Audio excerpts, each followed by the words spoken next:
Good evening, good evening. A warm welcome to you all. Guess what? We're back here again. I'm Abz of October Red, and we are live for the 5v5 Queensbury versus Matchroom watch along. You know, one thing I didn't know, that Matchroom's in the red corner. Am I going to be biased? No, I'm going to sit firmly on the fence because I can't choose an actual team because there's so many good fights on the card. We've had a fantastic lead up all week, not without drama, because you know what it is when there's boxing, there's always going to be drama. But it's been a fantastic lead up, all for tonight. Tonight, there's only going to be one team that wins. So, a warm welcome to all of you guys.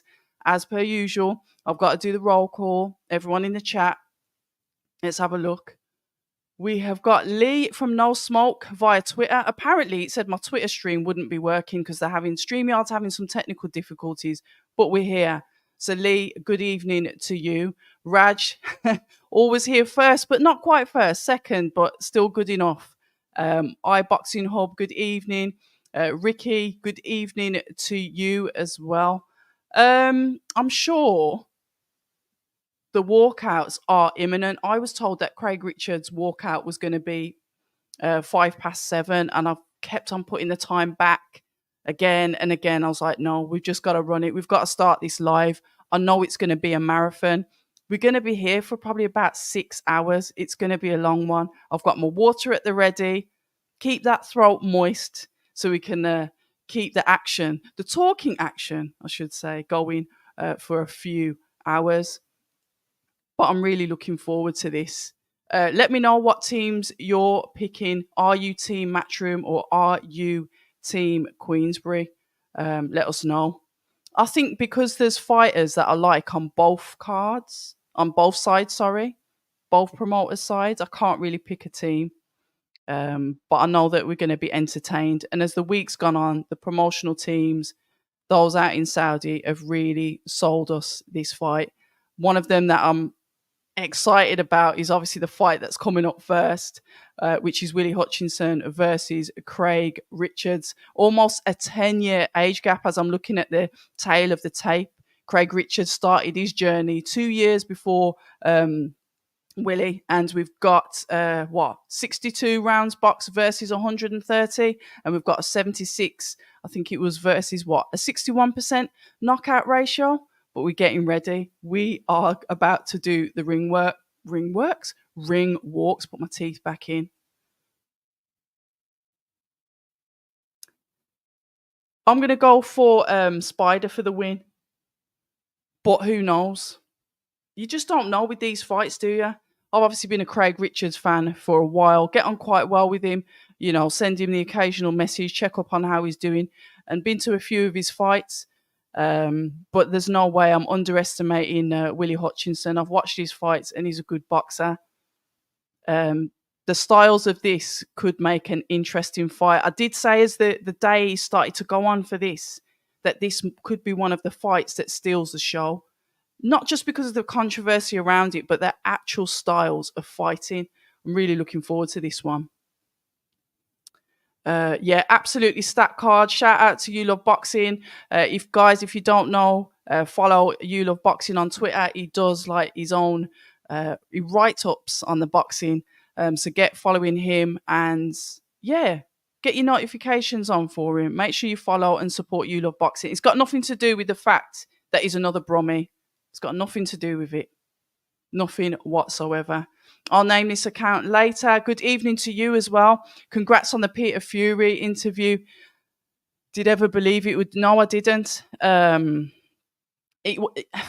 Yeah, no, I didn't think it would get anywhere near that. I know that the conversations that I have with Peter Fury are always interesting, and Peter Fury does really well when he's a guest on my channel. But no way did I think that it would do what it was going to do. I speak to Peter about boxing all the time. He's somebody else that I will speak to offline as well. And I respect him as a person, so it was good to get his opinion. And whether, obviously, he's related or former coach or what, I would have asked his opinion. I did ask Frank Warren similar questions, but yeah, that was wild. But yeah, grateful. absolutely grateful, and it's helped my subscribers grow as well. I like this. Madonna versus Abs. Who wins? I think you know what. My money's on Madonna. You know she's been through the trenches. She's older than me. She's more experienced. Probably in more ways than one. I might have to just get out the white flag on that one, or as in boxing, what would we say, take a knee. Yeah, Madonna's a bit of a vet. I think I'd let her have that win actually, out of respect. That was crazy. You know how many people sent me that picture on X, WhatsApp, DMs, like, yo, what's going on? Bless him. Hopefully she'll turn up to the fight. That would be good, wouldn't it? Team Matchroom for Ricky. Not now. No Guinness punch. No, because you know what happens if I keep on having the Guinness punch, especially with the dairy. Nope. I'll either blow up into like a balloon and like just float off into the ceiling, or you'll be hearing very embarrassing noises. No, there is no Guinness punch. It's just straight up water tonight. Lord English Gent, good evening to you. I'm looking forward to it as well. And we can see now Willie's in Hutchinson. I've got to do surnames. Hutchinson's in the ring. Here we go. Gosh, this is nerve-wracking. It's brilliant what they've done though. And if you guys have been following me for a minute, I mentioned this to Johnny Nelson. I said, can we have like the promoters versus the promoters where the best fight the best? And when I spoke to him, he was like, nah, that ain't happening. I said, oh. But I mentioned like for like the Wasserman and Boxer as well as Matchroom. But look what we're getting. I'd love to see these fights continue. I'm actually nervous for this one, to be fair. You've got Richards by KO. Spider's entrance, he's super focused. But if you think about it, this is pressure because this is the first fight up. It's the first Matchroom v Queensbury. There's 600 grand or 600, is it 600 US dollars for the team winner. It's not just about you winning the fight, it's about the team. So there's a lot more pressure on these guys, and that's what I like about it, because you feel like you've not just got to win for yourself, you've got to win for your team. So it gives you that extra motivation to want to go in there, you know, when they say showcase my skills, not just showcase, because listen, we want knockouts, and hopefully that's what we're going to get tonight. I am super excited, and what a fight to start off on the card. Zach Katz, good evening to you. How are you? Let's have a look. Emmet, how you doing? Good evening. This is why Saudi will never match the UK for atmosphere. About 100 in there. But the counterbalance is we're getting these fights. And that's it, Emmet. You've hit the nail on the head. Maybe the atmosphere can't be as electric as it is. We know what our crowds are like in the UK. But we're getting the fights. Fireworks from round one on this one. I'm inclined to believe you on that one.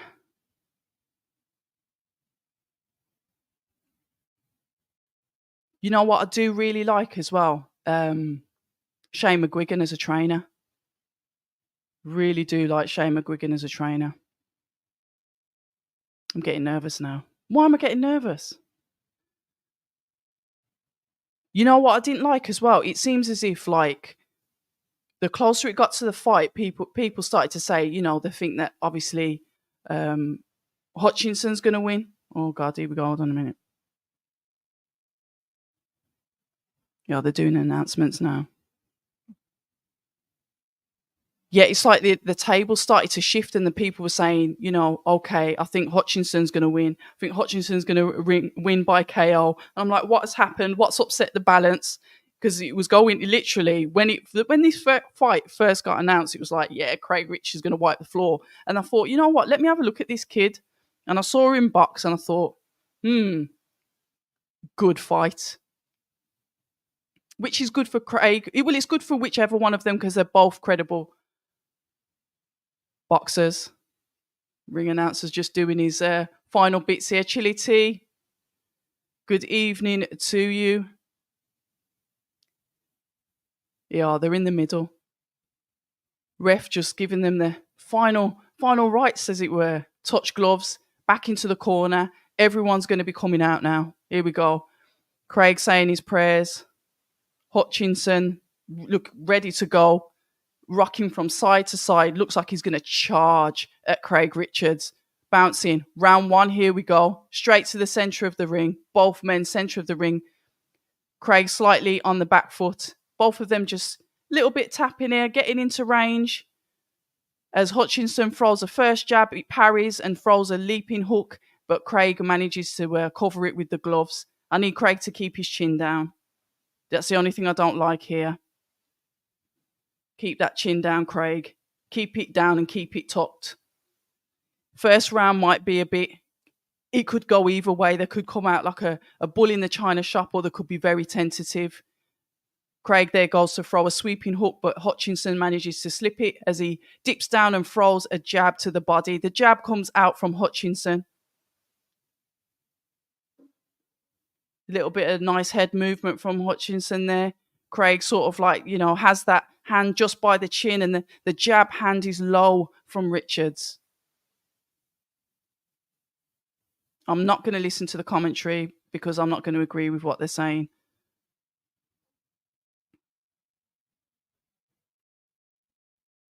Right, let's go. Hutchinson seems to be getting into range as he throws the 1-2. A bit of a barrage of shots there. Catches Richards. Who's Kane? Clean with a couple of those shots. As Richards moves off the ropes. Both men back into the centre of the ring. Hutchinson literally went in for the kill there. But Craig kept it cool and moved. And just tapped him there with a jab that's coming from Richards. That's it. Flicking out that jab. There we go. Richards starts to flick out the jab. Just flick it out. No real sting in it. We know that Richards has got a good jab. We've seen that from other fights as both males throw out the jab. But Hutchinson wants to go straight for the kill. Aggressive on the front foot. Throws in the jab, but throws it with purpose to get inside and to let the shots go. It's not a jab for the sake of it coming from Hutchinson. It's a jab to get close to start to cause damage. And this is what Craig's got to be careful of. But if you watch his fights, this is what he does.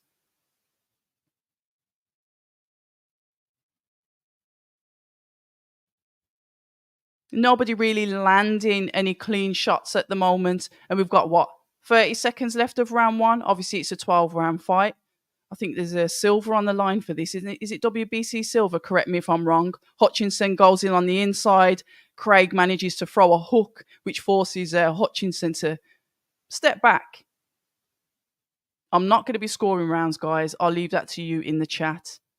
1-2 from Craig. Hutchinson once again gets inside, but I think Craig is starting to pick up now on what he's going to be doing. Let's have a look. This is a good first round. I'm not scoring it. I thought he was in a bow tie suit, to be fair.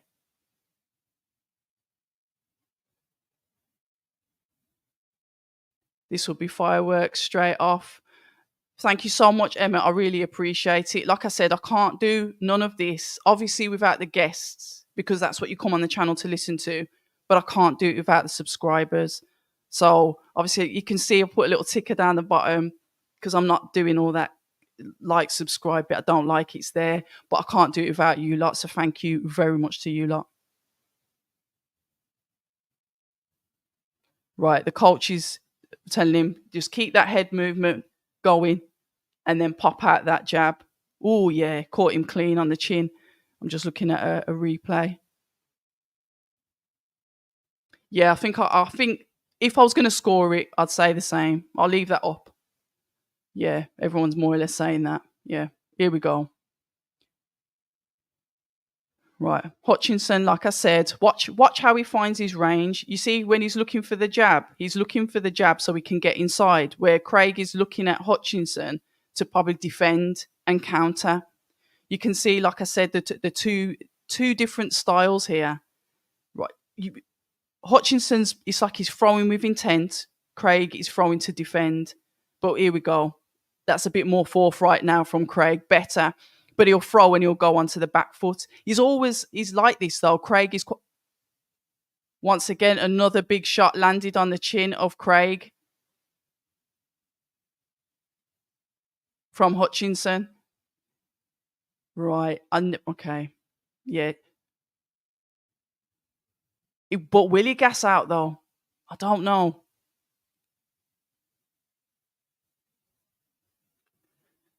I want to hear what next time when the break's on, when they're having the rest between the rounds, I want to hear what Shane is saying to him. But I really need Craig to keep that chin tucked. Just keep it tucked. I keep saying it, walk around with that tennis ball just to keep that chin down. There's a lot of pressure on in this fight. Hutchinson once again lands the jab. Craig Richards counters. Jab to the body. 1-2 there from Hutchinson. 1-2. Once again, the countering. Hutchinson doesn't really look phased at the shots that are coming back at him from Richards. 1-2. But then Richards backs off. It's like, okay, do you want to follow through, or has he got that respect for what's going to come back from Hutchinson?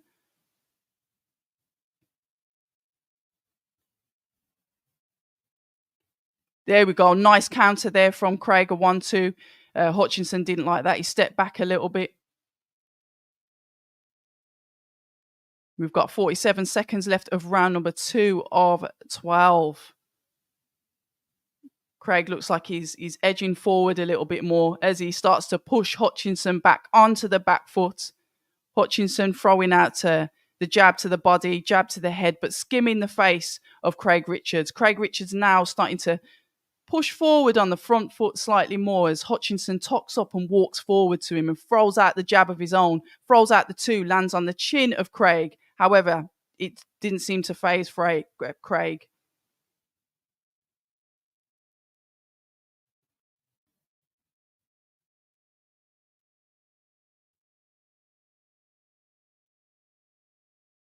One, two. Right. Interesting. Hutchinson's gone southpaw as well. Right. How we got that one? I'm going to edge and say that Hutchinson's got the first 2 rounds, but I'm not going to. I keep saying this. No, and I won't be doing any streams here. Hutchinson will gas out. He's saying, yeah, give that round. He's coming at Craig. Craig needs to be more assertive. He's switched to southpaw, hasn't he? Good evening, Dodge. How you doing? Willie looking way more loose and ready. Yeah. 2-0. Yeah, he's 2 up. I was expecting Craig. Hi, good evening to Karma Serena. How you doing? Was expecting Craig to come out a bit more active. It's that pressure's a demon, but we know how Craig is. There's a bit of reddening under is it the right eye of Hutchinson? Yeah, he's going to have to pick it up, Andrew. Right, here we go. Round number 3 already. Obviously, you can see that Hutchinson's going for the knockout. Craig is on the back foot, defensive, guard up. It seems as if Hutchinson's taking those commands from his corner to move that head from side to side, then go in and throw out the jab. Back to orthodox stance for both fighters. The jab to the body from Richards, twice to the body of Hutchinson. Hutchinson throws 1, 2, 3. Richards on the back foot there.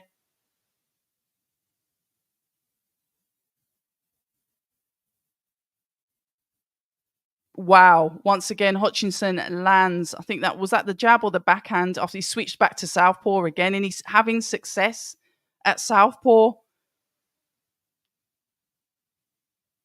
Oh, this is getting tricky. Obviously.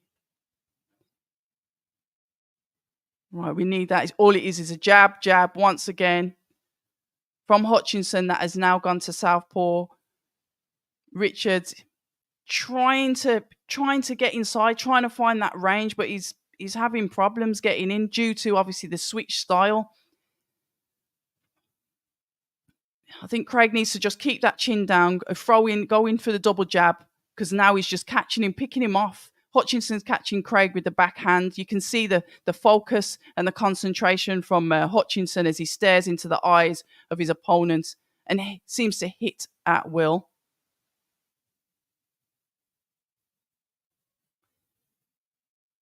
Right, he's gone back to orthodox stance, and this is Hutchinson changing stance at will and boxing comfortably with both stances. Craig still on the back foot, not throwing as much as I'd like to see. Ring IQ, ring generalship, a bit of showboating, is relaxed, and now Hutchinson once again has switched back to southpaw. Richards lands a backhand on the head of Hutchinson as he takes a wild swing at Richards and miss.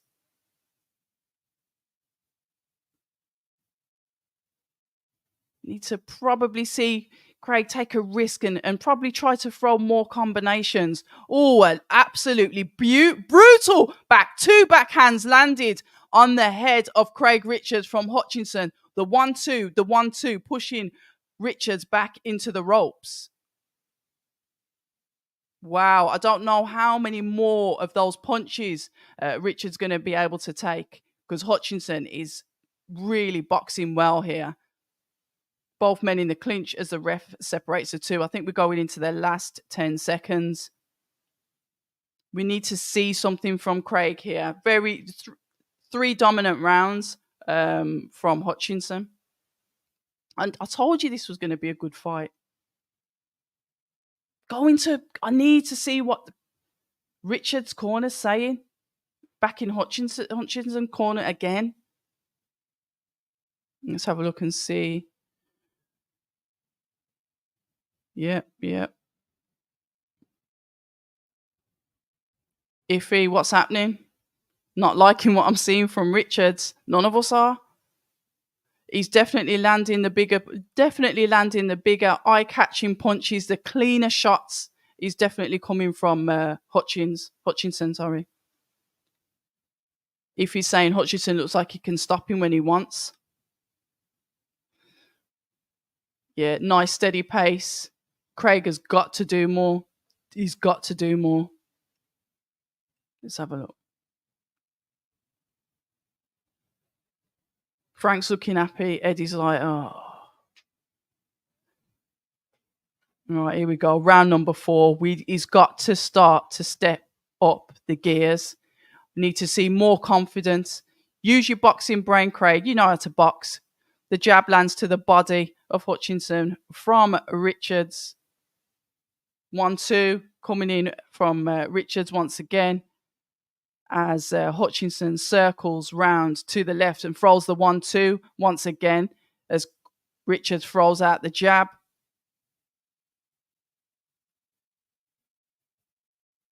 Right, the jab coming out from both. Craig counters with his own.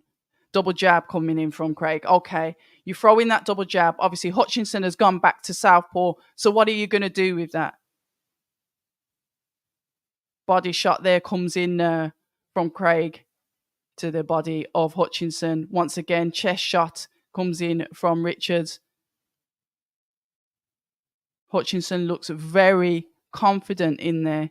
Flicking out the jab as Richards walks forward to try and land a shot of his own. The backhands thrown from Craig, skimming the face of Hutchinson as he throws out his own counter. 1-2-3. Better combination coming in there from Richards as Hutchinson answers with his own hook and overhand. The head of Richards rocked back. Damn, he's tough. He's taking some shots here. I thought he was gonna lose it then.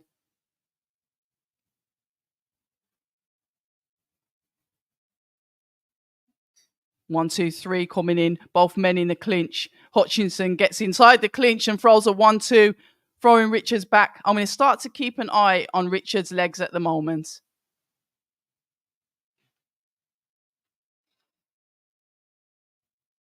Keep that chin down. All right, Hutchinson landing the shot. Craig countering his own shots. But when he's throwing the shots, his chin is in the air. The jabs coming in from Richards, both men in the orthodox stance.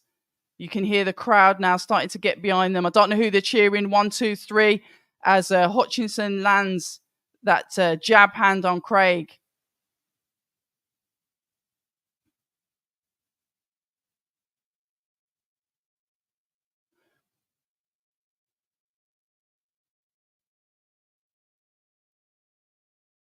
So he's turning his back on Richards, flicking out the jab. I think the ref's having a word with him about, pack it in. But he's comfortable in there. Hutchinson is clearly very comfortable in there to do all of this. Confidence. But will that confidence get him into trouble as Craig throws 1, 2, 3 shots? Stop touching gloves. The confidence of Hutchinson is now through the roof. I don't want to see any touch gloves, no respect. Start to download that data and work how you're going to get close to him. On the eyes, I'm not a judge, but at the moment, I've still got Hutchinson up. Yeah, Zach, no, he's the correct one. Didn't expect this. Chili saying Hutchinson looking sharp. Didn't expect that, lol. Mate, I'll be crying in a minute. Craig Richards is fighting like it's your call. Dude needs to step up. Richards needs to be more active. Well, we're going into what round now? 5. Scott the ex-Garrius. Yeah, much faster hand. It's just that he's accurate. He's more accurate with landing the shot, Scott. All right. Right, here we go. Round number 5. Hutchinson keeps that hand out as sort of like in the way to make sure that Craig can't land the shot, as he uses the same hand to throw the jab. Craig throws out his own jab. Jab once again. Hutchinson hands down. Craig comes in and Hutchinson throws the 1, 2. Throws 1, 2 again, landing clean on the face of Richards. Is anybody listening? Is anybody able to hear what the corner is saying for Richards as he throws a sweeping hook into the face, where that reddening under the cheek is for Hutchinson? 1, 2, but it just lands on the neck of Hutchinson, not clean on the chin, as Hutchinson comes back with his own 1, 2 to the face of Richards. Richard throws out that double jab to the body. Hutchinson counters and throws a hook back. Craig throwing the shots to the body, but he's guarding up because he knows that the counter is going to come back from Hutchinson to the head, which is better, as he throws out a jab once again. Comfortable in that ring. Once again, back into southpaw, and this is where he's had his most success against Richards. 1, 2, 1, 1, 2, 1. Craig is in trouble. Clinch him. He's in big trouble. This is where Richards needs to clinch him. 1, 2, yeah, literally picking him off.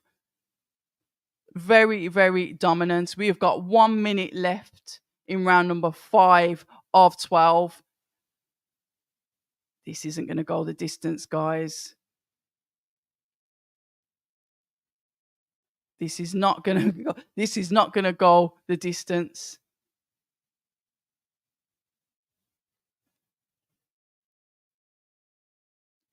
It just seems as if, when you look at the two of them throwing shots, it just looks as if like Hutchinson's landing the more power shots, the more meaningful. And when obviously Richards is throwing his shots back, they don't look as powerful and as meaningful as the shots that Hutchinson is throwing out. And it seems as if obviously Hutchinson has the problem. Well, Richards has the problem as soon as Hutchinson switches to southpaw. Very, very good boxing match, but I said it would be. It's always when, who's this guy? And look at the fights. Go and look at the fights that he's had before. Look at his amateur background as well. Yeah. If he's gonna, mate, right? Let me listen to what his coach is saying. think the ref said something about stop tapping him at the end of the round. Start firing the shots. Don't hesitate on nothing.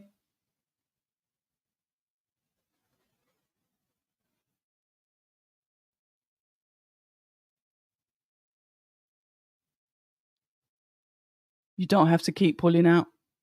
Uppercut on the inside.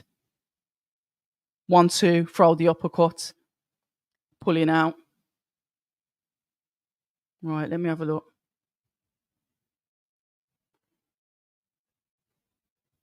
Ten seconds. 10 seconds.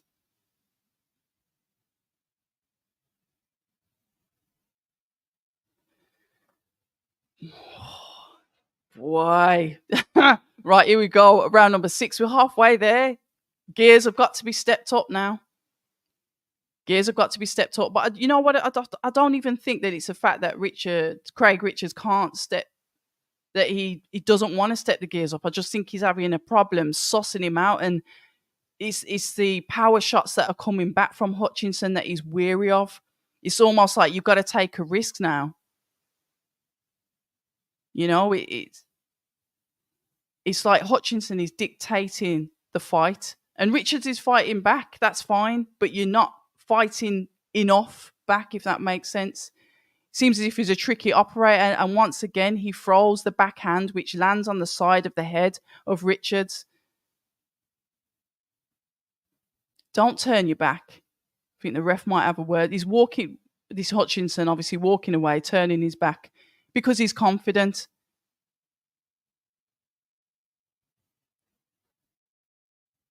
Right. Oh, and he caught Richards there, 1-2, and he caught Richards with a uppercut, jab to the body. Jab to the body from Richards, jab to the body from Hutchinson. It's not Hutchins. 1-2. The overhands, but Hutchinson dips it. Shot didn't land.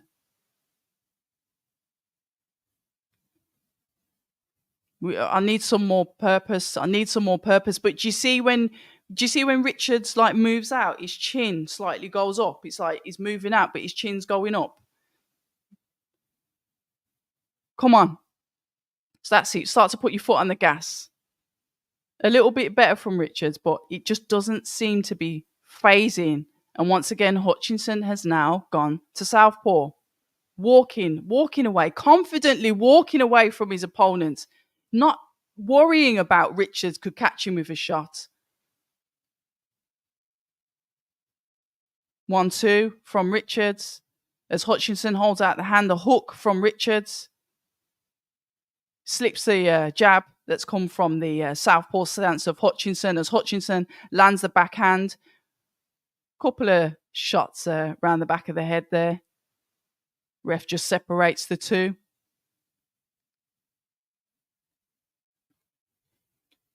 Right.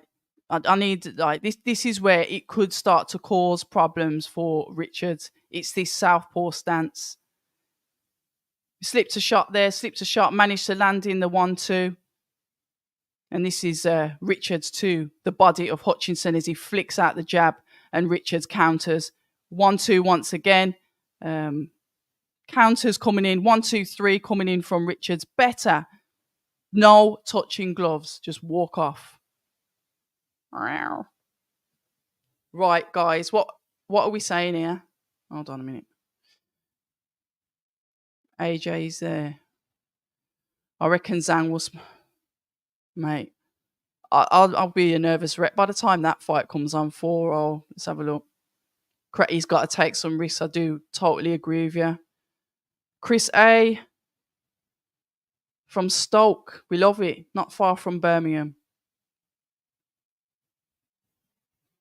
Yeah. He's got to start.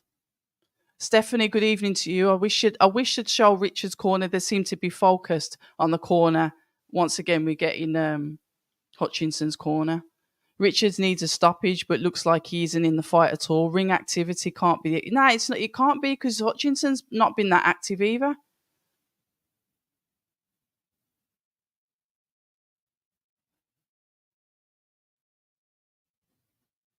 I'll leave that on there from Mr. Flash. Right, here we go. We're round 7. Round 7. Round 7. Hutchinson comes back out in the orthodox stance. Both fighters in orthodox. Bit of a jab fest going on from both. You jab, I jab. But Hutchinson then steps up the gears by throwing the 1-2, comfortably edging in as Richards lands a beautiful jab on the cheek of Hutchinson. Once again, he lands the jab. Better jab work from Richards. But you see when he goes back, either go back, get ready to counter that counter. There we go. 1-2 coming in from Richards. Hutchinson, both men in the clinch, but fighting out of the clinch. Ref lets them fight out of the clinch. A little bit of a protest there from Hutchinson as he separates the two. 1-2 coming in from Hutchinson. 1-2. Craig once again counters with his own 1-2. Hutchinson slips the last shot, throws out his own 1-2, finishing on the body. That was a bit of a body shot there, but that was a little bit, that was on the belt line. 1-2. Right, it looks like Richards is finally starting to wake up. Listen, all I'm going to be thinking is 600 grand. This is the first fight. Not better work, better counters coming in from Richards. But once again, Hutchinson flicks out that jab. I think he's gone back into... Has he gone back into southpaw or is he just switching at will at the moment? No, he's in southpaw again. 1-2 from Craig.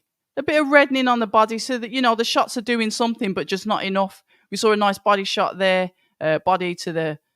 shot to the body and a shot to the head from Richards as Hutchinson comes back and jabs the head back of Richards. Once again, the backhand to the body of Hutchinson from Richards. Jab. Jab.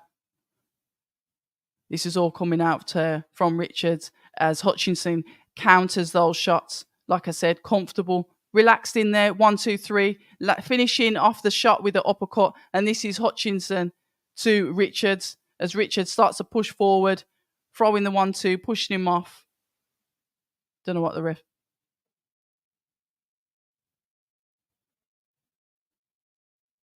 1-2. Flick out of the jab from Richards. 1-2.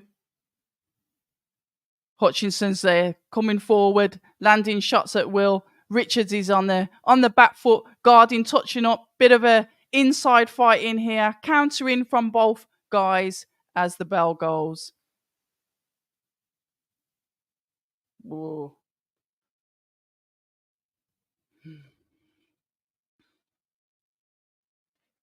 On stream about are you okay? About 45 seconds.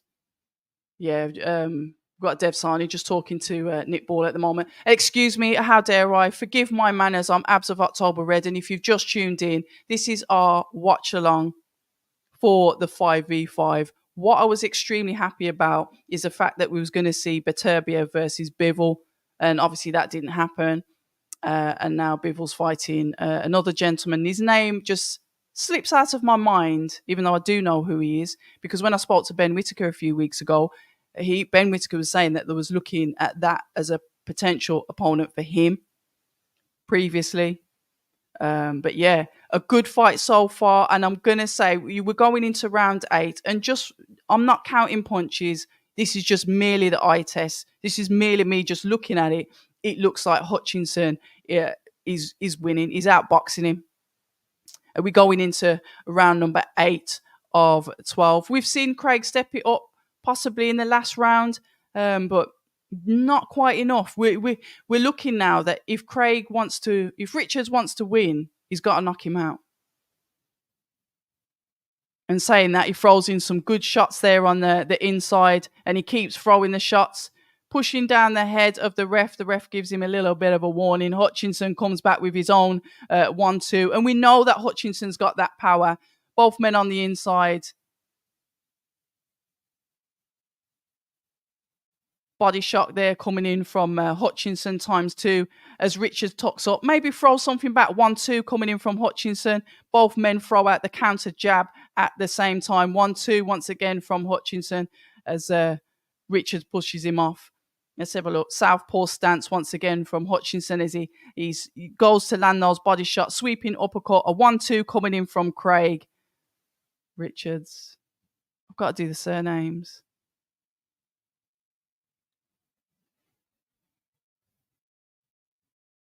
Let's have a look. We've got 1 minute, 39 seconds left of round number 8 of 12. Could it go to points? This is one of them fights that you just don't know how it can end. It's one of these fights that could literally turn on its head because literally Richards is starting to wake up now. Starting to wake up. Is Hutchinson tiring a little bit? I don't know.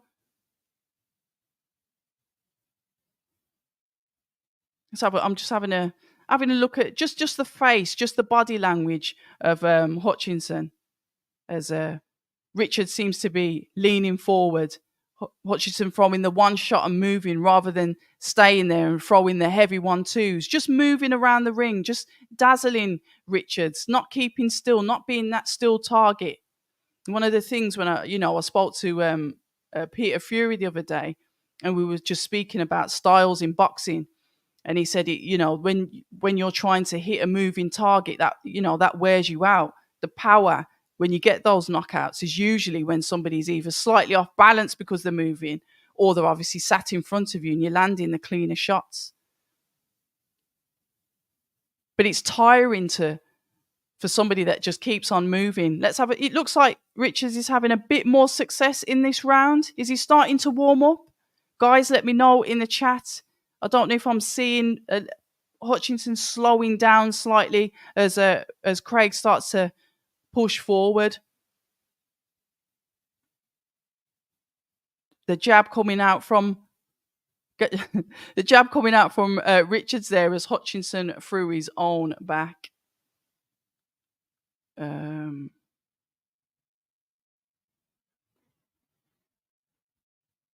Right. What's on after this fight?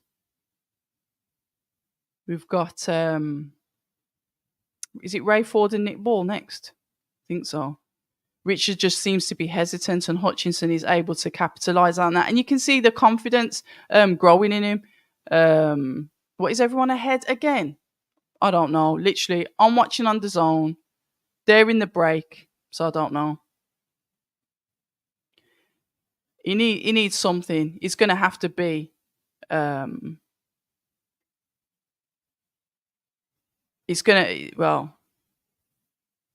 to have to be a knockout, isn't it? Right, here we go. Round 9. Ooh. Right, here we go. Round 9. Come on, guys. Richards, you really need to put your foot on the gas. Follow up with your shots. 1-1-2. And Hutchinson comes back with that jab, that clean counter jab. It's almost like any time Richards tries to get inside, he throws out that domineering jab that forces Richards to take a step back, and he lands yet again another clean shot, and the head of Richards goes back. Crazy. 1-2, 1-2-3, and that is coming in from Hutchinson as Richards throws his own shot back. Body shot comes back to Richards from Hutchinson. 1-2 from Hutchinson. Slightly covered by the gloves. Men are in the clinch. Unnecessary clinch. Ref separates the two. Hutchinson throws out the jab, tries to go in for the clinch. I don't know if that's a bit of blood coming from them. It might be a bit of blood coming from the mouth of Hutchinson. 1-2-3. Good clean shots landed there from Hutchinson. 1 again. 1 again. 2 again. All of these shots are coming in from Hutchinson. Literally very, very active with the shots. Uppercut, jab. Richards just tucking up, not throwing anything back, just breathing. Hutchinson having a bit of fun in there, a bit of showboating as he throws the backhand that lands clean on the head of Hutchinson. This is round number 9, guys. What we've got? 1 minute, 10 seconds left.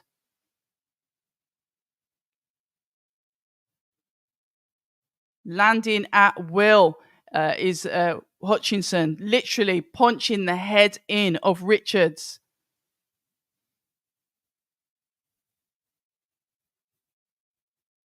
Really, this is not good. 1-2. These are all of these shots are coming in from Hutchinson. Literally, Richards is tucking up and walking towards him, but not throwing anything back. We need you to throw something back. I really need him to just let your hands go. This is like where you have to dig deep and get that will. Sometimes boxing goes out the window and you've just got to fight. It's like he's still hesitant. There we go. Start walking towards him. Throw the shots. Have some belief in yourself. 1-2 coming in from Hutchinson as Richards throws the backhand. Walking onto shots from Hutchinson. 1-2. The shots are not really landing as Hutchinson manages to dip his head. So the shots that Richards is throwing is going over the head of Hutchinson. Bro.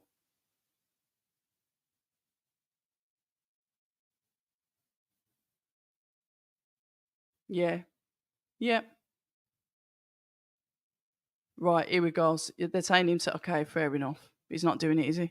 Richard is a pretty basic fighter. Is that 4Ds now? What happened to double D? Or is this a new double? Okay. Richards is pretty basic fighter, if I'm honest. Defensively going back in straight lines and throwing single shots. He's got to switch it up, throw a few punches, set his feet, and then throw again. Yeah, Big Bang Zhang's just got in the house. Oh, this is upsetting. I don't know where the aggression is. Damn Eddie watching this like he's on the chopping block. If you don't try his best, this is looking bad.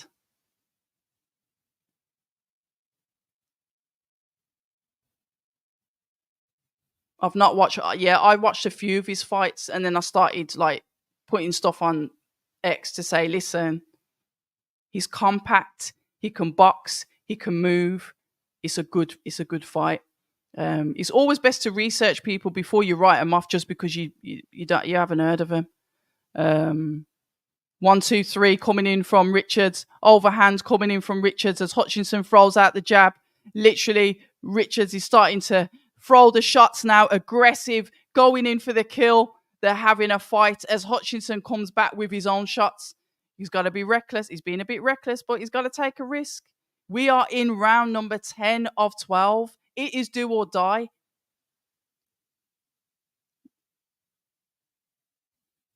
1-2. Lovely, nice right hand came in from Richards as Hutchinson throws his own. He's on the inside. Get out of that clinch. Hutchinson looks a bit tired there. Richards throws a lovely hook on the inside. He's swinging. Sorry, I thought he was going to go down there. Here we go. Lovely jab from Richards. These men are exhausted. You can see the inputs, the power from these are both starting to fade. But half of this is going to be nerves. Like I said, the pressure is here.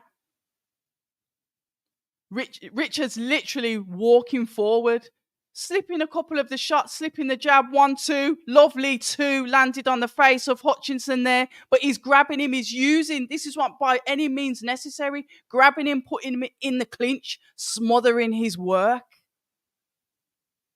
Yeah, the refs had a word about him clinching to stop it. One thing I will say is that Richards is fit. He trains hard. Overhand comes in from Hutchinson on the chin of Richards. Did we see his legs go? No, he's standing in there. He is walking forward, throwing wild shots at the head of Hutchinson. Body shot. Hutchinson goes in for the clinch, throws his own overhand. Literally, this got 1-2. If this goes to round 12, it's going to be a horror movie. Hutchinson literally unloading a barrage of shots as Richards is on the ropes. He grabs him himself on the back foot, going to swing out. Hutchinson lands the ropes, holds up Richards. Oh my days! He's got to him. It's literally willpower that is keeping Richards in this fight at the moment. Hutchinson is throwing the shots. Richard is throwing his own back. Listen, we have got 10 seconds left of round number 10. Both of them exhausted. The adrenaline, the first fight of the night, fantastic. Every time I think Richards is going to fold, he comes back with a counter. Both men are tired. What a bloody good round that was. Ha ha! We have this, Willie. Breathe. Get Eddie in there. This is very poor by Spider. Looks like Willie has an insect repellent. Richards needs to know he's losing this. Hold on. I'm going to have to force through the chat because you guys have gone mental in the chat. 6 minutes. The nose of Hutchinson is breathing. They tell him, look, you got 6 minutes left. That's all you've got to do. Oh my God. That was it. I said to you, fair enough. I know that other fights haven't been on yet, but I said to you, this would be a potential one of the fight stealers of the night. Here we go. We're going into round 11, guys. Hold on. Feeling a little bit parched. Excuse me. Oh, he gets him on the ropes. Craig needs to stay off the ropes with this guy. Here we go. Right, round 11. Oh, my days. Right, jab. Don't like Craig's legs at the moment. Richards' legs at the moment. As he moves forward and throws out the jab. 1-2 comes back in from Hutchinson as he pushes Richards back from having him on the ropes. Southpaw stance once again from Hutchinson. You can see that his legs are slightly tired too. I'll be lying if I just said that it's Richards. Richards marches forward and throws out the jab, but Hutchinson manages to slip it, but a good backhand from Richards catches him after the slip. 1-2 coming in from Richards. And, oh my God, Hutchinson just fired back. 1-2.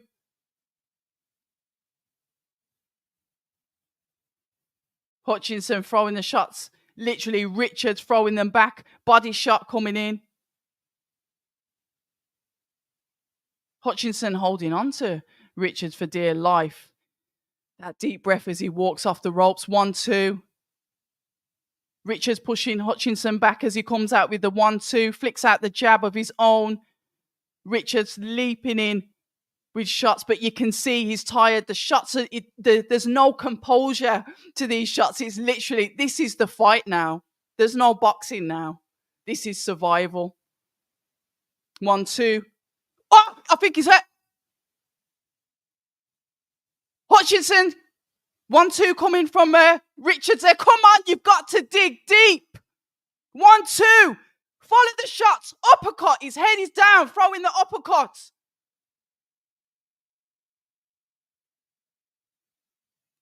Come on. 1-2. 1-2 from Richards. Hutchinson comes back with his own. 1-2 from Hutchinson. Clean shot landed on the face of Richards. Oh my God. The jab comes out from Richards as Hutchinson counters. Richards managed to slip the shot. 1-2. Hutchinson is tired now. You can see that he just took a big deep breath there. Literally, there's no boxing here. Richards is just fighting. Hutchinson is just fighting. We've got 25 seconds left of round number 11. Round number 12 is going to be an absolute mess. 20 seconds left. You can hear the corner shouting.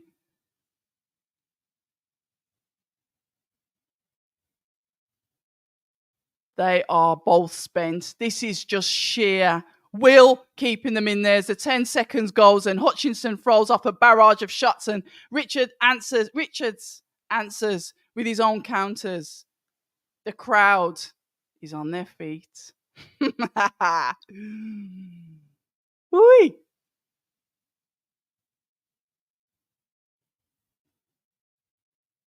Girl, you might be out. Well, literally.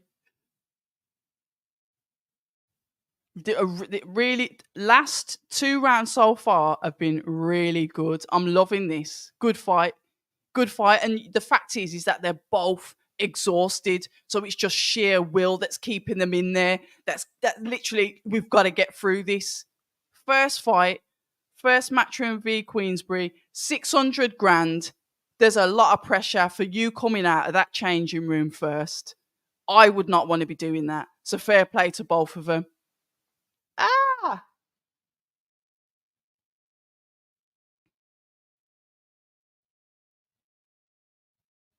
Ooh. What the hell? Right. No, we're not going to have any X-rated comments in here. We're just going to keep it strictly boxing. I'm just trying to catch up. Right, here we go. Round number 12, and a beautiful backhand lands on the head of Hutchinson from Richards as he comes back with his own uppercut. Both guys, you can see that their legs are spent. 1, 2. 1, and that's coming out from Richards. 1, 2. Richards lands a shot to the body of Hutchins as he moves around to the left. Richards once again goes for the body shot as Hutchinson goes for the jab. He knows he's won. On points, I will say that Hutchinson's got this win if you're looking at points. 1, 2, 3. He's comfortable in there, throwing literally combination of shots, body shots, flicks out the jab. The head of Richard goes back. Jab once again from Hutchinson to Richards. Once again, the jab. 1, 2, 3. The third shot is the uppercut landing on the chin of Richards. Jab, jab, and this is coming out from Richards, and Hutchinson's countering with his own. Comfortable, in a bit of a rhythm.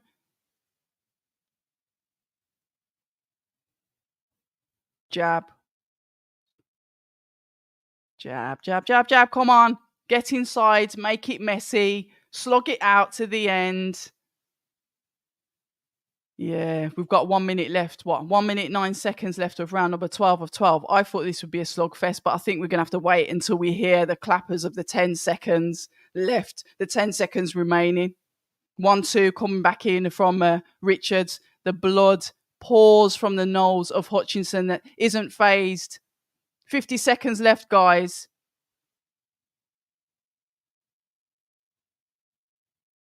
Jab as he flicks out the jab once again. Hutchinson stood in the southpaw stance. 1, 2 coming in from Richards as Hutchinson counters. Yeah, I thought I'd see more. 20 seconds. Let's see what happens.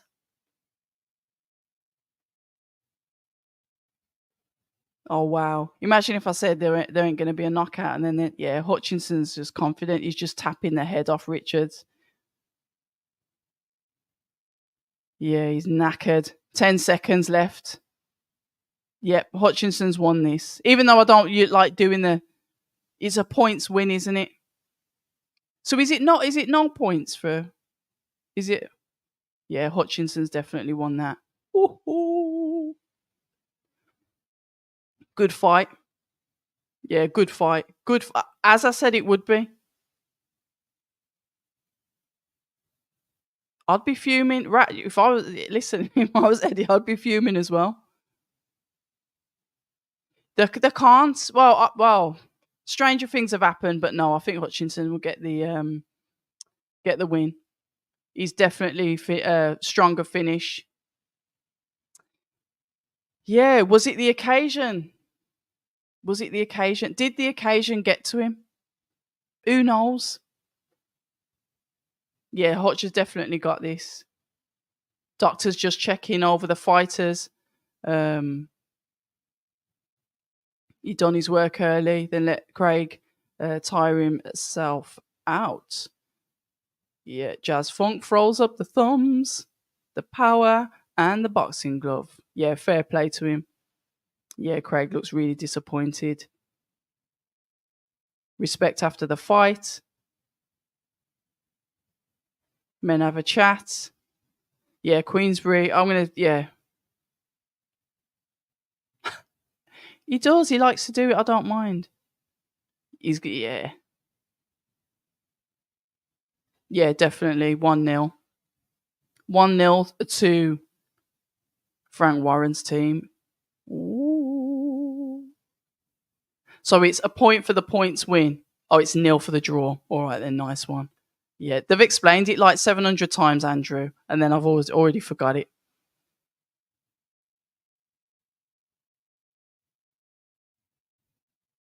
Let's have a look. What's Mr. Flash saying? Bad night at the office for Craig as the biggest show he's in. Shake my head. Did not expect him to get so outclassed. Willie boxed his head off. But if you looked at Hutchinson, I promise you, Mr. Flash, he's a good boxer. Good boxer. Don't think you can blame Shane. I think Richards doesn't have the skill for the top level. I don't know. I wouldn't go as far as saying that. Tough as old boots, fit as a fiddle, and likable too. So it's a shame. Here we go. Here we go. Roll call.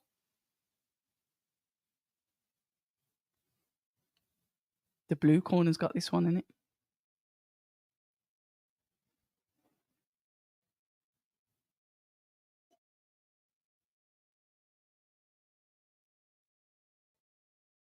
$117, $111. 119 to 109. Yeah, by unanimous decision. Yeah, Richards knows. Yeah, he's done it. Yeah. On the road to 600k bonus. Congratulations. Yeah. Unanimous. Frank starting the shoulder. Chris, good evening to you. Let's go, OG Frank. Hey there, baby cakes. Wasn't there a song called that? Haven't forgotten about. Well, I should hope not, Chris. And good evening to you too. What a letdown for Matchroom. It's just a great, like they've just said, it's a great start for Frank Warren's team. Absolutely gutted for Craig Richards. Gutted. But congratulations to Hutchinson. He did a good job, boxed extremely well. I thought their styles would have matched a little bit better than that, but it's one of them, innit? Don't get me wrong, Abs. Willie is good, but Craig has been in there with Bivol and Buatsi giving them a hard night. Yeah, exactly. You would expect him to look like a novice against Willie, who's never been past 7 rounds. But if you look at his style of fight, sometimes, like with...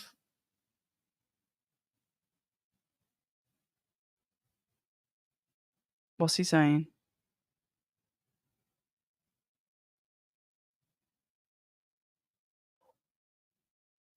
I'm just listening to what he's saying.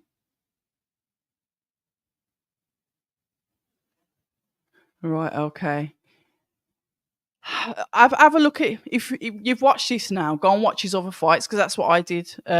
Flash, I watched his other fights. Tidy, compact, good boxer. But I still believe that Craig would win. Eddie will need to rely on Wilder now. Wilder's getting KO'd. He's done. And that's from 4Ds, not me. Got the feeling Shiraz and Ammo will be mega crucial. Listen,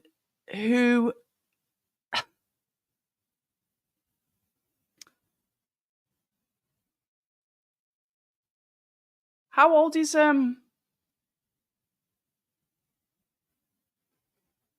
Oh God! You know what? Let me have a quick look on X. Let me see what X is saying while I'm on this live. Hold on. Ooh, notifications. No, we don't want notifications. We want to have a look on the home page. Yeah, I can't see anything. Nothing's updated on there. So yeah, wow. Good first fight for the card, entertaining. I think round 10 was the best round for both of them, when they're both knackered and they were just going at it, throwing the punches in a fight rather than in a boxing match. Commiserations to Craig. Like I said, a lot of pressure. Can you imagine that you get chose, by your school to represent your school, and this is what it is, and then you just don't do it. It's horrible, horrible, horrible position to be in. Um, let's have a look. This card started off with a bit, yeah, and that's it. It's been a good start to the card. I said this would be. Let's see how the rest of the fights go. But I think that might be one of the top fights for the evening. Yeah, definitely are good fight, and that's what we need. Um, Wilder will stop Zhang. You reckon? Well, if you don't love yourself, who's going to love you?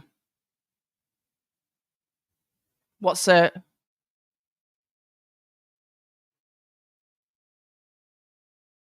just listening to what Frank Warren's saying.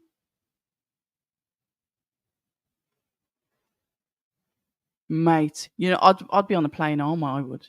I'd be really sulking. I'd just like, yeah, see ya. I'm going. Sore loser, I think. I wouldn't say anything negative, but I've just, when you just feel like you just let everyone down. So here we go. What is going to happen with Nick Ball? Nick Ball, Ray Ford. What we're saying, guys, we're going on to the next fight already. Even though I don't know what the breaks are going to be like in here, because I'm hearing something about like 1 a.m. walkouts for Wilder and Zhang. So we're going to literally be on a marathon. And you know what I'm like, guys? If they start thinking that they're going to have a concert at 11 p.m., I've already got my pause screen set up, which you can see flashing up. I'll keep the live running, and it would just be that screensaver running with maybe some ambient chill music before we move on to the finale of the night. Yeah, let's have a look at the chat. Listen, I'd be as happy as if I was Uncle Frank, I'd be happy. But I don't call Frank Uncle Frank. He's like, I just call him like a big bro because I'm sort of like approaching his age. Maybe if I was in my 20s or my 30s, I'd call him Uncle Frank, but I'm not doing that. It feels wrong, so I sort of like call him Big Bro Frank. Do you know what I mean?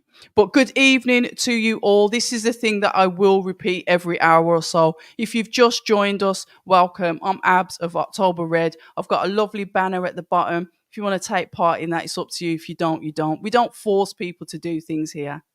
But thank you very much for joining us, because there's probably about 18 million other YouTube channels doing a live, but you've chose to be here. Some would say, why? But you know what? Thanks, and I appreciate you. We've just seen the fight between Craig Richards and Willie Hutchinson. The blue corner, Frank Warren, versus the red corner, Eddie Hearn Matchroom.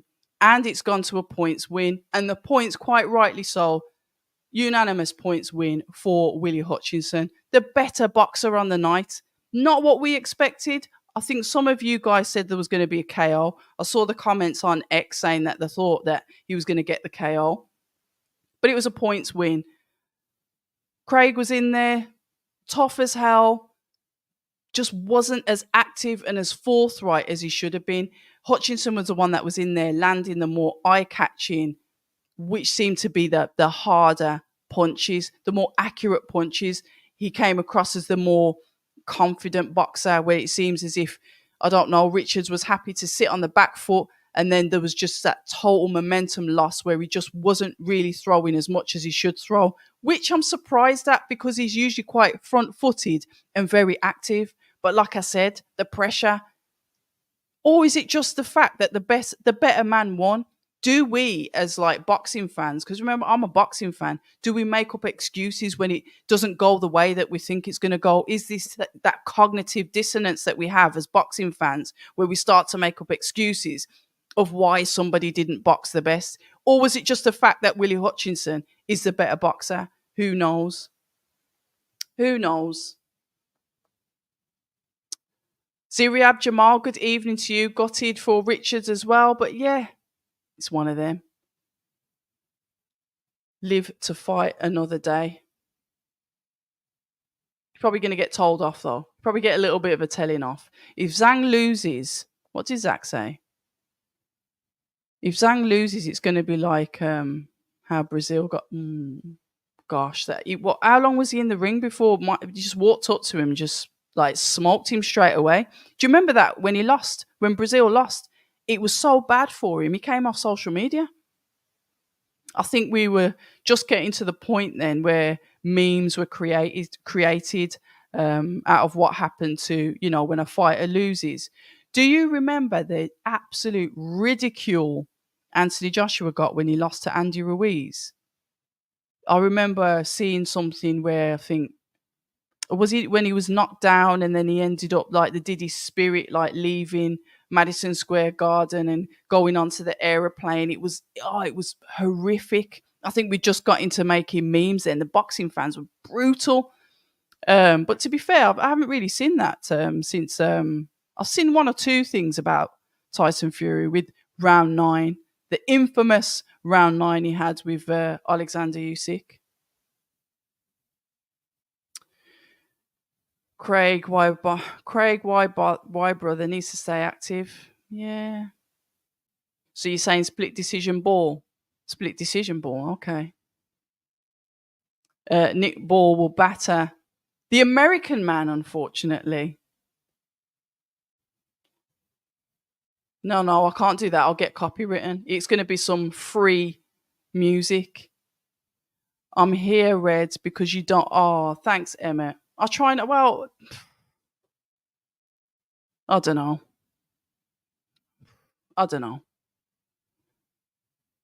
Identity withheld. I watch you because I never buy the fights, and your commentary is better than. Oh, bless the showbiz.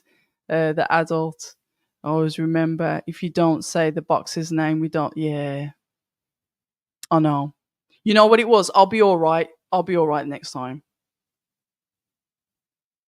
He did, didn't he? Dazza, you know what, Dazza? You called it. You said, I think I put the post up, didn't I, about the 5x5? And you said, do not sleep on Hutchinson. And when Dazza said that, I said, you know what? Let me go and watch his fights. And I watched his fights. And that's when I started to put some bits up on X. Don't underestimate. It's going to be a good fight. I think so, because I haven't seen him in a while, Andrew. Right. Yeah. Yeah, that was horrific.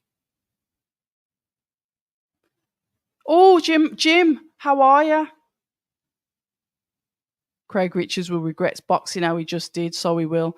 Jim, you called it. You said that Hutchinson was going to win, didn't you? Because I think some of us were talking. I can't remember what it was. Was it the press conference or the weigh-in? And obviously the chat in the DAZN chat. I'm sure Jim called it as well. So Jim and Dazza called it. I haven't seen the jacket because I'm here yapping with you. I like Dev. Dev's cool. Ball versus Ford could be okay. I think it's going to be Ammo and Hamza Shiraz. That's the one I said is going to be the fight of the night, but I could be wrong. But Ammo is just like, is slightly unhinged. We know Hamza's got that power. Yeah, to me, it's that fight because they're just completely like polar opposites.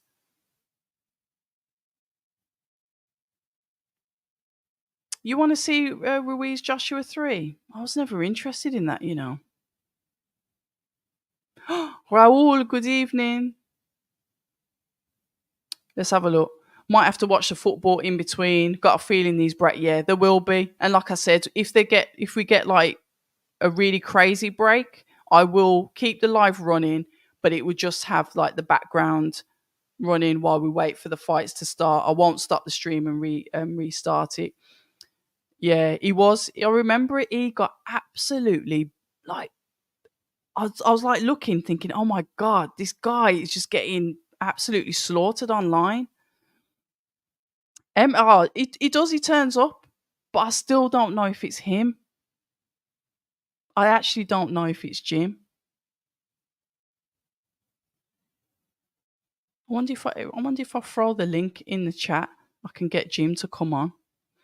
Kyoshi, good evening, October. Already a great event. Hutchinson looks so good. I thought Richards would do more, but good on Hutchinson. I've got to totally agree with you, Kyoshi. Totally agree. Um, we'll see.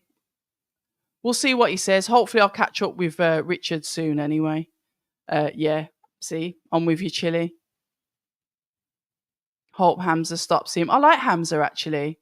But to be fair, I met Amo, when they did the announcement when everyone came out in masks. And Amo was really, really kind. But that was the first time I saw him like in the flesh with the tail on, and it threw me. So when I was saying hello to him, I was like looking behind him, like, what is that? But the words never came out my mouth. I was just like looking confused to why this gentleman had a tail on. But I don't know. Whatever floats your boat. I'm glad he was wearing it on the rear side. Otherwise, that could have been a conversation that just went fully left. Yeah, I think it's going to be mayhem.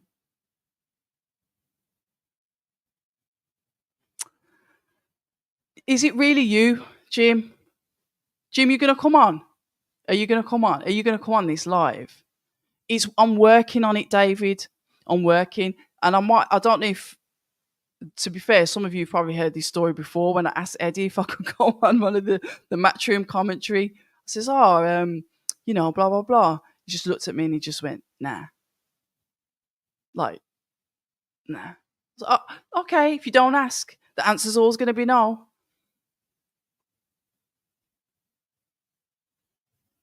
Let's have a look. What's Mr. Flash saying?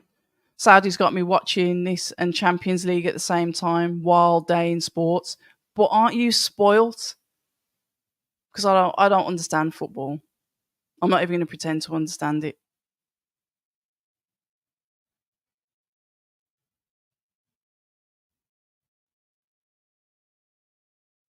0-0 so far. Is this football, Flash? If you guys want to talk about the football in the chat, please feel free, but I'll just skim over it because I don't understand any of it. Right, Ben Davison saying that he fancies Ray Ford to get the win on the next one. You know what? I'd really like Nick Ball to win this one. I've met him a couple of times and he's lovely. But I like his trainer, Paul Stevenson, from Liverpool. Oh my gosh, I've just been rejected online by Jim McDonald. I should just log off now, really, shouldn't I? He said to me, hold on, where we got? Yeah, you got to back the Brit. Red, sweetheart, I'm watching the fight on TNT, so not tonight. Let's arrange it for another day. Night, so we should. It's not him, is it? All right, I'll leave you with the footy. Jim, I'm going to hold you to that. But are you going to put your face on camera? Because then we'll know if it's really you. Because people have a habit of like putting up profile pictures that aren't them. With those glasses, Ben Davison looks like Fred. I don't know how I'd take that one if I was Ben Davison reading that. Yeah, I'd like Ball to win. Lovely guy, lovely trainer, lovely gym. Paul Stevenson trains the McGrails as well. Absolutely lovely guy. Ford, excellent boxer. Obviously one of Eddie's boys. But it's because I've met Ball, and that's why I said I can't pick Matchroom or Queensbury because there's good fights, there's good fighters on both sides that I've met and spoke with. The only thing that I keep on flipping the coin on and can't seem to make my mind up on is Wilder Zhang. That's the only one that I can't make my mind up on. Gosh, that arena looks empty at the moment. Where is everybody? Right, so we've got 25 years, 27 years. This is obviously Ford versus Ball. 2019 debut, 2017, 101 rounds compared to 102. And we're looking at KO ratios 53 and 58%. So Ball slightly higher with the KO ratio. Interesting. I'm going to hold you to it, Jim. But I think he deserves this one, though, Mr. Flash, because he should have won the last one. Let's face it. He should have won it. So this is sort of like that favour, isn't it? But you know what I like to see? The fact that the fighters are going to be getting some nice, earning some good money. The repeat fighters that keep on turning back up to Saudi. And that almost made me think why Deontay Wilder was so almost like happy to say that if I don't do this, I'm going to go into retirement. It's like you've lost that reason why you're boxing, and it's sad to see. You better not be bloody fictional, because then I'm just chatting up somebody that's imagine if it's not really Jim and it's some like crazy ex or something pretending to be Jim McDonald. I'm gonna get him on the live, but he's got to come on camera. You got to come on camera. Right, let's have a look. Emmett saying Wilder versus Zhang at 1 a.m. Yeah. But remember when Joe Parker said when he was out there, he was training, Andy Lee was letting him train. They were training like 1 o'clock in the morning to get him into that rhythm of fighting late. And I think what they're trying to do is capture a lot of audience, not just our audience, but obviously American audience, because it's extremely late over there. It's late for us, but then it's going to be slightly earlier for the US audience, isn't it? Oh, I can't wait for this fight. But all of the fights, actually, I can't wait for. Can you imagine? And I'm there like, yeah, yeah, come on then, Jim. And then online, and then it's like some crazy ex from the 90s. This would be me. Look. That would go on, and that would stay on, and that would not come off. That's what I'd be wearing on the live with Jim McDonald. It's my purge mask, by the way. Once a year.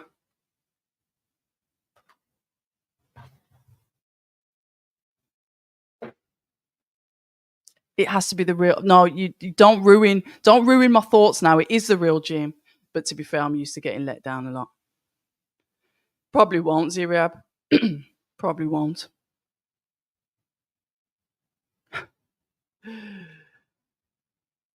Charles the One. Sort of like that. You know what Alex commented? Well, I don't know. There's other Alex Belottis, but he's commented on my account. Has he got 20 accounts, or do people impersonate him? Because he's commented on my videos before now. Do you know what I mean? I remember when I first started, I was getting trolled on YouTube, like left, right, and center. Yeah, get back to cooking. You don't know what you're doing. All sorts of weird and wonderful comments. But then a few of them that did troll actually came back and started listening to some of the conversations I was having. They were like, you know what? You're actually all right. It's quite funny that. You got to weather the storm, haven't you? Raoul saying Wilder Zhang is going to be the biggest. Oh, it might be. It might be. Because do you remember the last fight when he had that fight with Parker and we got halfway through and Zhang just like stopped. And we were sat there. We was on the live and we were like, what the hell's going on?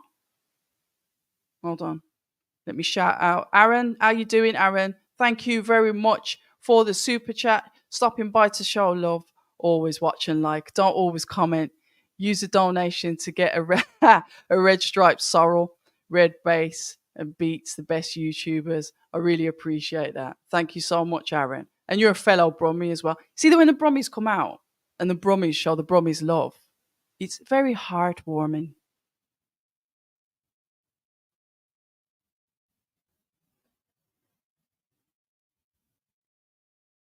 Catch yourself Catch yourself on, champ.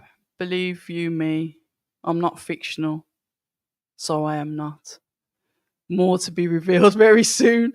Oh.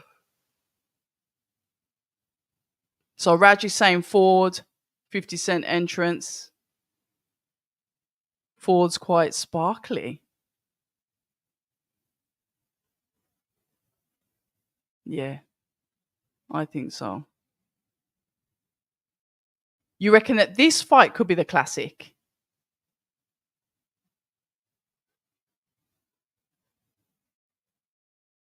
Come up. Look at Ball. Is it in good shape? Look at Paul Stevenson, his coach. So relaxed. But I saw him kick off last time. I don't know, Chris. He did. You're right. He did. And then the second one was just like a straight up boxing match. I don't know. I just don't. If Andy Ruiz was like more active and I'll see more of him, fair enough. I think did he fight Louis Ortiz? He's not that active, is he? So you lose the appetite, and this is why I'm saying activity with boxers is so important, because when they're not active, it's the old adage, isn't it? Out of sight, out of mind. I haven't seen him. Do you? I don't know. Online's full of some interesting folk. I'll leave it there. No betting for me. Every fight is too close to call. Yeah, I agree with you. Is this the real one though, Alex?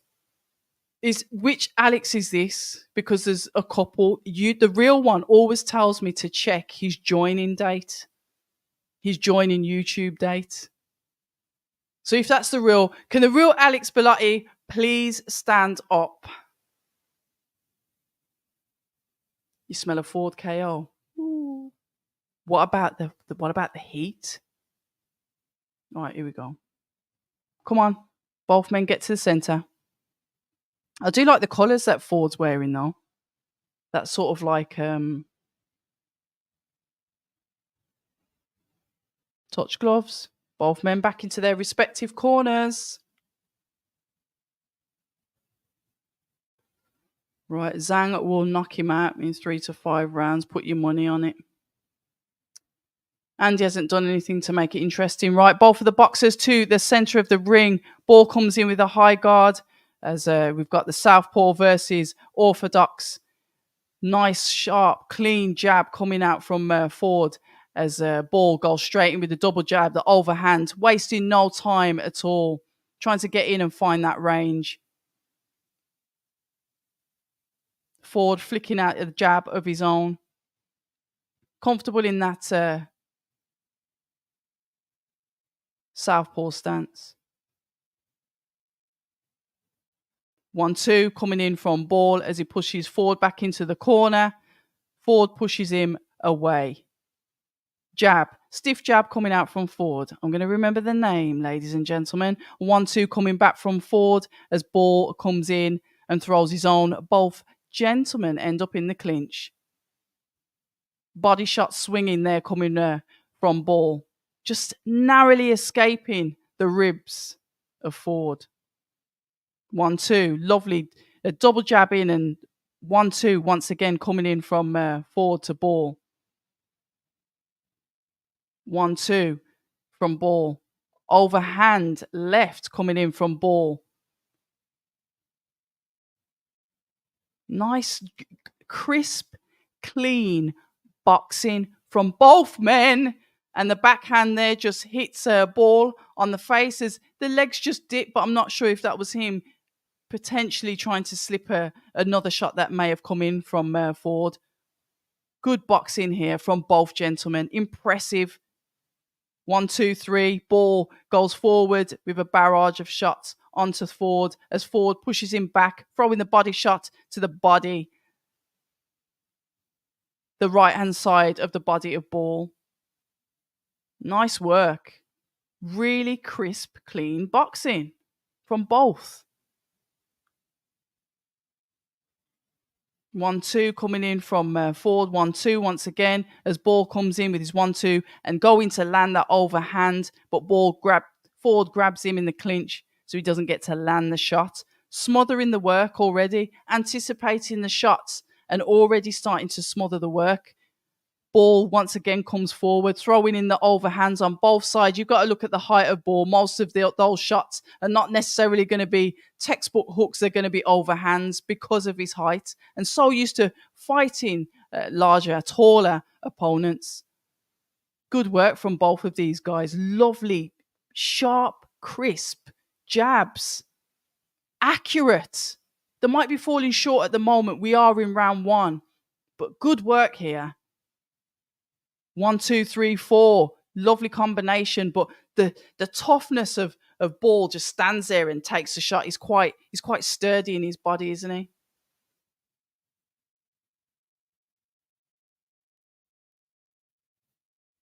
Really, really good work.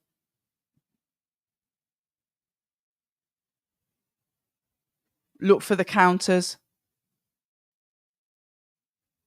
Tuck up tight in the elbows. Use your jab. Over the top's working well. This is Paul Stevenson giving Ball advice in the corner.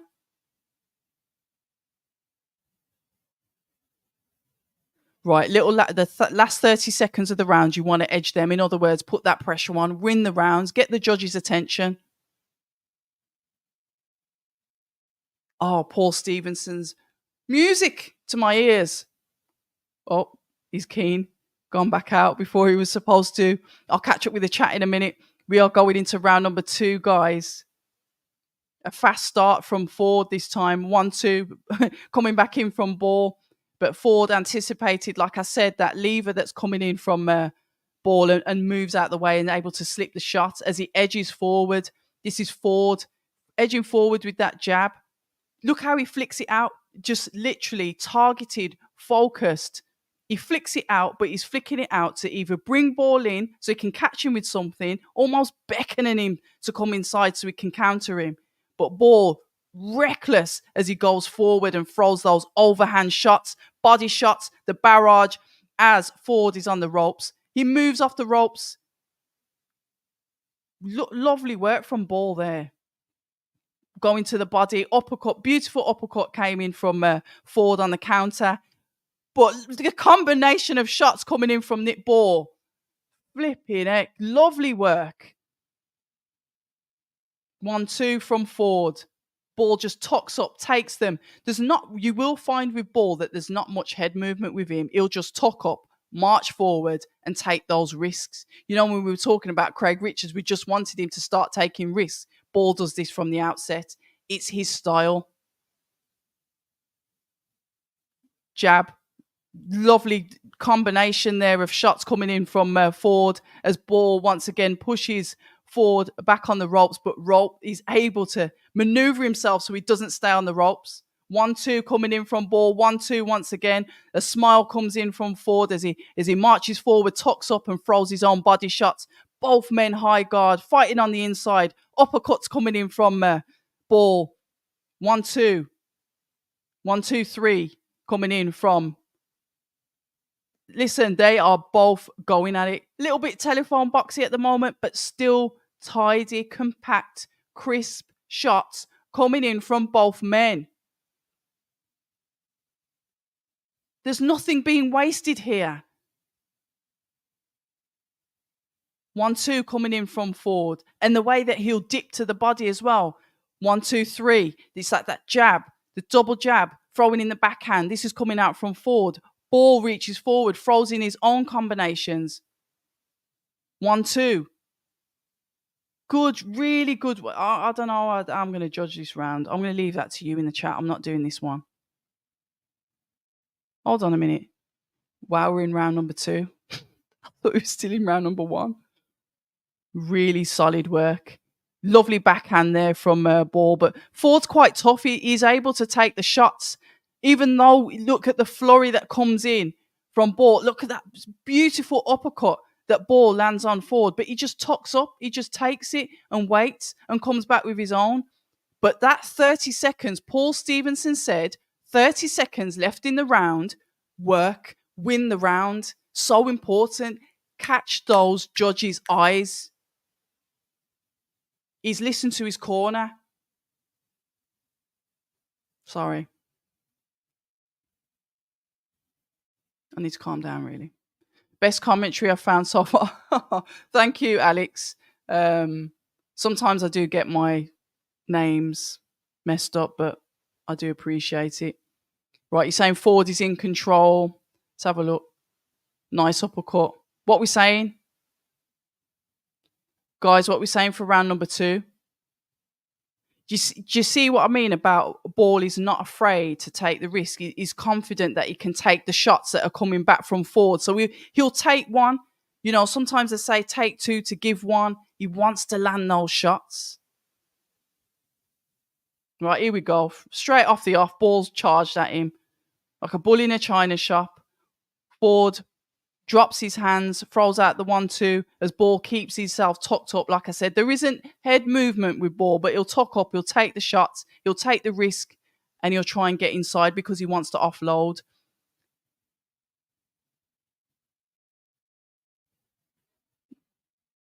Both of them, I'd say both of the guys are giving back as good as they're getting.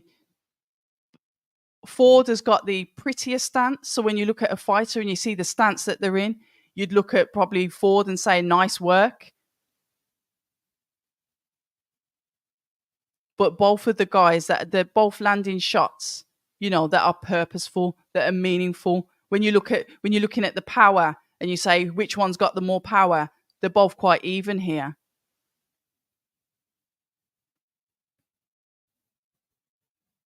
The audience, you can see some of the members of the audience nodding in appreciation. It literally is a 2-in and a throw-in with these guys, and Ball is strong. Ford is strong. They're both accurate. One lands 1, the other lands 1. One lands 3, the other lands 3. Good work. The jab going out from Ford. 1-2 coming from Ford.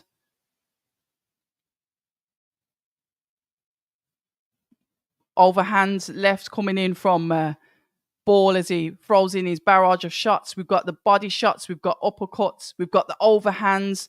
Good combination. Good variation, I should say, of shots coming in from Ball as Ford throws out the jab and the uppercut of his own. I love that. You look at that. You look at the jab. Both of them are doing really good work. We're even sort of like getting a little bit of mirrored shots from both of them, except for the overhands. The overhands are obviously coming in from Ball as the shorter fighter. But when you're looking at the variation of shots, they're both doing really well. They're attacking the head and the body. It's not just straight head shots.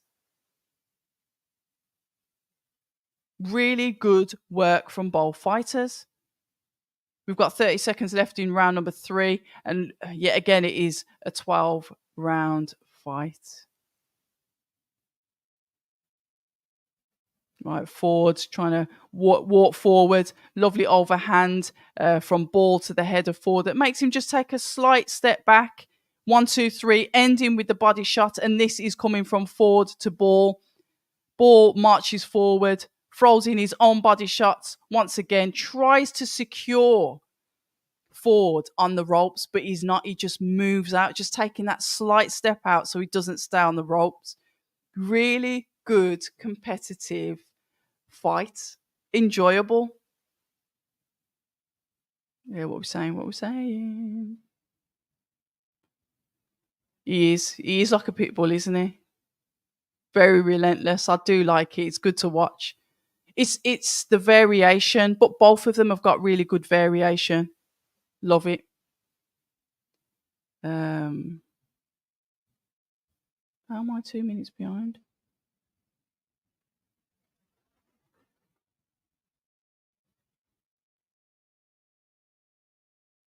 Very good fight. Let me just open this app again. If you lot are saying that I'm behind, what a bloody nightmare with this. Always happens. The zone on the phone. The zone on the phone. Come on. Live purchased. Right, round 4, and we've got, what, 2.5 minutes left of round number 4 I've got now. So I probably was behind. I don't know why I was behind. 1, 2. Once again, Ford tries to push him up against the ropes. Not Ford. Ball tries to push Ford up against the ropes. I stand corrected. But he manages to maneuver away from them. High guard coming in from Ball as Ford has, both men have their different styles of stances that seem to work from them. If I'm going to be honest, there's not really much head movement, you could say, from Ford as well. But somebody's gum shield dropped out. What was that? 1, 2, 3, 4 coming in from Ball as Ford once again on the ropes. He throws out his own attack. 1, 2 coming in from Ball. Body shot coming in from Ford. 1 minute 37 seconds left of round number 4 of 12. And like I said, look at the barrage of shots coming in from Ball. Lovely work. That double jab coming out and the backhand coming in from Ford. I'd like now to actually see the look on Frank Warren and Eddie Hearn's face. 1, 2. How have you guys got this? Because they're both doing well, I'm going to keep out of this one. 1, 2. 1, 2 coming back in to Ball from Ford. Ball answers. Once again, Ford on the ropes as he throws the barrage of shots. Ford grabs Ball and puts him in the clinch. The ref separates the two. Ball on the front foot, throwing in the jab, looking to put that work in once again. Getting Ford, backing him up on the ropes, uppercuts, hooks, overhands. Ford answers with his own, forcing Ball back. Ford now off the ropes, taking that slight pivot once again. That turning to the left as Ball once again comes with that inside work, the body shots, the uppercuts, the overhands. We're getting some answers back from Ford, but it's losing. The answers are losing their crispness, their power. And I'm telling you now, Ball is really putting this work in. And the shots, when they did come back from Ford, didn't have that power, that oomph in them. I'm loving this. Absolutely loving this. He's landing on the gloves, but he's also getting those uppercuts in that aren't landing on the gloves, that are going through and landing on the body. Metal Box, how you doing? Ball wasting most shots. Over 100k on the pit. We did well. Made the was it the Daily Mirror as well? I think it made the Daily Mirror. Right, here we go. Seconds out. Round number 5. Round number 5 of 12. Right, here we go. Both fighters in the center of the ring. Ball, once again, with his high guard, throws in a cheeky uppercut that scrapes the face of Ford. Ford, once again, keeping that jab hand out to throw the backhand. He's sort of like double jab to throw the backhand. Lovely stance he's got. Ford's got a lovely boxing stance. 1, 2, which is the overhand. I think that was the overhand left coming in from Ball.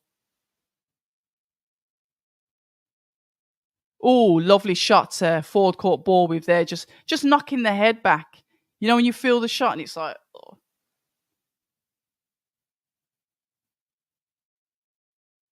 One, two coming back in from Ford. The jab coming in from Ford. The jab once again flicks out from Ford, just falling short of the face of Ball. Ball tucks up. The 1, 2 coming back in. Backhand coming in from Ball there. Once again, trying to push Ford back onto the ropes, but it doesn't work. I tell you what, that is tough. I tell you what, this Ball is once again the uppercut. More success here. Body shot coming in from Forward to Ball. Another body shot. I'm looking here. Hold on a minute. 1-2. Right. I'm seeing more power shots or more purpose coming in from Ball. Let me know, guys. It just seems as if the zing, as if the powers come out of them Ford. Beautiful work once again. And I think Ford's face is looking a little bit swollen here. Ball is literally going at it. Uppercuts. Look at these uppercuts that he's landing. Really, look at that body shots. 1-2 body shots. Throwing the uppercut straight down the middle. That was perfectly landed on the chin of Ford. And then Ball starts to move. Start to really show that ring generalship. 1-2 coming back in from Ford as a combinations. The barrage, these are the ones that can cause a fighter to be concussed. We've seen this.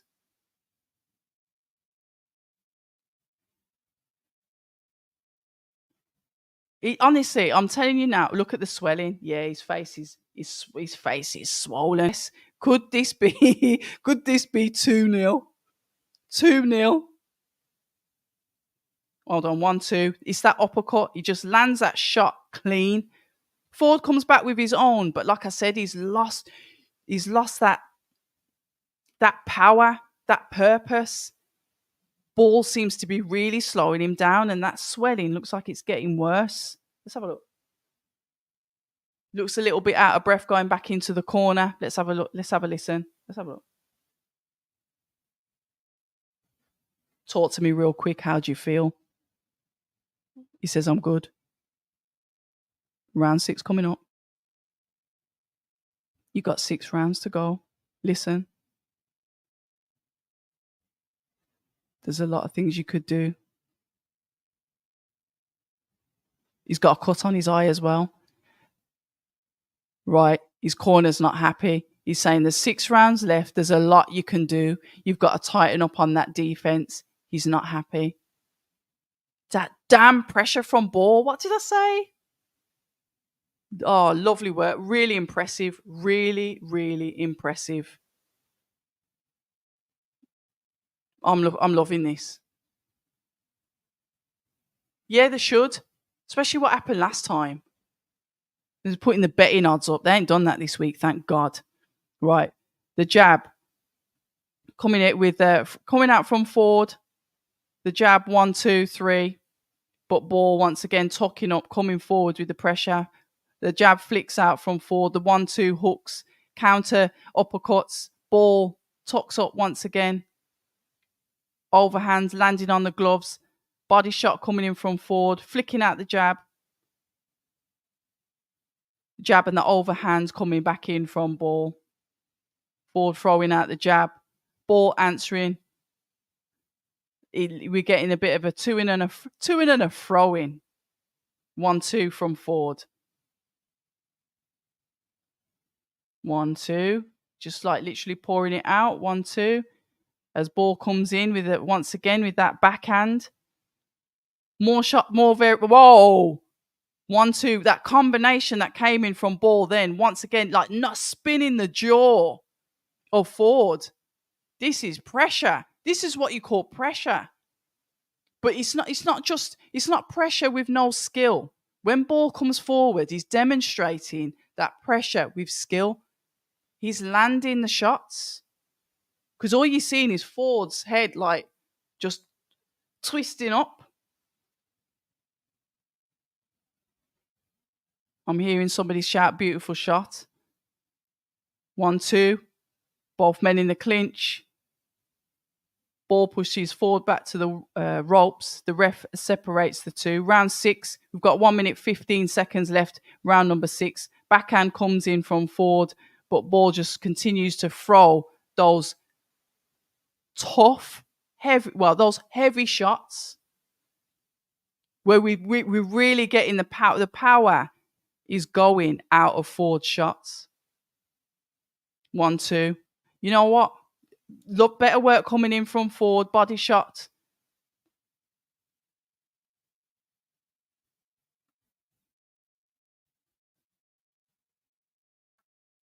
Right, the jab coming out from Ford.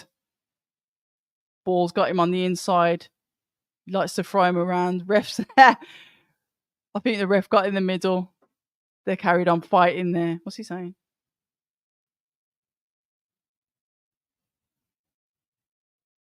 Right. Jab, jab.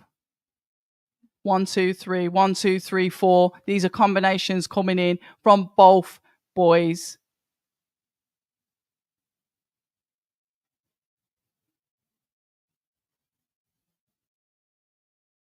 Beautiful work. Once again, look at the variation of shots that's coming in from Ball as he pushes forward onto the ropes. Ford's coming back with his own counters, but like I said, the more dominant, what seems to be more powerful work is coming in from our Nick Ball from Liverpool. Shout out to Liverpool Massive.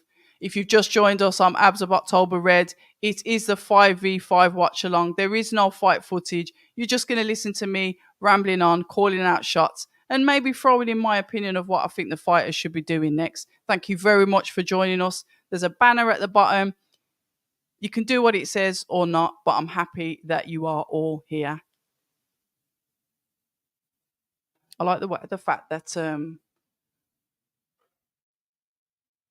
Ball stands up in the corner as well. Ford's cut, yeah. Ford favouring the play at the moment. Fort Red. I'm not a sweetheart. I'm far from a sweetheart. Yeah, he is. He's a wrecking ball for real, isn't he? Ball's balling. Yeah. Hold on, here we go. Right, here we go. You know, sometimes when you look at what Ball's doing, it almost looks like he's not looking where he's punching, but he's still able to land the punches. You know, because the way he tucks up, you can think, how can he see out of such a tight guard? But he lands so accurate. Lovely uppercut there from Ford, even though his face is looking more swollen as we go on.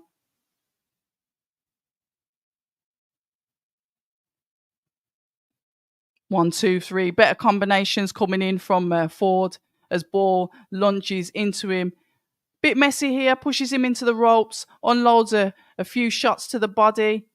Ford once again is able to move away from the ropes, keeping his jab hand out, but that is not saving him because once again, Ball is coming in with the barrage, the body shots, the uppercut, as Ford lands two body shots to the body of Ball, but Ball throws back, throwing his own counters, throwing his uppercuts, tucking up and standing strong. Little bit of a swirl there. 1-2 coming in from Ball to the body of Ford. Really attacking, not just the head, but the body as well. Let's have a look at his legs then. 1-2. Counters back with a 1 from Ford. Nick Ball finishes once again with the combination that goes to the head, throws in the uppercut, and bullies Ford, pushing him back up towards the ropes. 1, 2, 3, 4 coming in from Ball. Ford throws back his own, pushing Ball back, sorry. Oh, beautiful hook landed. Beautiful. Oh, it's turning. The tables are turning. The tables are turning. That was a beautiful clean hook landed on the jaw of a Ball there from Ford. That wobbled him. That's what Eddie earned up. Here we go.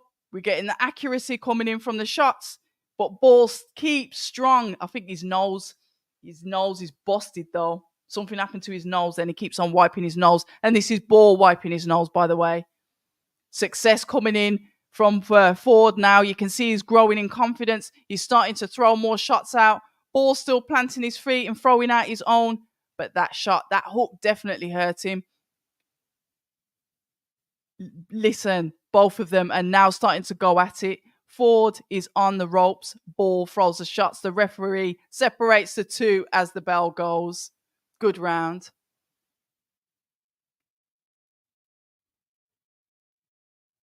Yeah, free. Yeah, his nose. Ugh. 3-1 to Ball. I hope Ball doesn't gas. I don't know. He's quite tough, isn't he?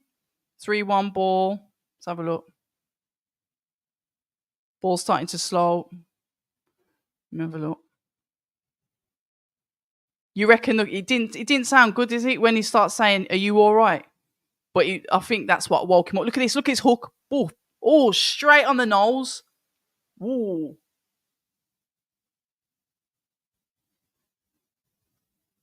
Queensbury are getting a clean sweep here tonight. He's hurt, Ray. His nose is busted. Yeah, there's a gearing him on, telling him to go for it. Love this.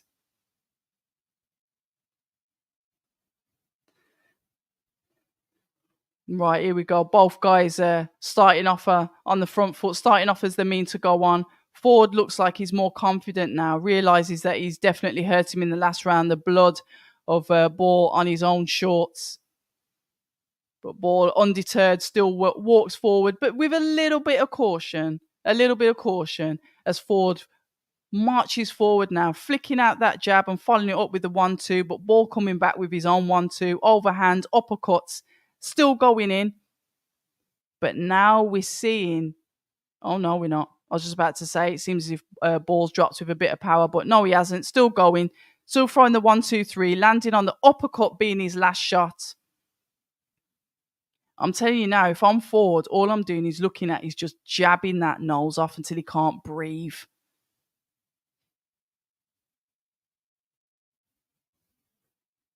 Round number 8 of 12. Good fight. Uh-oh. I think he's caught him with a... Yeah, I think he's caught him with another shot on his nose there. The blood has just literally spurted out.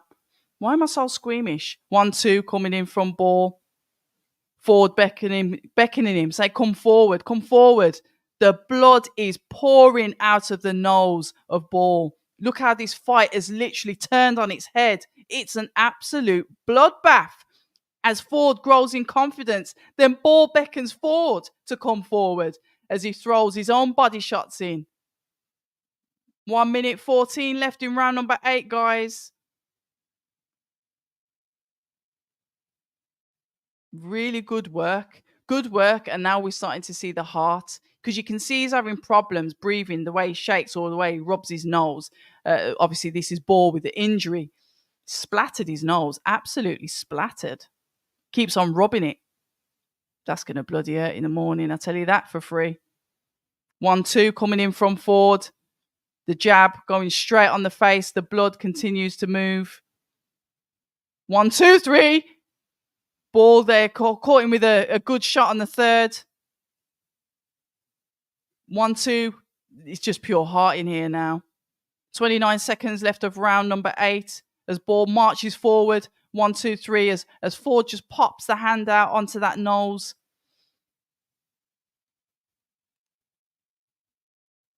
Jab coming in from Ford.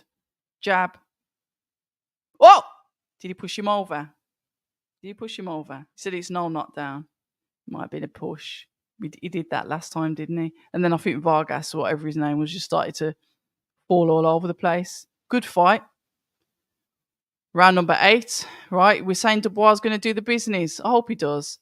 Tony, good evening. How are you doing? Gutted about Craig. Hope he's all right. I know you were over there because I spoke to Danny earlier. Boyle can do this. Brilliant boxing from Ball. He is, isn't he? He's so accurate. But that nose shot, you see, the shot literally just went there and just literally just snapped it. Ooh. Ford's into himself now, though. Ford's definitely got that confidence now. Yeah, he's got the egg under it. Eddie needs to slap him. Wow, Matchroom taking a beating.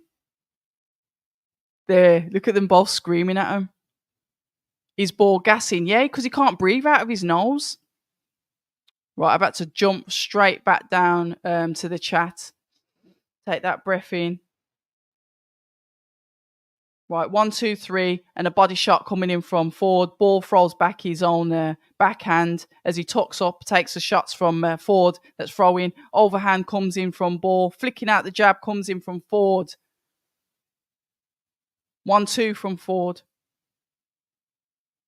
Jab to the body from ball. Overhand from ball. Overhand from ball. A hook comes from Ford. 1-2 from Ford. 1-2, 3, 4 from ball. The fourth didn't land. 1-2, 3.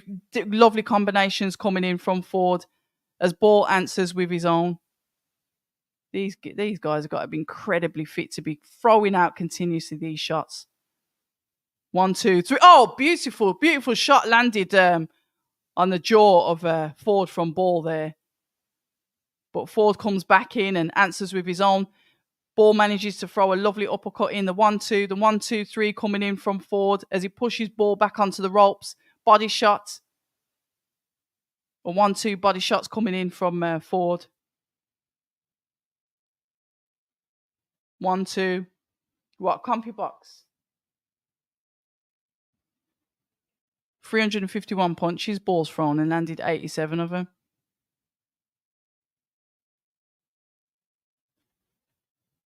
Right, the jab comes out from Ford.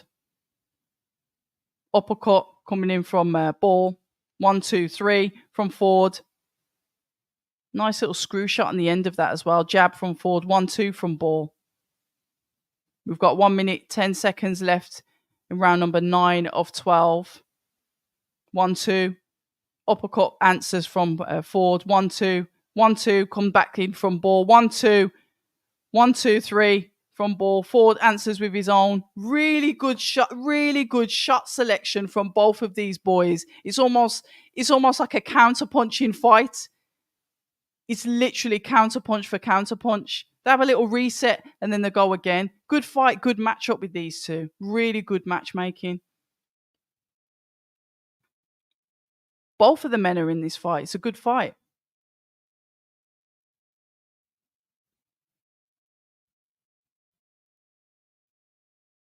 Literally, as Ball went in with the shots there, he starts to bully them, starts to rag them about a bit, doesn't he? Telling him to stop. The ref having a word saying stop pushing. 1-2, 3 coming in from Ford. Body shots. The clappers are going. We've got 10 seconds left. 1-2. We talk about winning the round. This is what Ball needs to start doing. Needs to start winning these last rounds now. Yeah, Ford's definitely growing in confidence. Yeah, I thought he did. What are you saying, 4-4? Deontay Wilder's walked in with Shelley Finkel. Close round, but it's Ford's. 5-3 to Ball. Ford won round 8. I agree with you there. You started to work him out for sure. Ford turning the tables, yeah. But we like that though. It's not one-sided, is it? As in throughout the whole fight. Ford's getting confident, totally agree. Ball needs to throw more combos, keeps loading up. His output's dropped. To be fair, yep, I agree with you. Ford's taking over. It's coming alive. Yeah, everyone's saying the same thing. That Knowles changed the fight. Yeah, spot on. Ford's going to win this. Unfortunately. I did want Ball to win, to be fair, so. Right, round number 10. You know what I didn't do? I didn't bring any food. Ball's definitely still in the fight. He's not out of it. We've got 2 rounds left anyway, ain't we? Well, 3, if you count the one that we're in. Really good punch selection coming in from both guys. Not interested in their scorecards. I'll wait for the judges. Thank you very much. As Ford flicks out the jab, lands the 3 on the body of Ball, but Ball launches into him and throws off a barrage of shots. 1-2, 3, 4 coming in from Ford. 1-2 coming in from Ball. He answers. Tries to push Ford back on the ropes, but it's not working. 1-2 coming in from Ball. 1-2. Little tippy-tappy there from Ford. Ball comes in with a plethora of... He comes in with like loads of shots, but then Ford answers. the same. The judges might have a little bit of a nightmare on this. I'd say that Ford's definitely coming into this part of the fight since the nose, as like you guys said in the chat.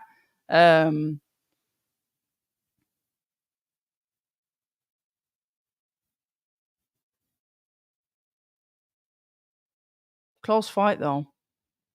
I think it's a close fight. I'm not going to score this one. I ain't even going to bother.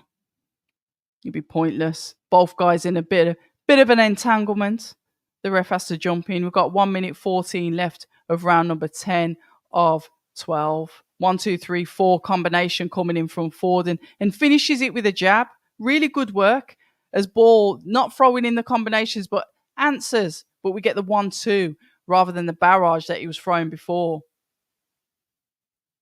I think Ford's really started to suss him out now because every time he's coming forward, Ford's able to push him back. He sort of like calculated what he was going to do. Took him a few rounds, but he's in there. It's where you see that kind of that IQ that comes in, downloading that data and working out how you can get someone. But the thing is with Ball, he's still quite relentless. He's still willing to come forward. He's prepared to take those risks. There's boxing and there's boxers and then there's fighters, isn't there? And sometimes you're blessed to see talent that's got the both. But when you're in those deep waters or when your face is splattered, when you know you can't breathe properly, you're going to dig deep and still be able to fight. Not everyone can do that. Really good work. He's definitely still in it. Wilder's here. He's leaving in the back. Oh my God, you lot are brutal. Can you see a draw? You think it's that close? Ford is picking his shots. Ford really finding a home for that left hand. Yeah. Ball needs to win the last two. I've got it level going into that. Yeah.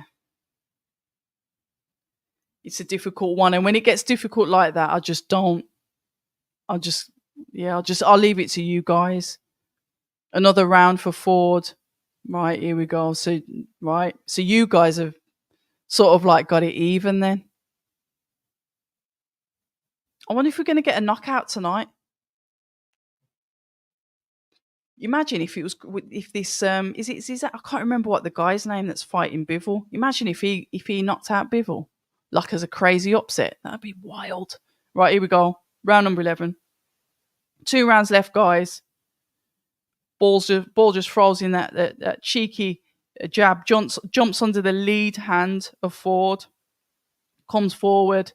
A little bit more, let's go and get this now. A little bit more urgency I'm sensing in Ball, which is obviously due to what his corner said to him or what he knows personally himself. I didn't listen to the corner because I was too busy rabbiting.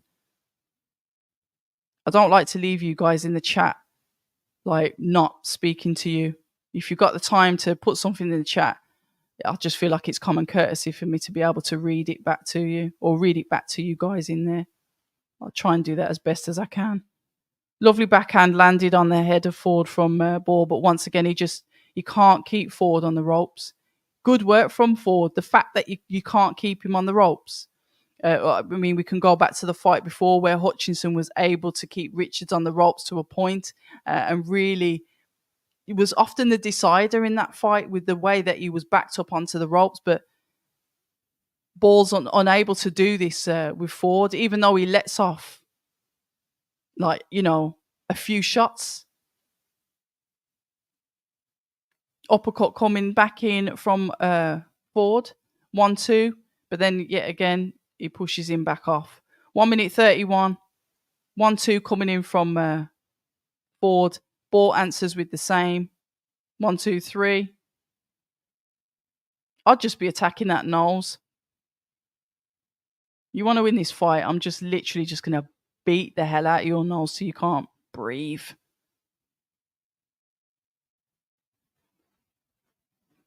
One, two.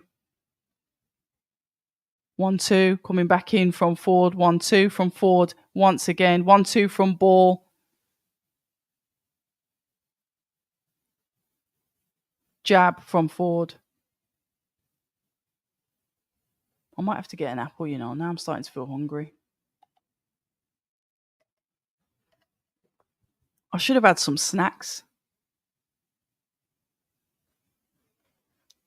Nice little cheeky hook round the back of the guard. Clever. I like those hooks. Those are the ones that perforate your eardrums from forward.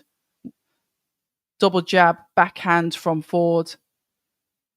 Ball comes in with his backhand of his own. The blood is starting to cover those white shorts of his. 1-2. Good fight, but I'd say that Ford is definitely coming into himself here. What's wrong with the ref? Why did he stop that?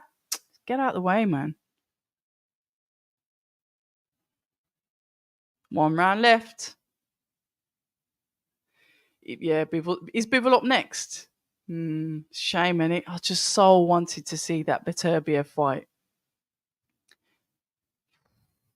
I think it's to do with him keeping his belt, isn't it? Because obviously he wants to have that, what is it, the proof of injury from Beterbiev. I think they're like, okay, you need to defend it. Yeah, some good work. You got Ball winning that round. Ball needed that round. He just nicked it. Close fight. And you're saying 6-5 to Ball. Ball won round 11. Ford needs the last round to make it a draw.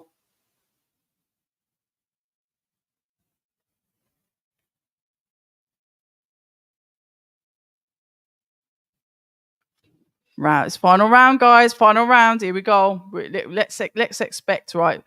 Ford starts off strong with a double jab. Comes back in with a jab. The hook. 1-2 from Ball. Ford throwing more of the shots. 1-2 from Ford. Double jab, backhand from Ball. As he wipes his nose, that he just can't breathe out of it, can he? Yeah, it's really causing him problems. This was a turning point for the fight.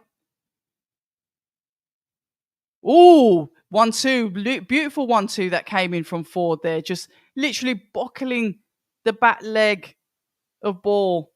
Looking uncomfortable in there, but he comes through with a barrage of shots. He gets Ford on the ropes and the one counter. Look at the legs of Ball. I don't like his legs.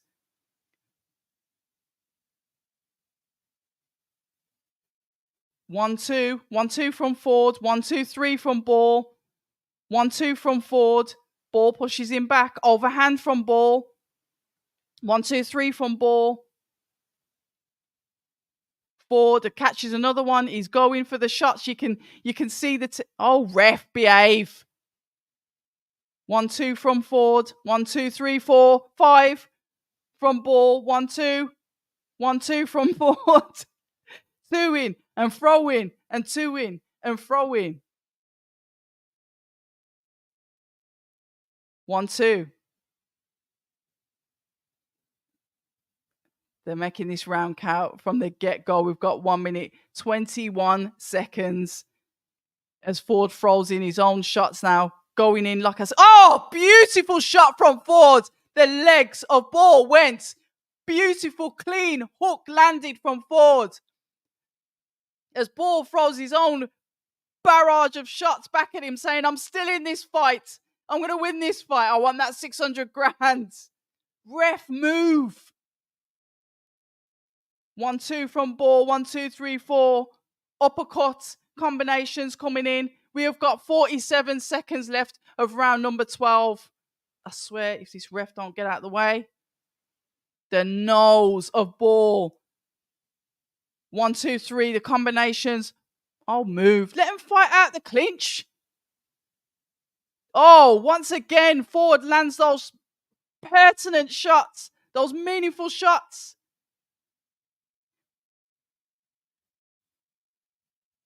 1-2 from Ford. 1-2 from Ball. You've got Frank Warren on his feet. I think Eddie's going round to one side. They are going at it. The 10-second clappers go. Both of them not giving in. To the bell. Win the round. Oh, beautiful work. What a fight. What a fight. I don't know who's won this. What a bloody good fight that was. What a damn good fight. Now that was a fight. Absolute warriors. That's what I'm saying. And to be fair, on comms, they've just said if this is a draw, such epic work, no points on their scoreboard if it's a draw.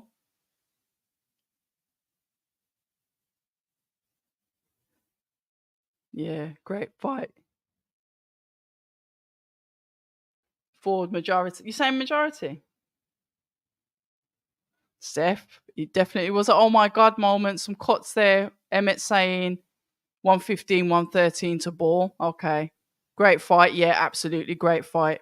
This is what we want though, isn't it? Frank's in the ring. Oh, look at his nose. Oh. It's like someone's had a hammer to it.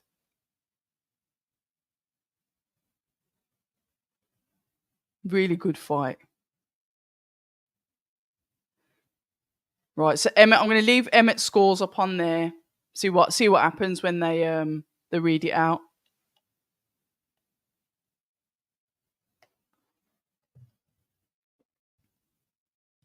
Really good fight. They're going to have terrible headaches in the morning, but my God, were we entertained.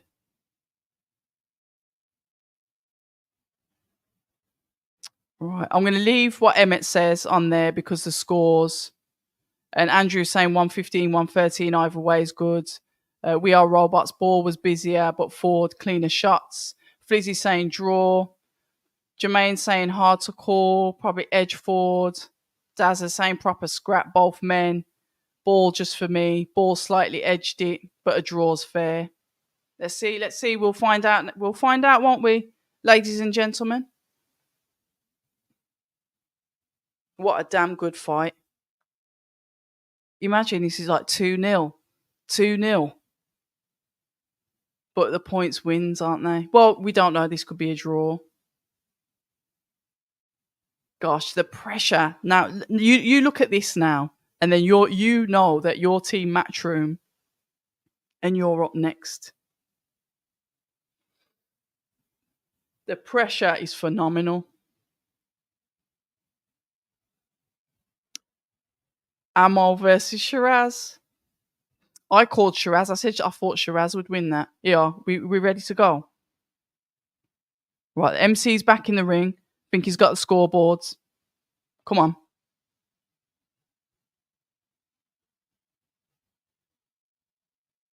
12 rounds. Okay. I think they're going to give it to Ford, you know. Split decision. 115. 113. Okay. Someone said that way.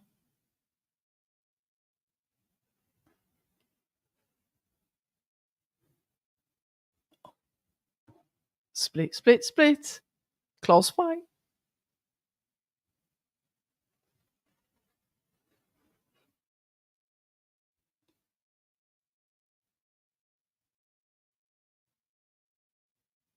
Ball's got it. Ball's got it. Ball's got it. He's done it. Look at Frank Warren's face. An absolute picture. Eddie's fuming. Oh, this is epic. You know this. I said, oh yeah, I'm not bothered about going there. But you see something like this, like a tournament. I actually would have liked to have been there. Oh look. I'm so happy for Nick. So happy for him. Paul Stevenson, fantastic coach. 2-0. 2-0. It's like a football match. Oh, look, Ball's emotional, bless him. I am happy for Nick. Very happy for him. Commiserations to Ray Ford. Commiserations. It was a close fight. Like you said, it could have been a draw. Could have gone either way. It's one of them. Congratulations to Paul. Commiserations to Ford. Frank Warren, the shoulder rolls from Frank Warren's going to be like, whoa. Really good, really, really good bout. God, I thought that was Bolmac then.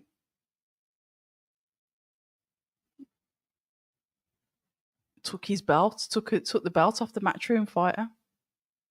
I need to hear what Frank Warren's going to say for this. Oh, his nose.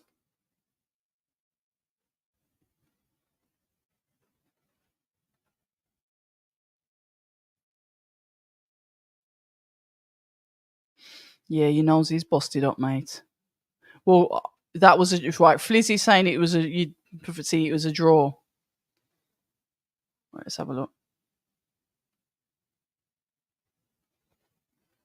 And new right man won. They need to do a rematch. If he's saying it was close by Nick, didn't win. Most of his punches were blocked. Got robbed last fight, now won tonight. Just had a feeling this would have happened. It was in the air, according to Mr. Flash. Love to see a rematch. Yeah, it's one of those good fights that you don't mind seeing a rematch. And Flizzy is second in what other people have said when they say that it was a draw. Tough for Ford, but could have gone either way. Maybe a draw. That wouldn't happen. With Ball drawing in his last fight. Can't have two in a row. And I get that. Two great fighters. Take my hat off to Ray Ford. Imagine you think you're going to get slapped that 600 grand bonus because you got right. Yeah, literally, you guys are echoing what each of you are saying, and that's a proper kneeling over the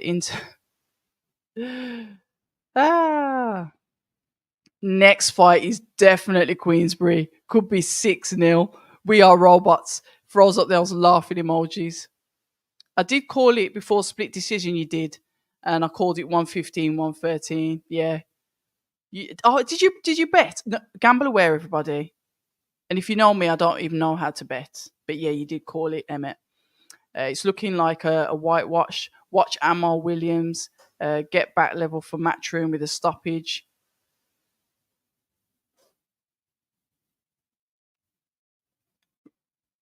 Yeah, he did right. Eddie's saying either way. He did think that Ray Ford edged it. He rolled the dice. Stayed at 126. He did say he was going to move up after the last fight, but obviously the money with this, it's like, okay, I'll stay. But we know that Ray Ford has mentioned that he does need to go up. Would like to see a rematch.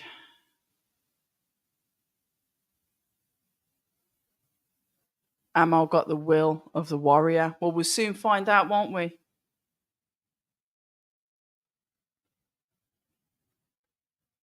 I'd be gutted. It was a close fight. Fair play to him.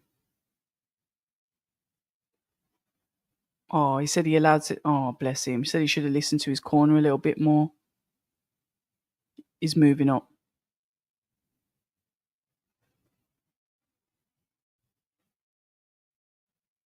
That's what I mean. Money talks. Stay down at a weight he probably shouldn't even been fighting at when he's mentioned going up before, but commiserations, lovely guy, but very polite, respectful. Yeah, good fight though.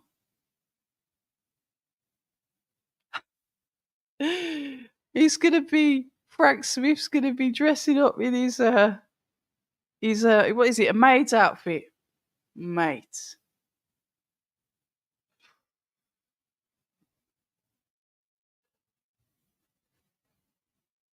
Bivol up next. I'm gonna walk the dog.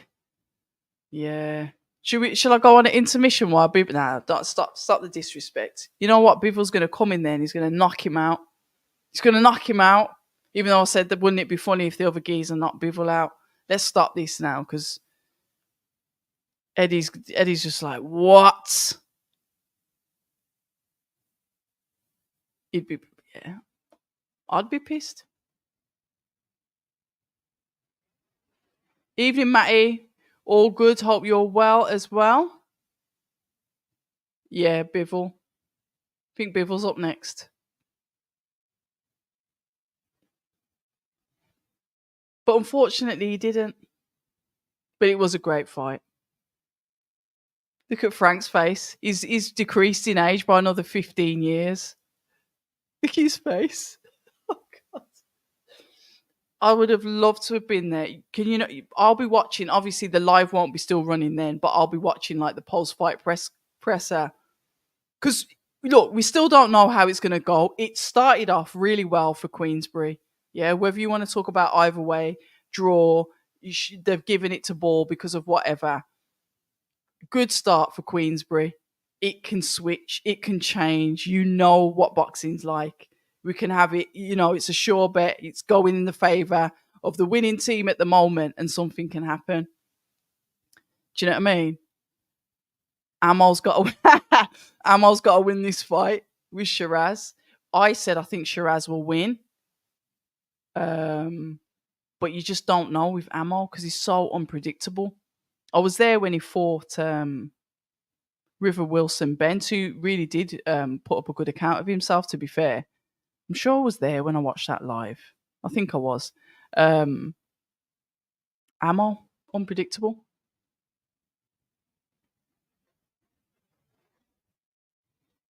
Amal's got serious pressure on him. Or yeah, well he has, hasn't he? Because what we've got, Amal, Bivol, and then the last one's the two heavyweights. Can you imagine them in the changing room? Nothing beats a good 50-50 fight. Great effort from both. I've been a fan of Ball since his fight against Isaac Lowe. Yeah. Ford will come again. Of course he will. And he's going up in weight anyway. Right, we've got the boys warming up. Shiraz and Amal warming up.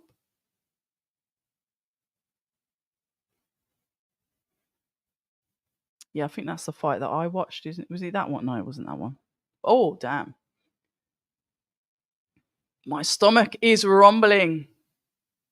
Oh, that's nice. You enjoy your food.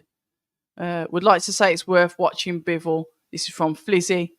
You know what? It might be a really good listen. It could be a clinic, but a clinic with a knockout.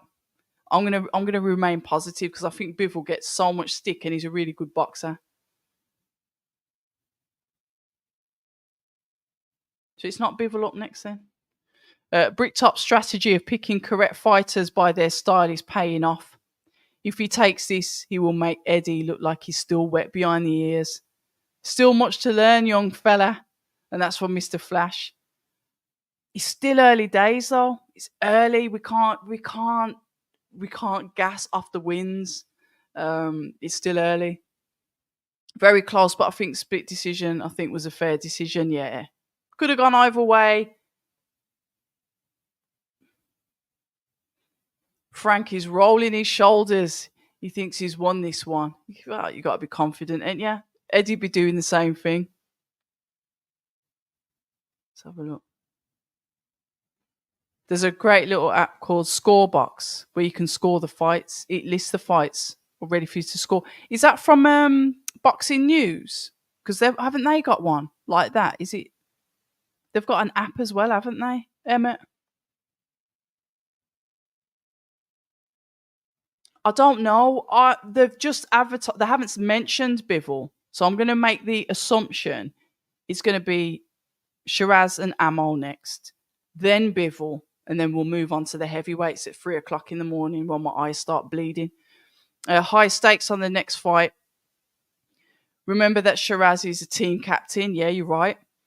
So he could win up to 4 points with a knockout. That will put Queensberry far ahead. That is a tough one to come back from, isn't it? Yeah, I think, top rank PBC. I think they mentioned potential Oscar De La Hoya and obviously top rank Bob Arum getting involved. Yeah, it's good, but it's good though, isn't it? Don't you think it's more enjoyable to do it competitive like this because you are putting in the best. The matchups are brilliant, and the fights are more exciting. And when they're more exciting, look, it's what 10 o'clock, nearly 10 o'clock. We've been going for like what 2.5 hours, and it doesn't seem that long. It might do to you if you're bored out your brains, but for me, it's gone very, very quick. But I'll start to dip in a bit. Oh, it's score, but I don't know. Okay, fair enough. Matty's saying, I'll score it how I see it. I don't need to be told who I think wins. And Shiraz is the next best thing in boxing.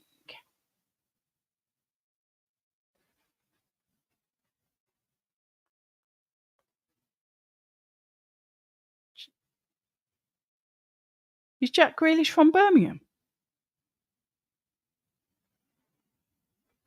Recognise that accent.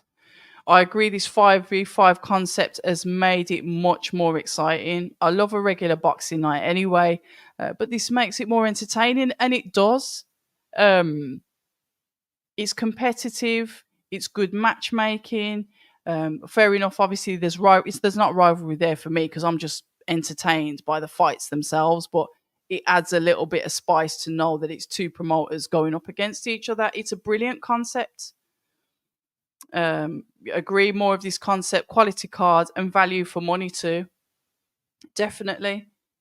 And look, it's beautiful out there in Saudi, but can you imagine if when they do the UK leg of this?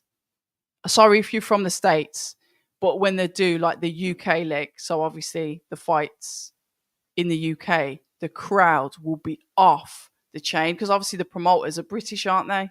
So it's going to be more electric when they do it here. Hopefully they will do it here. We're here in Wembley, aren't we? And 4Ds is saying it's good to see good to see 5 close fights on a card. It's how it should be. UFC, every fight is 50-50 against similarly ranked opponents. And yeah, we do need that. And I did say that when they slapped off that 300, what is it? 3 million. I said, that's UFC style, the bonus. It's like you win this and you get this bonus. I think it's brilliant. It's an incentive, isn't it? Because obviously you know how much you're going to get paid. And then the thought that you could get an extra 600 on top of that. Come on. That's motivation. Oh, and I must say, if my internet goes off, it's because I've got terrible Wi-Fi. But I'll log back on. But you just might have a blank screen. It happens. It's happened before. I don't know. How long's a piece of string? Philip, good evening to you. Yeah, Hamza's good. Oh, look at Coogan on DAZN. Oh, you know what? It's really nice to see Coogan on the main feed because he started this YouTube game. Absolute brilliant to see that. Got a lot of time for him. Yeah, bonus makes the fighters go harder for sure, and you can definitely see it tonight. Yeah, but it's not I don't know what the proper attire name is. Money is not a proud problem for Saudi Arabia. They have billions or trillions more like. Yeah, absolute great start to the card. Not a boring fight yet. Oh, I'll get to that comment in a minute, Flizzy. Coogan doing big things. And he's been very, like I said, Coogan has been extremely helpful to me when I started. Give me some sound advice, which I've listened to, and he's just very helpful. And he checks in on me now and again just to see how I'm doing and whatnot. So I've got a lot of time for Coogan. Yes, Flizzy, I did see that because one of the awesome guys that I follow on X, is it Cryptic something? He put up what's happening with Lawrence, etc. And I says, oh, where's the video? Because there's so much content. I missed it, but it was sort of Lawrence was saying that, he wouldn't mind just sitting down having a chat with Eddie. There's some, I don't know where the insinuations come from that maybe Lawrence is now a free agent, because then when Eddie was asked, would you take him back? Eddie's like, I don't think we could really do anything for him, but, I don't hold any grudges, but I heard that he might be signed with, and I thought, but then he didn't say anything. So if he was signed with Boxer, wouldn't you just say that you were signed with Boxer? Has Lawrence jumped ship and gone somewhere else? Because I did find it, I know that he lives over that way, but I thought, what's he up to? Is he signing with a different promoter? Who knows? Yeah. Oh, cool.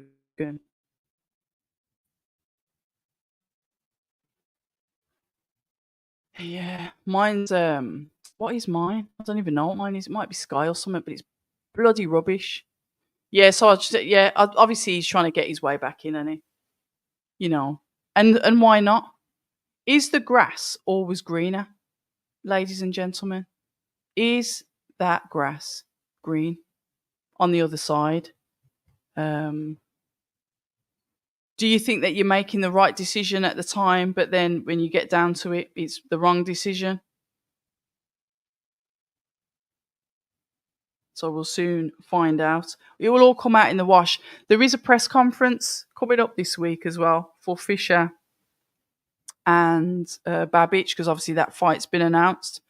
So I'll be flying down south to go to that press conference. Looking forward to that as well, because I did reach out to quite a few people in Saudi to try and get some, the online conversations with them, because obviously I'm not going to be there. But as per usual, I didn't get any except for young Craig. So yeah, we'll see what content we can get out this week.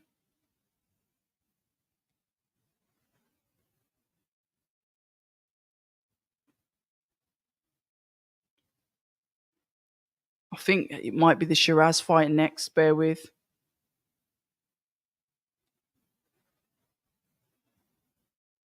It's not going to be Bivol next.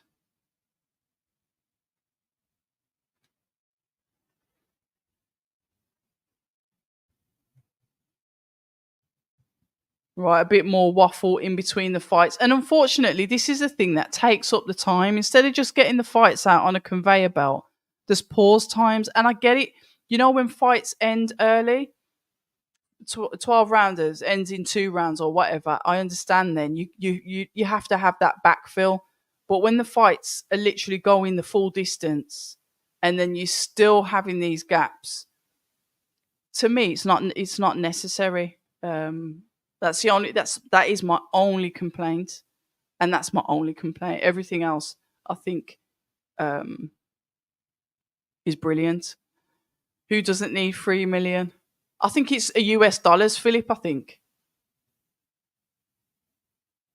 Yep, 50-50s. Cougar, bless him. He's just shy.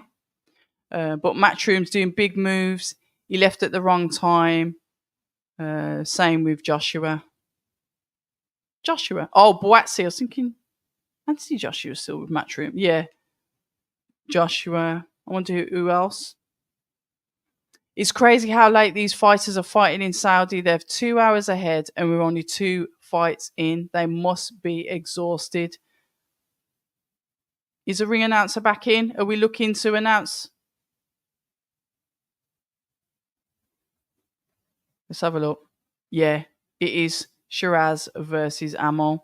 25 and 28 years old. Debut 2017 compared to Amol's 2019. We're looking at 73 rounds versus a 79. And we've got Hamza Shiraz with a 79% KO ratio compared to the 69% of Amol. Right, Taylor, the tape's done. We are finally getting the ring walk for fight number 3. But remember, guys, there's 6 fights. It's the 5v5 and the fight that should have been that wasn't. So it's 6 fights. Yeah, Chris Billum-Smith. He seems to have been all right, though. He's done all right, hasn't he? Chris, if I'm honest. The Galaxy ice cream. Oh. Yeah, he can be hurt. He can be hurt. I'll listen to Austin's walkout tune.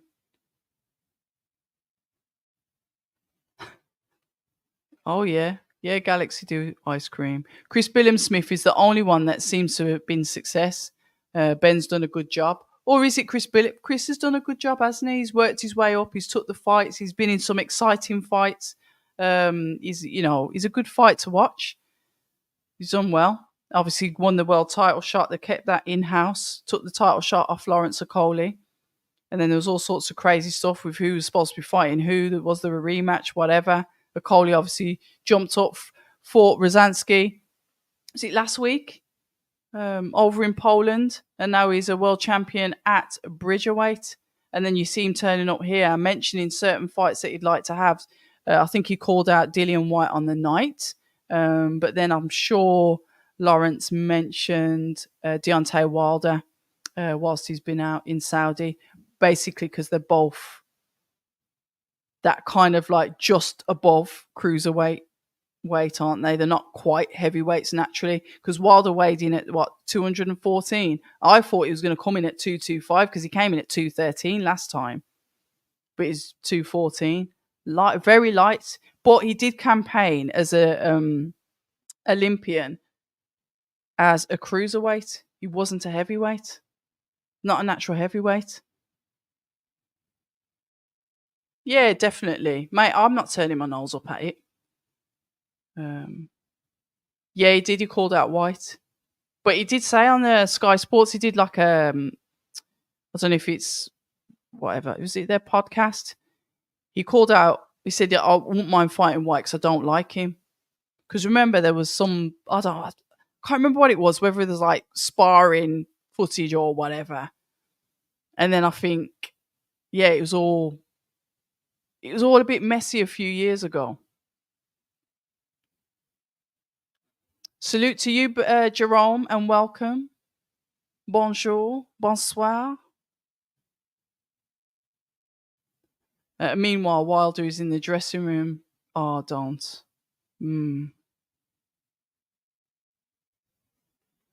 Yeah. Yeah, I remember Lawrence leaked the sparring footage with White. I didn't see it. I never saw it, but yeah, and that's it. And then Dean confronted him. There we go. Now you get my memory back. Dean stuck it on him, didn't he? Yeah, I remember that. Look at that. Look at that. A focused Shiraz. You know what? It's looking desperate, you know. I can't have a banana on live. I could have an apple though, couldn't I?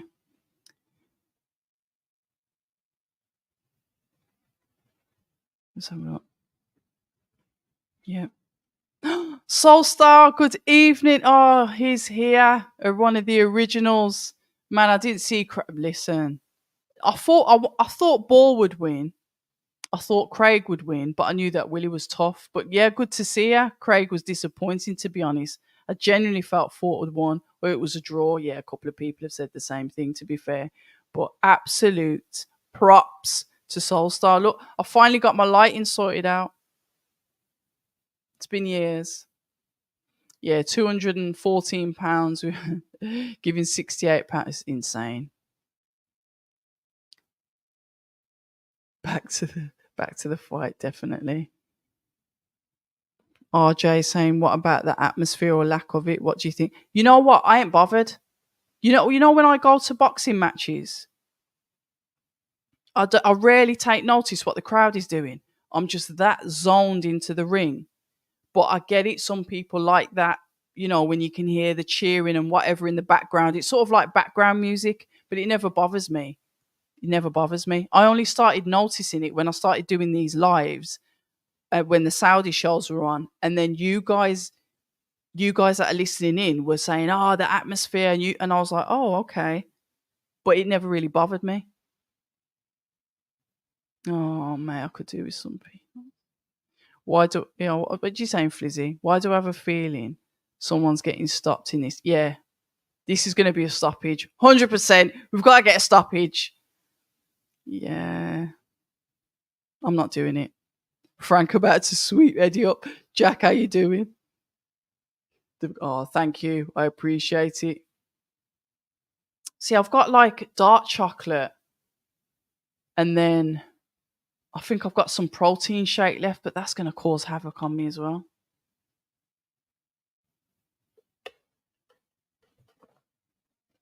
Oh, it's a tiger. So it's a tiger's tail with you. Got it. My headphone's dying already. These Beats earbuds are crap. What, 2 hours battery? I have to put like one of them in at once because the bloody battery's going to go on one of them. Don't start your rubbish. Get back on there.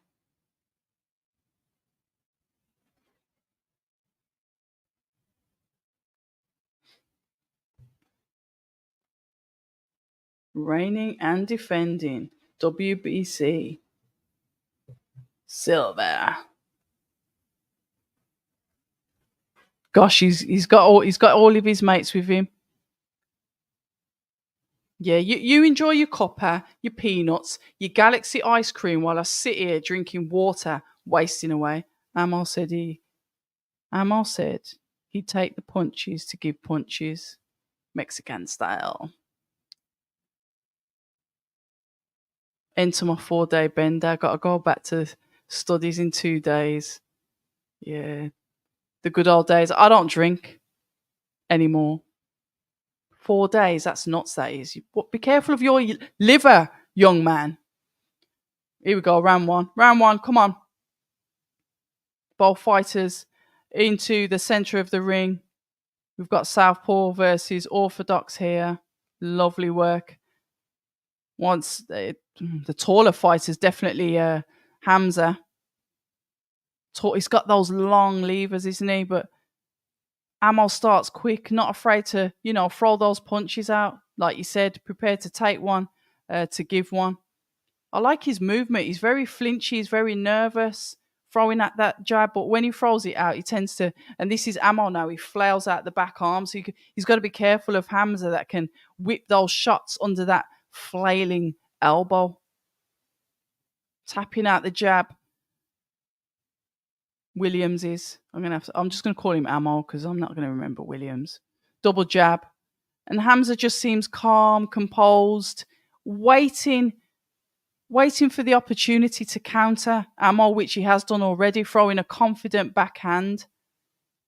He's like a bit of a giant, isn't he, Hamza? I wonder how long Amal can keep this bouncing. He's able to land though. He's flinchy. I like it. But Hamza seems to he's reserving that energy and not throwing out anything unnecessary. But Amal's still able to land the 1-2 comfortably. He flinches, keeps his guard up, gets inside. 1-2 comes back from Hamza.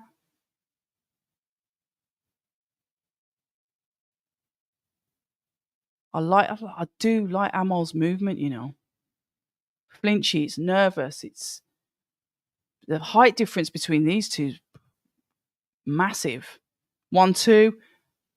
Hamza comes back with the counters, throws out the jab back to Amal. Amal's able to block it with the gloves. That flinching 1-2. Shots landing on the gloves of Hamza. This is going to be a stoppage, What are we saying, guys? Just by the way that Shiraz is so composed and not really, he's not had to turn the screw, but you can see that Amal's doing a lot of work. I don't know. I think Shiraz might do this. He might. And then Frank Warren is going to be grinning from ear to ear. Good evening. If you've just joined us, apologies. A bit late on this one. I'm Abz of October Red. If you've just joined us, we are doing a watch along for the 5v5 Matchroom versus Queensbury. Something that's allegedly been 40 years in the making. We've had some good, entertaining fights. We've had the sadness of Craig Richards losing to the very competent and strong Willie Hutchinson. We've had Ray Ford, Nick Ball go at it, where Ray Ford come unstuck and split decision, close fight. But Nick Ball was able to get his world championship belt after all. And now we are on to Williams versus Shiraz, or Shiraz versus Williams. I think it is, because Shiraz is it WBC silver? Is it silver? Correct me if I'm wrong in the chat. I know you will. There's been some really good, exciting fights so far. I'm enjoying it. It's a good night of boxing. I want the breaks to be shorter, but here we are. It's now after 10. We are fight number 3. We've got 3 fights left. I do believe that Dmitry Bivol is going to be up next, and then we move on to the final 2, which are the heavyweights. 1, 2, 3 coming back in from Hamza. Let's have a look. Williams throws out the jab. Nice, lovely high guard. Oh, beautiful backhand landed from Ammo. Oh, right on the chin of Shiraz. And he's holding on to him for dear life. Whoa, that was a beautiful shot. Look at this. Ammo's going in for the kill. He's not wasting any time. He's not keeping composed. He wants to finish him. Oh, beautiful. Shiraz just tucks up on the back foot. Starts to move a little bit more now. Parrying away that hand. That was a cracker of a shot. Right on the chin.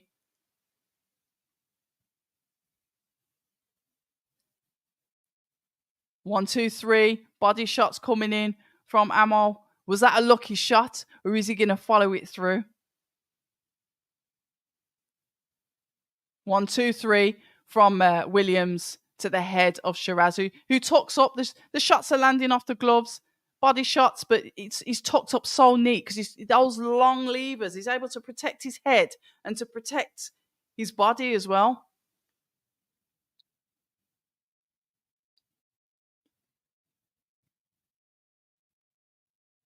One, two. Right, there we go. We're getting some good shots thrown in here from Ammo as he creeps forward. Shiraz on the back foot, jabbing to keep him away, but Ammo unfazed, coming forward.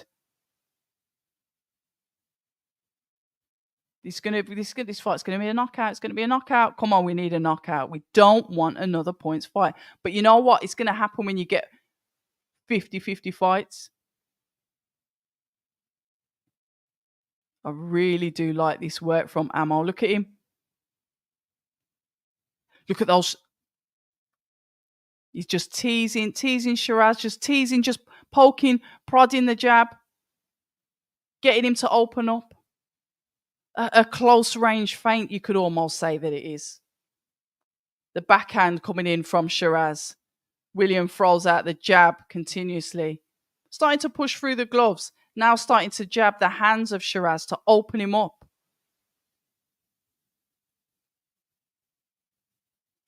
The jab. Nice, lovely jab from Williams, though. I will say that. Nice, long, purposeful jab. I do like a purposeful jab. Not so much bouncing up and down now from Ammo. He's sort of like he's focused. He's got his target and he wants to make the shots count. 1, 2 from Williams to the body of Shiraz. The bell goes. Round number 1 done.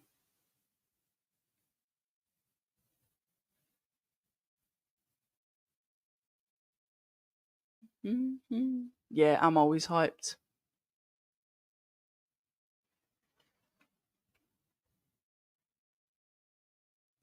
He wins and gets double points. And Eddie's going to need a hug. Yeah, bloody. I've had Beats for years, though, so I tend to just buy the same brand.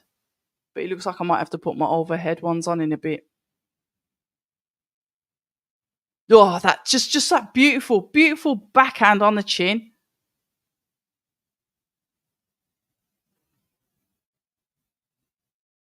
Got caught. He's 6'4". God, he's a tall kid, isn't he? Yeah, he's out here.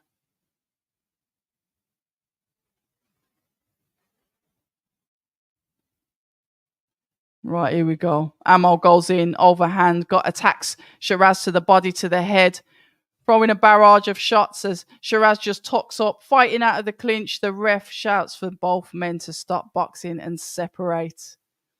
The jab coming out from Shiraz.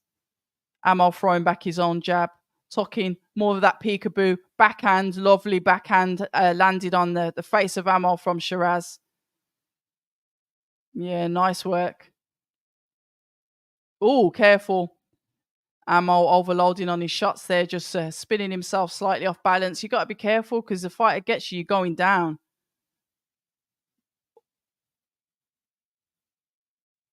Jab coming out from Shiraz. Shiraz throwing out the jab, just skimming the face, not quite in range to hit the face of Amol as he leans back, but throws his own jab, which he lands all the time. The feint. The jab comes out from Shiraz. Shiraz starting to land that backhand. 1-2. Body shot coming in from Amol. He's going to see the power. This, come on, we need a knockout. Round number 3, 1 minute, 30 seconds left of round number 3.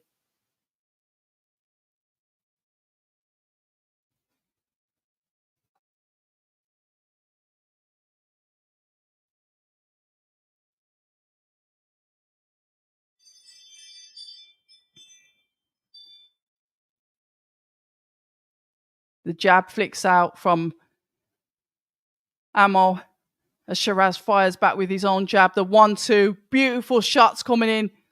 Sweeping shots coming in from Shiraz. Shiraz throws out the jab once again.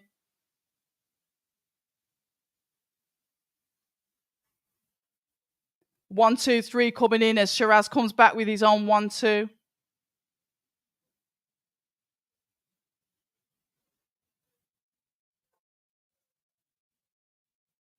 Let's have a look. The jab coming out. 1-2.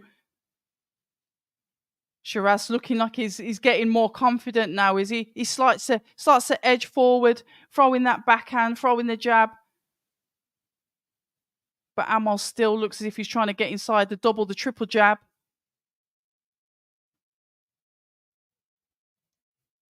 Uppercut backhand. The uppercut missed, but the backhand didn't. And this is Shiraz to Williams. 1-2. Oh, beautiful shot.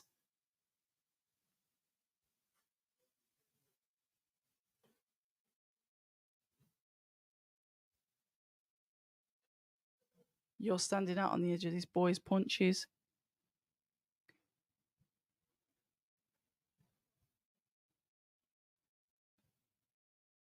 That's how we work.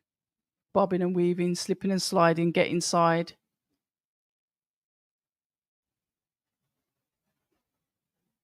Bang. Beautiful. Beautiful work. Look at the ref thinking, oh, I don't want to get clocked with one of them.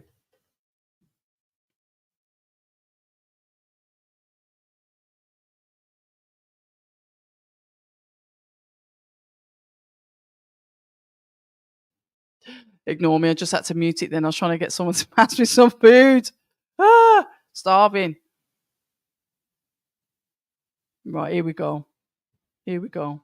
Right, we're getting that movement, that feinty, that jerky movement from Williams as he gets a good telling off from his corner, but Shiraz just keeps that hand out, ready to parry the jab that's going to come in from Amol.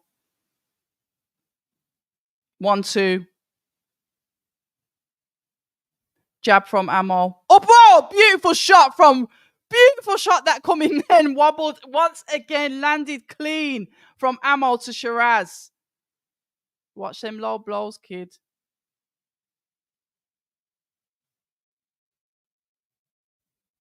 One, two, uppercuts, body shots. But literally, Shiraz is kind of like just tucking up and taking the shots. That's it. Wake up, start to hit back. It's almost like he's just tucking up, prepared to take the shots. Is he conserving energy? What is he doing? We need to see some work here.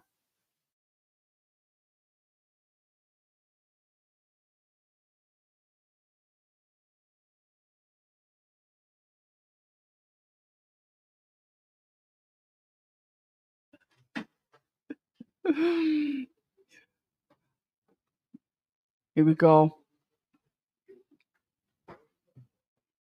Thank you. Absolutely starving. Protein shake for me, guys. Get that food to come in. Oh, I'm starving.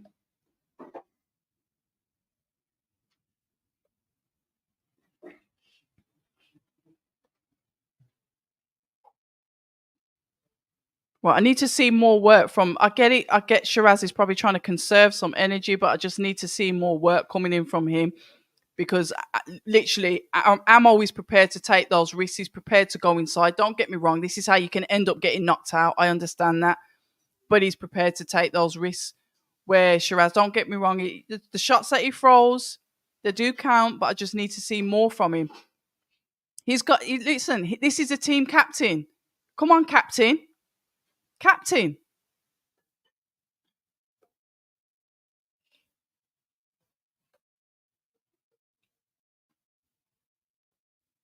Williams is doing some really good work here, but Hamza's coming and answering back. Lovely uppercut landed from Hamza.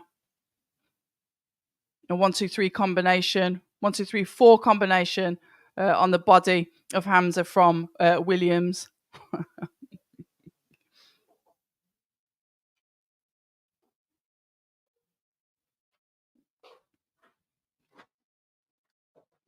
1-2-3-4 coming in from Williams. Is that Hamza looking a bit unsteady on his feet? Let's have a look at him. I don't think he likes the work rate from Williams, if I'm honest. I don't think he likes that work rate. Let's have a look in this chat.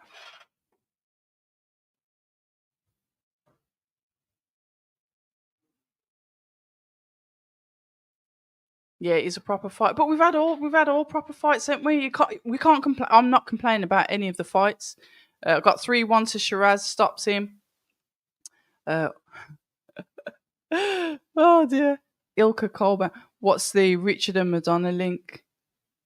They smashing or what? I don't know. You're gonna have to tweet Richard and ask him. Of course, they're not bloody smashing. You know how old that picture is. That picture is a very old picture that somebody's managed to get back circulating in the newspapers again. Good fight. Definitely tense. Right, round number 5 of 12.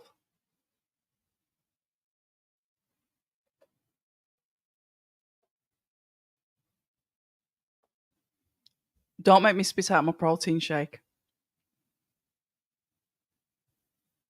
But I think Hamza's finding this work from Amal just frustrating. He's frustrating his work. See the 1-2 coming in from Shiraz. Shiraz lands a good jab. Oh, another good jab landed from Shiraz.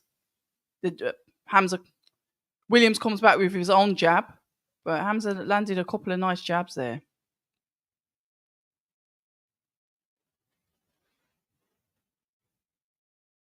The backhand landed from Shiraz. 1-2-3. Body shot. Uppercut comes back from Shiraz. 1-2 from Shiraz. Jab. Jab to the head of Williams from Shiraz. Throwing out the jab. Using that jab. Using his feet. Moving forward. The thing is, Amal's got that punch power, hasn't he? But so's Shiraz, really, to be fair. Let's not get it twisted. Excuse me. As Williams comes back in with a nice backhand there. 1-2. Lovely once again. Williams manages to land that backhand on the chin of Shiraz. 1-2-3 from Amal. Nice exchange from the both of them. They're both going at it, but still composed with it. There's nothing reckless. Proper boxing match this is.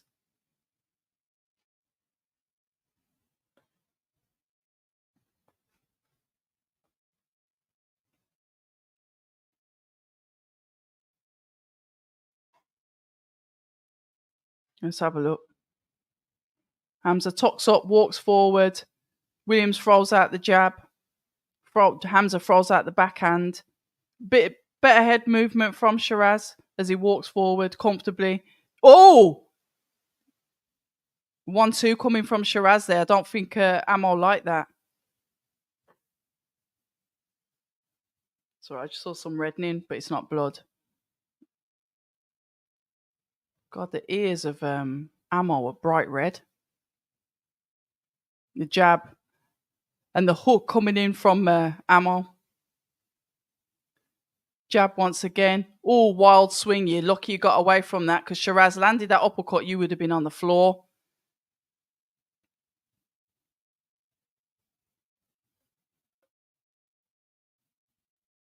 Oh, he has got some blood coming from him then. I thought I seen something that was a bit bright red. Hold on a minute.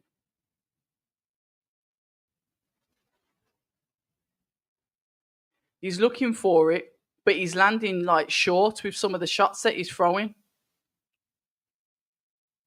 You reckon? Yeah, I need to spat my protein shake out reading that. Madonna is grooming that poor baby. Wild. Yeah, I'm glad he won as well, Simon. See, she's obviously active. Richard Riakporhe, cruiserweight, that's got fighting Chris Billum-Smith in a couple of weeks now. 3-2 Hamza, is that what we're saying? Let me know how you've got this because I'm not scoring this at all. When Shiraz throws, he needs to bring that right hand back to the guard position. I think he probably relies on the fact that he's so tall that nobody's going to be able to get to him. But the thing is, with Ammo, he's prepared to go inside. He's prepared to take the power that comes from Shiraz so he can get inside and land his own shots. I know, it does look very, very wide apart, but everyone's got different body composition, haven't they?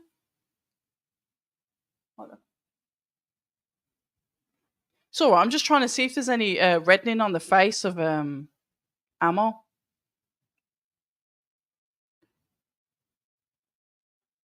Yeah, better work now. Better work coming in from both fighters. But we've seen that Shiraz is definitely starting to wake up now. Beautiful, starting to land the jab. 1-2 coming in from Shiraz. Jab comes in from Williams. Oh, beautiful jab from Shiraz on the head of Ammo as he throws back his own. Couple of the shots landing short. There's a nice unorthodox, literally jumping to an overhand there from Williams.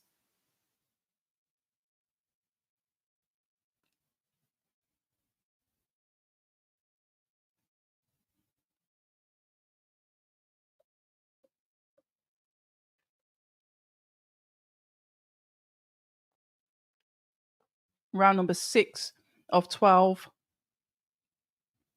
This fight has taken like a lower tempo to the one that was before. And that's the thing about boxing. You know, when you're like off your head on the electricity of a fight.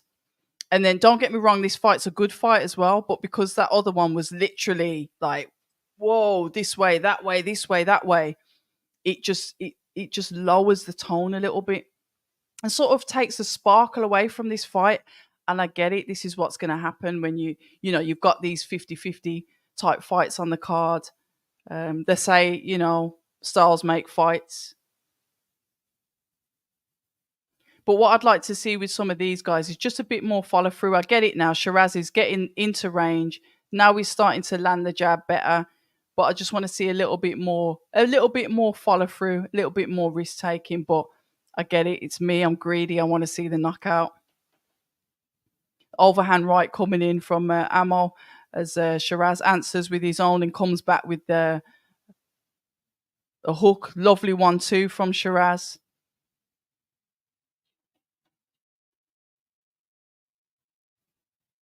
Jab once again getting flicked out by Ammo. 1-2 coming in from Shiraz. Jab from Shiraz. 10 seconds.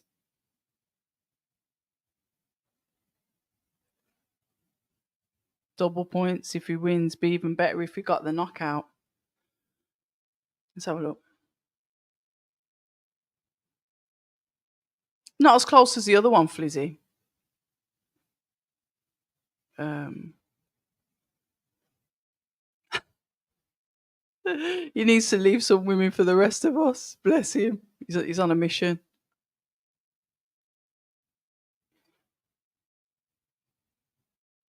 Ammo eyes closing up. Yeah, you can see the swelling, can't you? Mendoza, Fundora. Fundora's so tall. Shiraz pinging him now with that jab. Yeah, he's found it now, hasn't he?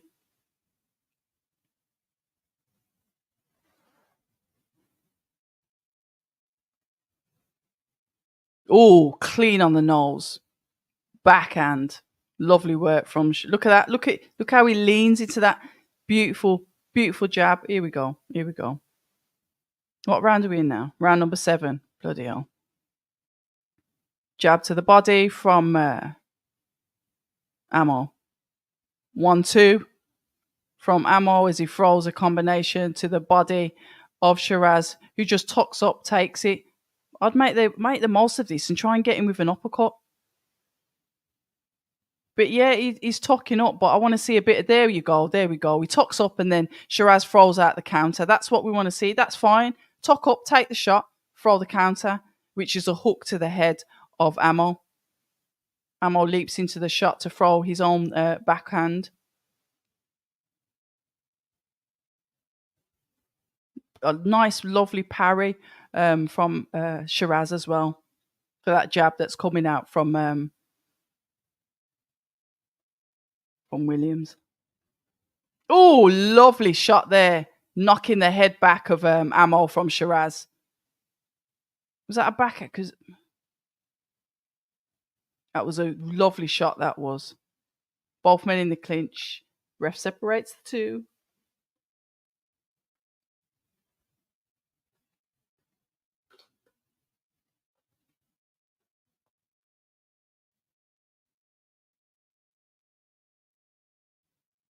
I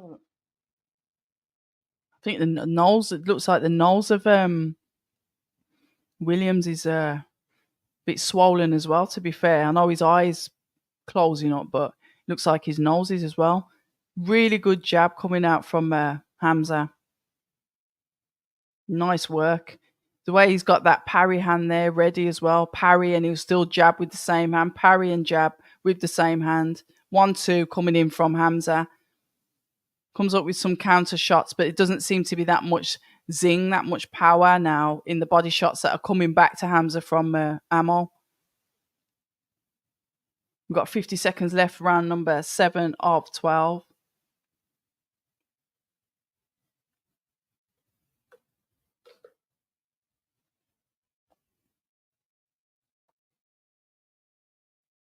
Right, here we go. Lovely jab coming out from Hamza. Nice, lovely, strong, stiff jab straight in the face of Williams as he tries to throw his own back. 1-2 from Hamza.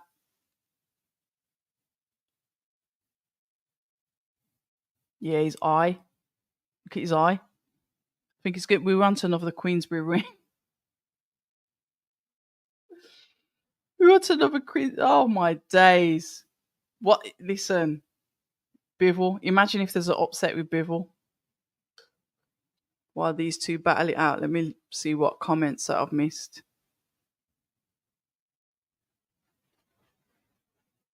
Shiraz is very composed. He takes his time, picks his shots. Don't worry, somebody's getting knocked out with Zhang. What? Somebody needs to get knocked out. Hearn is sweating.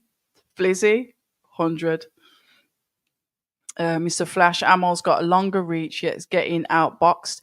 I think he stepped into himself. I'm obviously a bit behind now anyway on this. Yeah, 10 minutes, 5 minutes on the chat. Hold on. Hearn could easily be embarrassed by Warren tonight. I want to see that plane journey back. When you look at both men, they could spar. Excuse me, could spar heavyweights.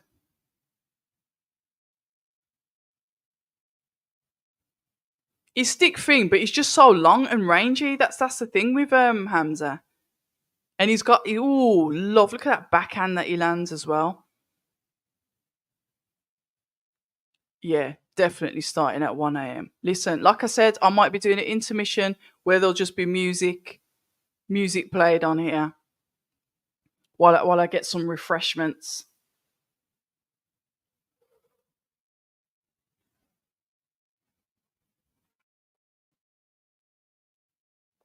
Spot on. Spot on, Simon. Tommy Hearn's build, absolutely spot on. Yeah. Perfect build for boxing. William should have taken him out when he had him hurt. But he didn't know, did he? He didn't take the risk. Mentally defeated. Double points. MCB, good evening to you. Hey? I won't be doing that, mate. Don't know what kind of lives you're used to watching. Eddie's picks now look more.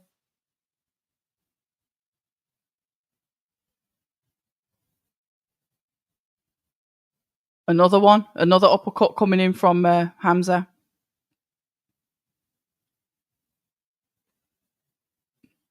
Right, he looks like the uppercuts are starting to have some effect. Backhand from Shiraz. 1-2 from Williams. Uppercut once again from Shiraz. 1-2 from Shiraz. Williams tries to land his own uppercut and fails as he throws the right hand to the body of Shiraz as he tucks up. Shiraz throwing his own uppercuts, hooks, both men inside. 1-2 from Shiraz. Once again, tucks up, throws his shots. Williams pushes him back to try and gauge, to try and throw a shot. Smothered. Very, very good guard. Oh, careful as he overthrows the shot.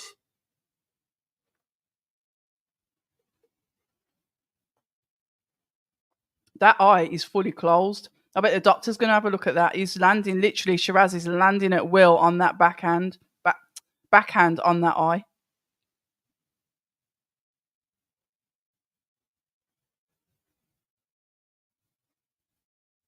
Body shots coming in from Williams as Shiraz stays tucked up.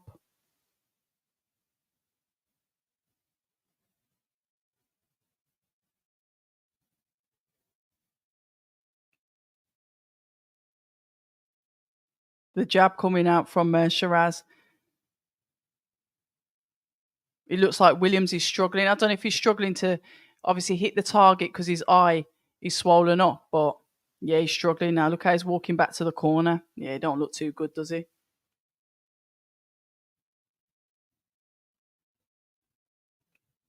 Yeah.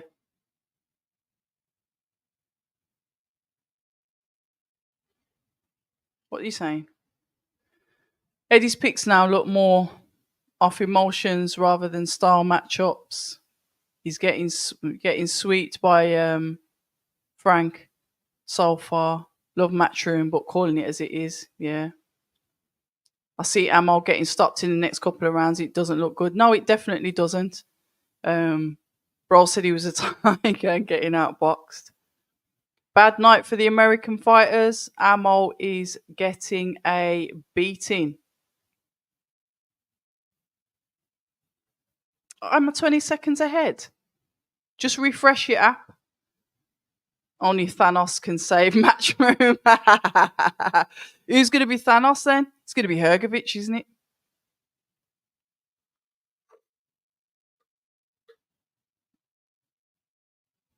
Round number 9 of 12. Better work rate coming in from Williams, but the shots don't seem to be really having any impact. I get it. When you're looking at the judging and winning on points, he's throwing out a lot of shots, but Hamza just tucks up. But I need to see some counters. Tuck up and counter. Counter. Yeah, that's fine. You're tucking up lovely. It's amazing. But Shiraz counter him. There we go. Uppercut comes in. Uppercut once again from Shiraz as Williams puts him onto the ropes.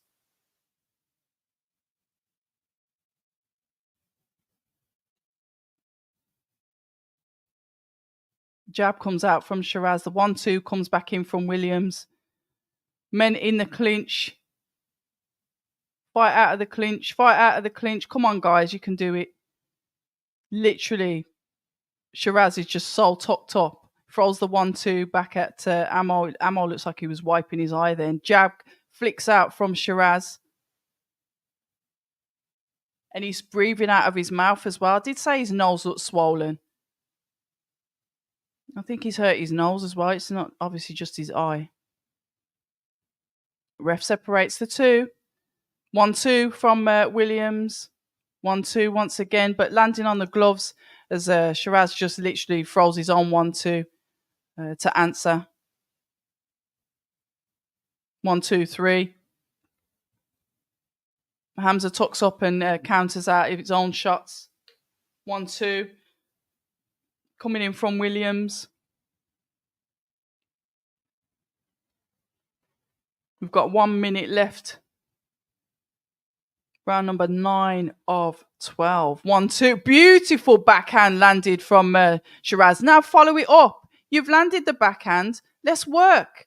Put that pressure on. It's round 9. You can do this, captain. Get that working.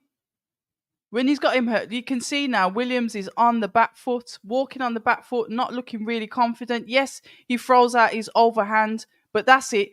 Uppercut, like a screw shot comes in there from the backhand of Shiraz.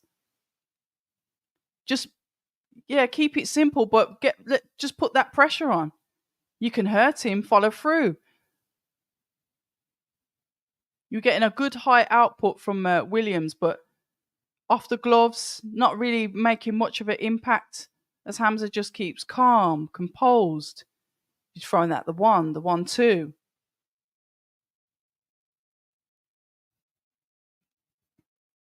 Yeah, good round. Wilder will save Hearn. Shiraz doing a job on an unbeaten fighter here. This might be a sweep for Warren. Eddie's fighters have let him down. Well, it makes a change because I'm usually like 5 hours behind and have to keep on refreshing it. You reckon he's gone? Defeated. You saw Jovel between Hearn and Warren, but definitely embarrassing for Hearn if they get swept.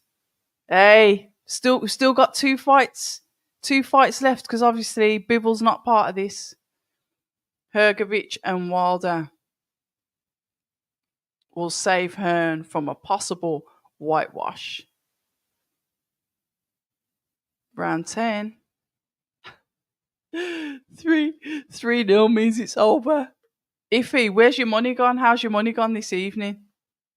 I can't remember what you said you was going to do before.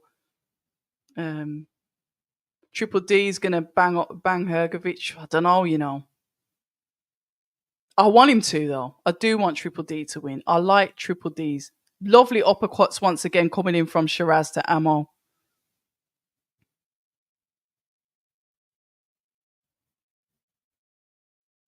Williams throws out the jab.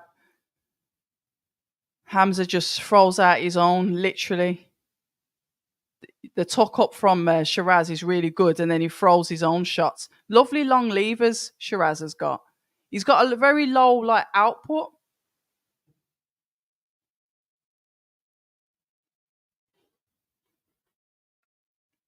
So yeah, Ford did good, but could have did better in the earlier rounds.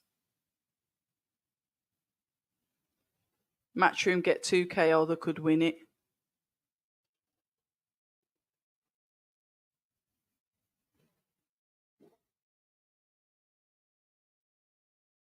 Oh, I missed that.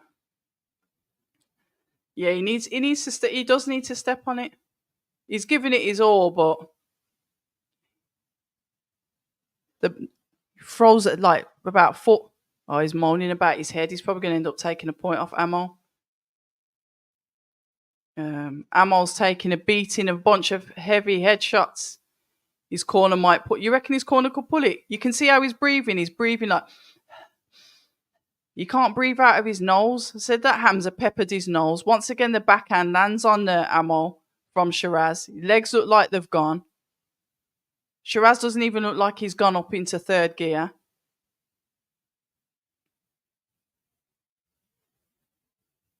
Hesitant or just relaxed.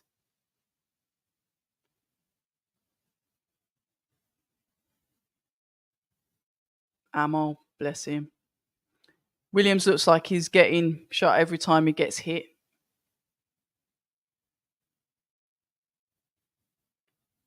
Shiraz must move up in weight. He looks insane. Yeah, he does. Was it like, is it super, what is he? Super middle? He's super middle.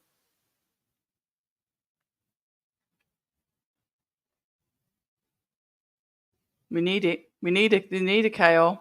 I thought this fight was going to be it. Round number 10. 10 of 12.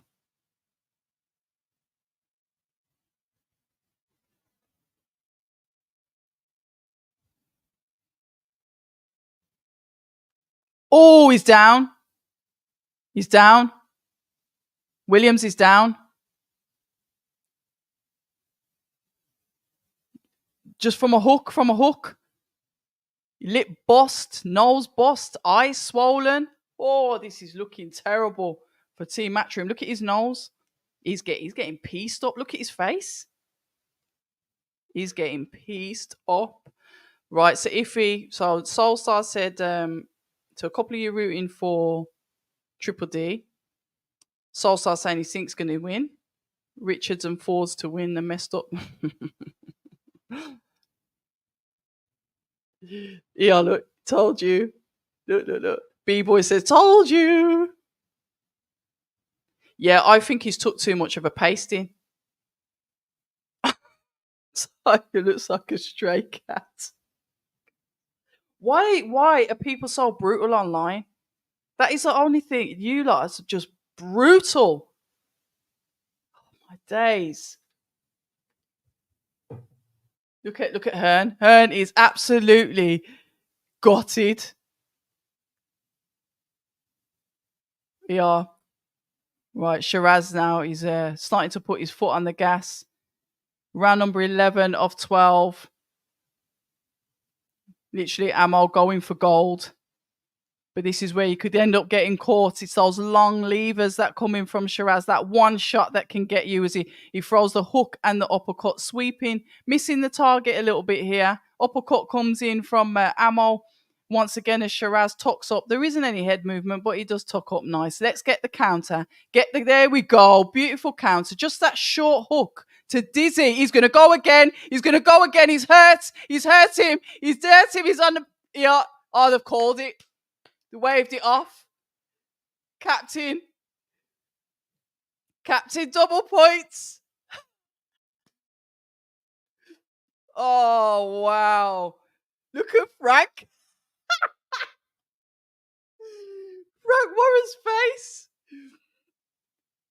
Frank Warren's face. Yeah. Well, you did say that the corner was going to call it. Too much punishment. He couldn't breathe properly either.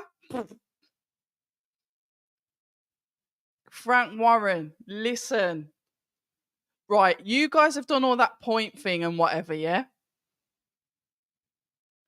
So how many points as a Queensbury? So, oh, God, what have they got? They've got 2. Yeah, the corner pulled him out. So we got the stoppage. So hold on, what's the points now? You like work out the points. So it's 6, thank you. Trying to work out the point system, but I can't remember the scoring. 6. Oh. Now he had to stop it. He was getting peppered in there. His face was swollen. He was running back foot too much. Shiraz is the business. So we got 6-0 to Queensbury. Shiraz was class. Matchroom's going bust. Big up to you, Manj. Yeah, corner called it. Ref made the right call. Amal got battered and was... yeah, I agree. 6-0. G's commented Eddie Disaster Hearn. Oh, I wonder what Twitter's like. Can anyone just go on Twitter and tell us what's going on there? Because I bet you that place is like the toxic pits of hell. So I can imagine what's going on at the moment. So it can only be a draw now. Oh dear. Long journey home for Eddie. It's coming in from Simon. Both heavyweights have to win. Okay.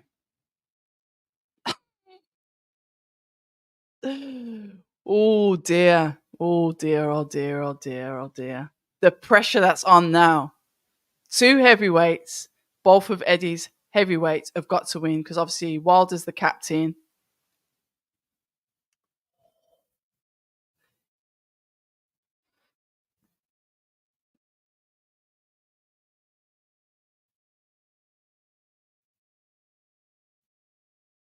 Oh, this is epic. I'm going to quickly have a look on Twitter, toxic Twitter. Right, what's the Abz saying? I really don't know why Amo didn't keep on throwing that straight left. I mean, besides, I don't know, it's pressure. And the shots that he throws, the shots that Shiraz throws, they count, don't they? They're powerful shots.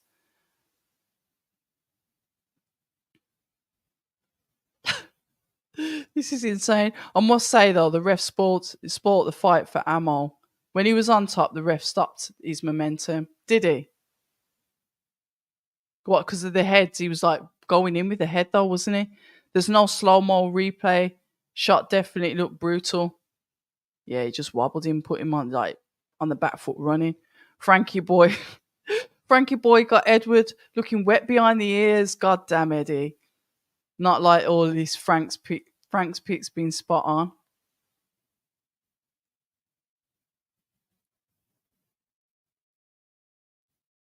Come on, Daniel. Let's hope he gets...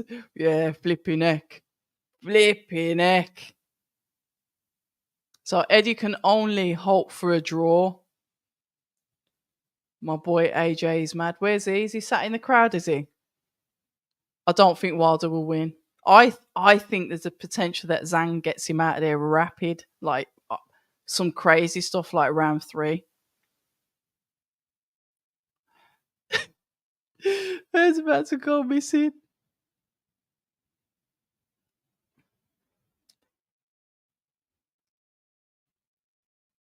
Hrgovic 2 points, Wilder to KO 4 points. Okay. Mad. Been a good night, man. Been a good night. I can honestly see Triple D winning and Big Bang sleeping Wilder. Oh my days. Yeah, very composed all the way through the fight. He just talks up. Waits for a bit. Counters. Them short hooks. Short whipping hook. Shiraz went hard. Yeah, he did. Hold on, I'll come back to the chat in a minute. Technical knockout.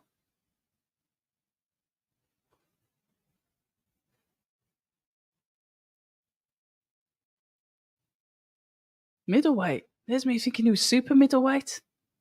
Damn. I thought he was super. Just looked at him and said, yeah, super. Oh, bless.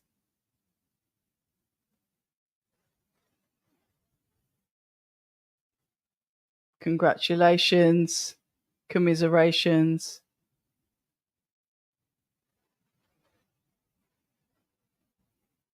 Good work, that is. Right, let me have a look in this chat. Let me catch up with you guys. Knowing earlier rounds when Amo was doing well. Oh, right, the ref stopped the clinch and got Hamza out. Okay. Oh, yeah, off the ropes. Yeah. The work on the ropes. This would be a hard loss for Amo. Yeah, I know he's had problems in the past, hasn't he? Listen, congratulations. Like I always say, congratulations to the winner, but commiserations to the loser. Like I said, I get it. There's interims, there's silvers, but this is like a world championship because it's literally your promoter has chose you to represent their team. So the pressure is on for these fighters, and not everyone can deal with that kind of pressure. The fights are genuine 50-50s, which also ups the stakes. There's so much risk in what they've done here. But I tell you something, we've been entertained. Selfishly for the fighters, it's not like maybe they're going there and they're fighting someone that's like a little bit below them. So they're expected to win. They get the win. Don't get me wrong. I know we get upsets, but the stakes are higher with these type of fights. And I really do believe they need to continue this model. Let's see what Frank says.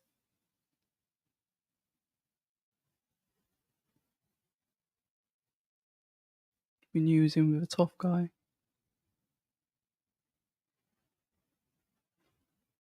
It was.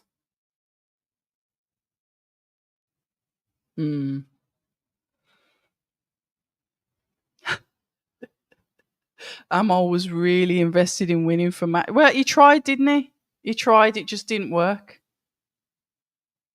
Why? Well, all the pressure's on the heavyweights now. Hrgovic, Wilder. Tough. Yeah, I hope he'll be all right. Nice kid, lovely. Like I said, lovely kid. This is boxing and it's brutal, isn't it? It's all right for us. We log off. We just whatever go back to doing what we're doing. The emotional turmoil for a fighter, to train so hard and have that self-belief, but then just get beaten because the other fighter's better than you, or maybe you had an off night or whatever it is. It can't be easy for them. I think us as boxing fans, and I do say that us as fans are really fickle. We don't care, do we? We don't take into consideration what happens to that loser. I spoke to Buddy McGirt, and he told me about when he was fighting, and how like the changing rooms were full of people when he was winning. Everyone was there. It was like everyone wanted to be around you, and then when you like lose, you just sat in the changing room and you're just like on your own, and it's quiet and nobody really wants to know you. It's brutal. Tough. Fair play to them. Shame with me thinking Daniel will win and Wilder will lose. It could be a whitewash. Yeah, it could be.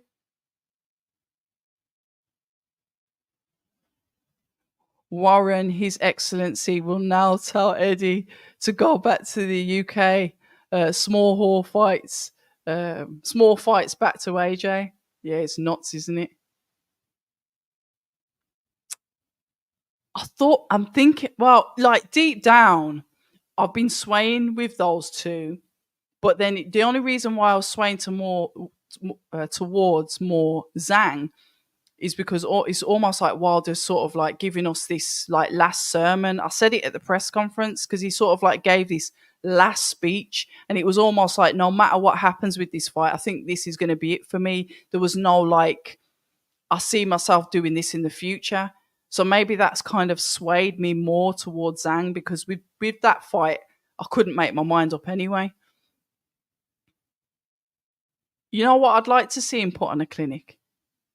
I really would. And shout out to Don Charles, because what he's done for Daniel Dubois' personality has been phenomenal. I've never seen Daniel Dubois with so much gusto, so much courage, so much like, yeah, all right, I'm here. Like losing that shyness gradually. Shout out to Don Charles, because since he's been with him, that's what's happened. And we still have to give him credit for going over to, was it Poland, when he fought Usyk? Hostile crowd, went in there. Fair enough. Okay, he didn't win the fight, etc. But courage levels have gone up. Zhang is gonna bang. Didn't you say this last time? Zach, did we not have this conversation last time when you were shouting Chinese power all through the live? You know what? I'm going to do something that I don't usually do. Let me do this. Hold on. If anybody wants to jump in, hold on. If anybody wants to jump in,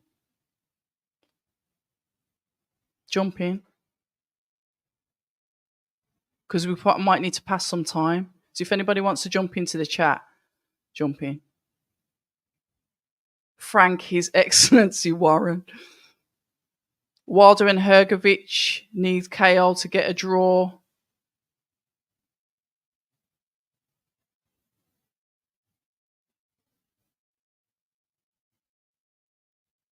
Oh, is he crying?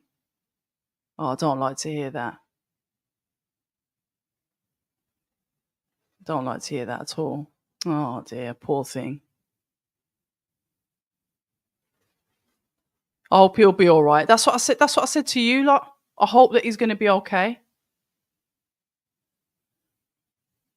It's not easy. It's not easy to lose, man. It's not easy. Amo built this fight up, man. He made it interesting and hopefully he comes back. Yeah, I hope that he's going to be all right as well. And he did give it his all. God, boxing is brutal, man.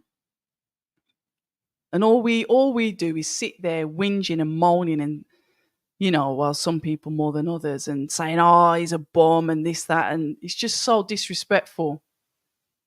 And these fighters put everything into what they do, training day in, day out, not going to certain, important family events, sacrificing so much. I mean, I'm giving my own sermon now. Vaughn, good fight so far. Definitely good fight so far.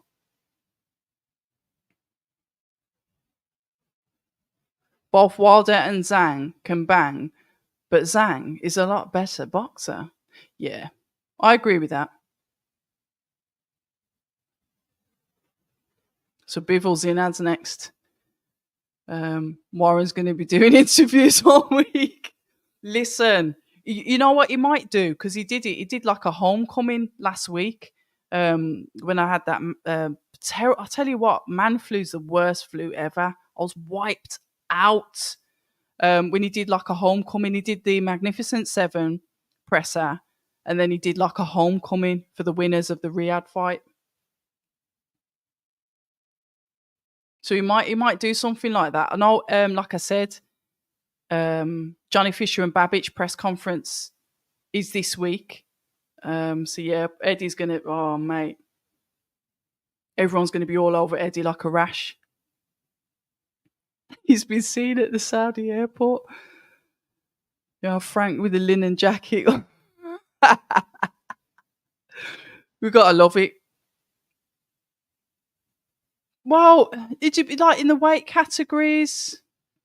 I don't know. I'd have to go through the roster. I don't know, if I'm honest, Flizzy. I get it, and I know what you're saying, and I get it. It's like, yeah, shut up. Who cares about feelings when you're paid? I get it, but I know these fighters wouldn't do it for free. But winning means so much to them as well. I get it.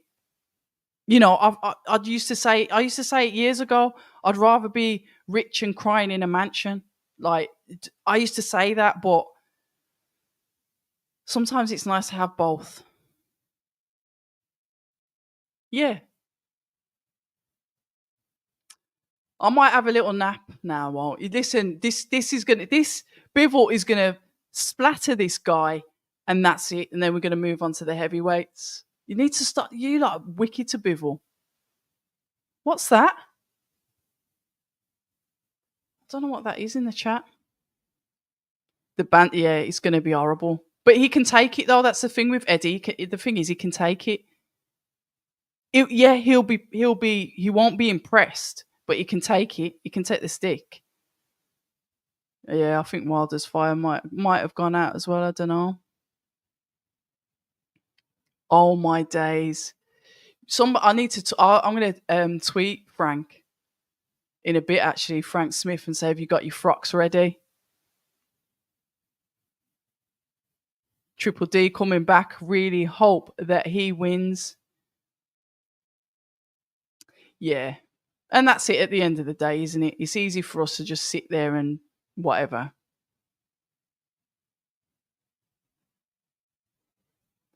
You said this last time, and then he stopped working after round 5, Zach. We've had this conversation before, and it was like he knocked down what did he knock down Parker twice? And we've done deal here. And then you just stopped. It's like, do you remember like in the 90s with the Duracell advert, and it wasn't the Duracell battery that was in the little rabbit and his drums, and then he just stopped. But then the one that had the Duracell thing was like, yeah, just still carrying on. Zhang was like that thing that just the battery just stopped.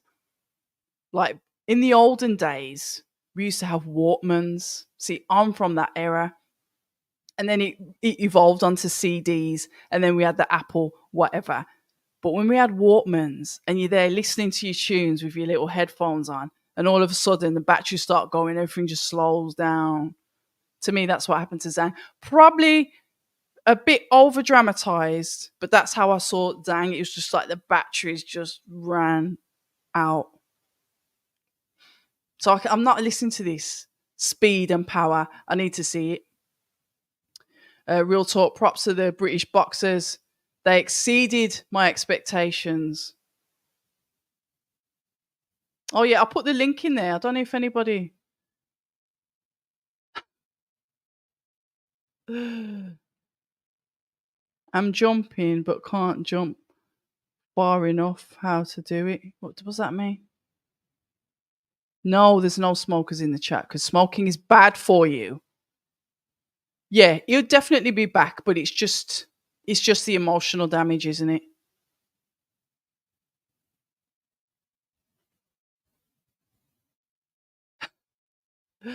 There's traitors everywhere. Yeah, well, yeah.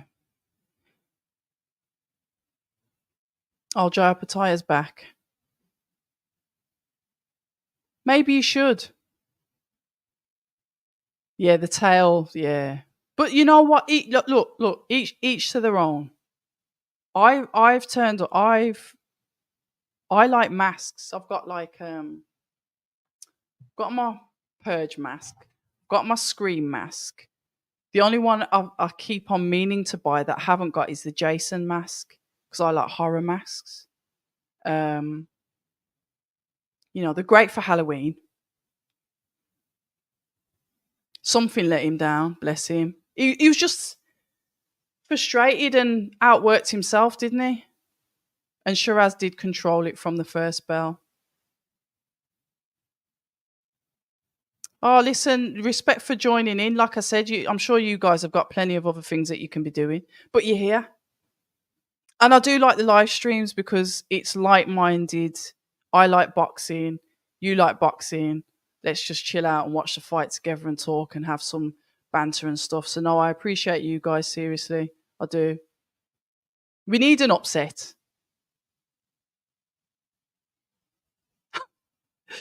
Imagine.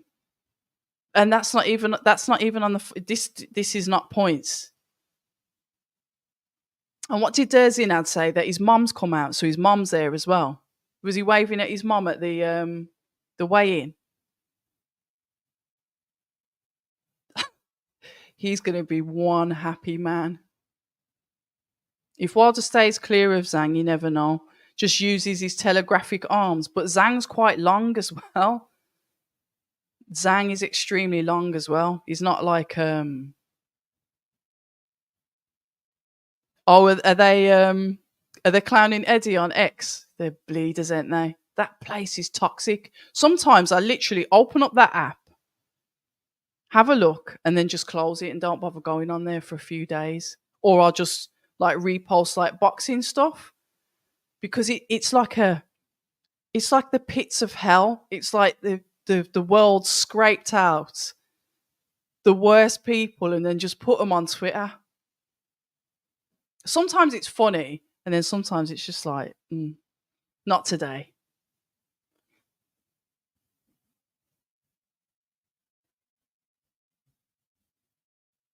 Yeah, Warren will rub it in. He'll sit there just smirking, won't he? He needs summit. Fisher will win that against Babbage. I'm confident that Fisher wins, to be fair. Let's have a look. In hindsight, did Eddie gassing up his fighters do more harm than good while Frank stayed quiet and made them prove themselves to him? Just an observation. I don't know. It depends what motivates you. I don't, it depends how you're motivated. I don't think one size fits all. I prefer pressure. I don't like praise. Um, yeah, so I get it. I'm different. I'd rather someone say, "Listen, you better do it this way, or you're going to get the sack." Or that's how my brain works. It doesn't. Oh, well done, congratulations. Oh, that's yeah. Fantastic. It doesn't work with me like that because to me that can make you complacent. So I guess it depends what floats your boat. Is he? Is he? Oh, I need to check X. Wait there. I'm just gonna quickly. I'm still here, but I'm just gonna check X. Right, 2 notifications. What's that from? Oh no, IFL's put up. IFL's put up Frank Smith in the tea dress. Hold on, let me repost that. That's Raj. Hold on, let me have a look. Home. Let me have a look. Show 35 posts. Bloody hell. Um. Right, all guts from Ammo, but Hamza's just too good tonight. We need Hrgovic and Wilder to win by KO to tie the tournament. This ain't looking good, is it?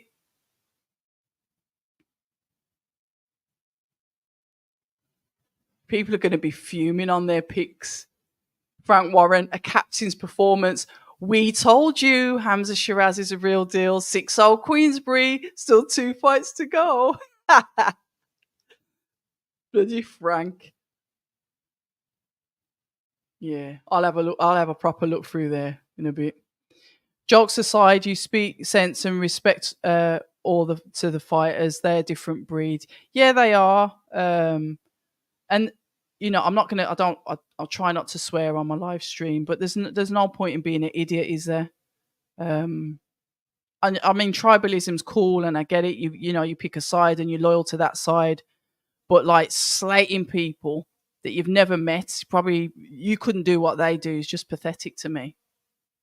A bit of banter's cool. It's good to have a sense of humor. I'm not saying you to be all straight laced and rigid, but just being an idiot for the sake of it's just not the one.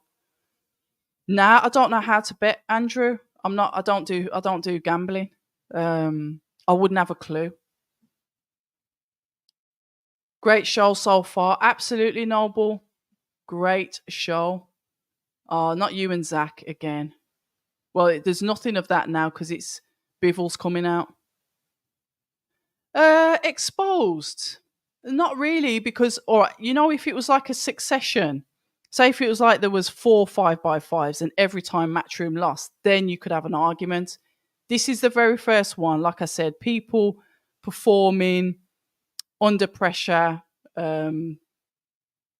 Frank's probably got the better stable so far, which is obviously the proofs in the pudding that his fighters have won. Exposed. I think it would take time. It depends because I wouldn't say exposed. Because what was it? The heavyweights, Eddie ain't got any heavyweights anyway. And that was chosen for the 2 divisions. Obviously, the last 2 fights that are coming up now. Light heavyweights. What other light heavyweights has he got except for Craig? And he has got others, but I can't think of them off the top of my head. Obviously, the middleweights. He only had 1 British fighter on his card as well. The difference is that Frank Warren's chose obviously his British fighters, except for Zhilei Zhang, and the majority of Eddie's fighters are American, aren't they? Except for obviously Craig Richards. So you're saying Wilder doesn't see round 5?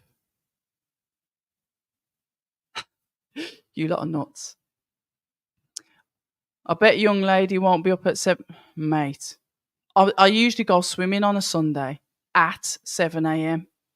Um, but I don't think that's going to happen. So I think I'll just go out for a run in the afternoon instead.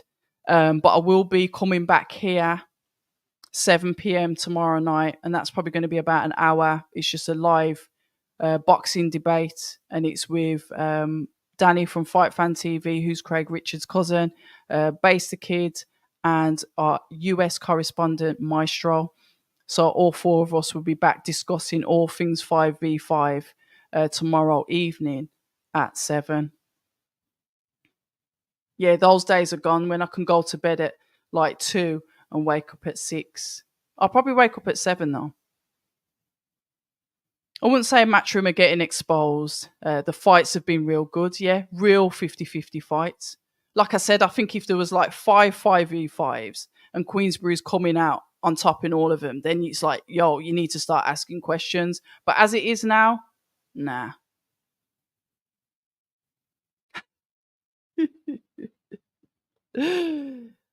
Ah, yeah, I had a gramophone and also horseback as well. Ride a horse. Yeah, no cars. In fact, what are them penny bikes? Them penny farthing. Was that a bike? Yeah. Good evening. Yemi, how you doing? All good this side, and I hope you're well. No, I don't smoke. I don't smoke. Don't drink. I told you what my guilty pleasure is. Vegetarian, Domino's pizza, and it's the devil. You jumping on the stream? Well, the link's there. I don't know how I find you. Where is it? I can't see anyone in there. But you can jump on the stream if you want. Well, I'll vet who comes on there. Big up to you, Matty. Do you know what I mean? I appreciate you as well, making waves with passion. Yeah, well, whatever. Anyone can do what I do. No, I'm talking about the original Michael Myers mask. Not on about the one that looks like Silence of the Lambs. I'm on about the one where he's standing in the bush watching, what's her name? Is it Terry? What's her name? Can't remember. And he's got his boiler suit on. Classics. Yeah, Queensbury. Bivol, get a knockout, please. Hrgovic beats Triple D. You'd be on. Oh, don't say that.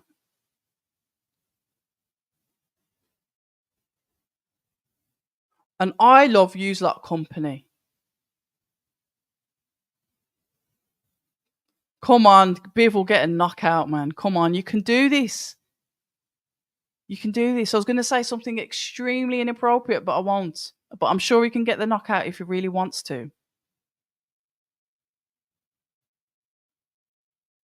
Come on. Come on, I want to see the heavyweights. I want to get back to the points. Can you imagine? It should have been Beterbiev. Oh, man.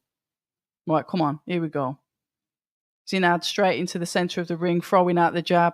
As per usual, Bivol's parrying the shots, head movement, feet movement, keeping that back leg, the heel of that back leg high so he can move in and out as he does, keeping fluid, looking to parry. Lovely parry. He's got a 1-2 parry and then throws out the jab.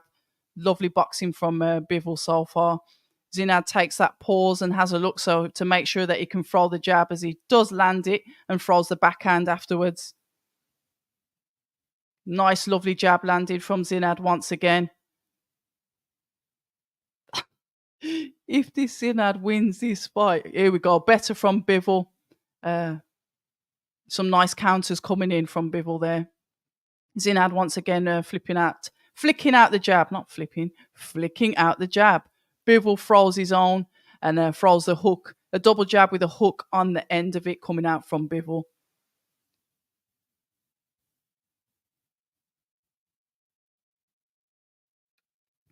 1-2 coming in from Zinad to the head of Bivol. Excuse me. Right, double jab coming out from Zinad as Bivol just turns his hands in, getting ready to throw the 1-2 parry. Zinad throws his own counter but misses short. Throws a backhand which lands on Bivol's face. Bivol throws out the jab. Competent jab. But this Zinad looks like he's got a bit of power still. I know we're only in round number 1, guys, but I believe, did Zinad box 5 weeks ago? 1-2 coming in from him. Bivol throws in his own counter. 1-2 coming back from Zinad.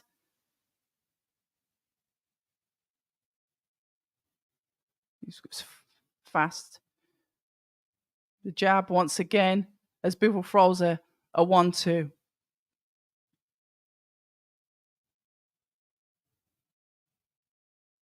Interesting.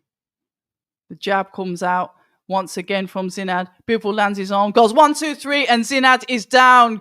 Well done, Bivol. Well done. Come on, Bivol, finish him now. Show us what you got. Show us what you've got. Come on, Bivol, finish him. You know you can do it. do it for Matchroom. Don't let this go 12 rounds, please.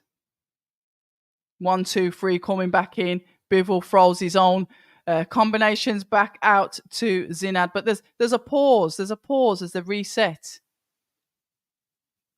Could Zinad be more dangerous that he's been knocked down as he flicks out the jab once again? Interesting. Good knockdown. Right, with football, you can have a bad game. Your teammates can help you out. Absolutely. Boxers can't help you. I fully respect the fighters because they have guts to get in the ring. Absolutely. And they're performing in front of not just them, but all of us at home as well. Tough. Crazy how we've got 2 more fights left before the main event. Yeah, I'm trying not to think about that. No, I'm not going to say that, but I'm not going to say that. Full day of boxing. Sheesh.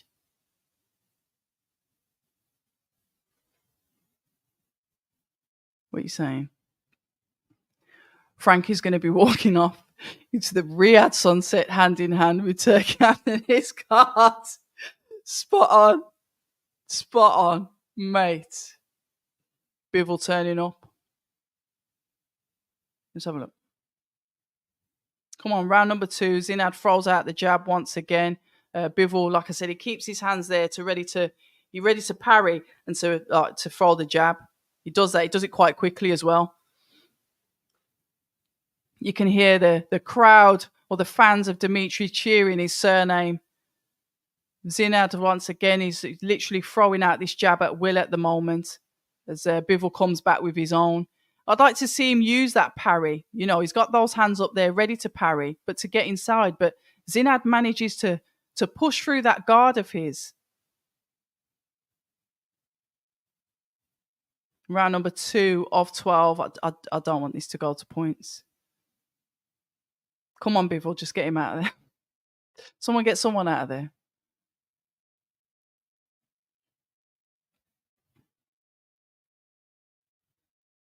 What time are we on now? 11:30. Yeah, definitely 1 o'clock. Definitely 1 o'clock for the main event. Right, I've seen Bivol train. And what I haven't seen in this match yet, I don't know if it's because Zinad's got a really good jab, but Bivol's one of these that can throw like a triple jab and a backhand, and then we'll get back out, reset, and do the same thing. Who did he do that really well with? Obviously, he had the fight with Canelo. Was it Ramirez? Was it Zerdo Ramirez? Where he had this beautiful triple jab, bang, bang, bang, backhand, out. And you've seen him do it in training. I've watched several of his shadow boxing videos, but he's not able to do that. He's not able to sit comfortably and to be able to do that because Zinad is just continuously throwing out this jab. 1-2. Coming in from Bivol there. That was better. You see when he throws that jab, Zinad throws a jab out, Bivol dips to his left. Overhand it or counter it. Don't just like stop and reset. 1-2 coming in from Zinad.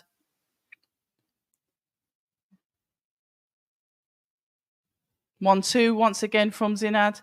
Don't get me wrong, Bivol is landing a couple of shots. Obviously, he's got that knockdown. This is going to go 12 rounds, isn't it?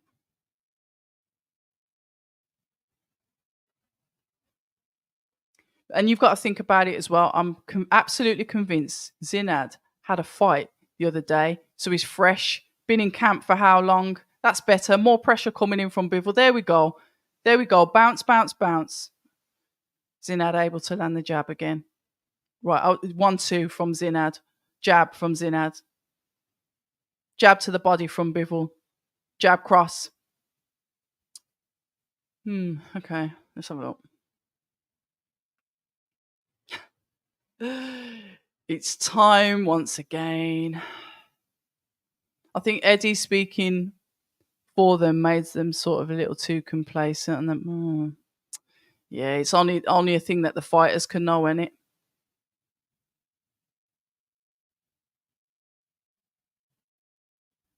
Yeah. No, he didn't quite put him in the fishnets, but it was the maid's outfit and his face was slightly tilted. It's IFL that's made the meme. And then Raj reposted it and tagged me in it. Amal needs Tunde Ajayi in the corner. Empty the clip. I'm not even going to say that because then I'll get the blame. And no, we're not going to do that. Hamza Shiraz is in Warren's good books for life. He has secured his future, mate. Really would be, wouldn't he? Captain, stoppage. He knew the assignment, didn't he? No, I'm not going to rule out the upset, Iffy. I'm not going to. But like I said, it's going to be anticlimactic because I wanted to see Beterbiev Bivol. Credit to Zinad, solid fighter, good pedigree, coming here and he's jabbing really well. But it was the Beterbiev fight that we wanted. It wasn't this. Don't get me wrong, his jab's getting through though. He keeps on. I wouldn't mind CompuBox on this because he's throwing that jab. Better. Now follow it through, Bivol. Follow it through.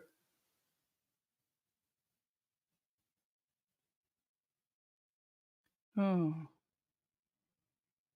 Not necessarily. They're getting through. They're saying that's what they're taking on the gloves, but I'd say that they're getting through. He should be. He definitely should have been. That would have been him and Craig Richards on that card. That would have been brilliant. That would have.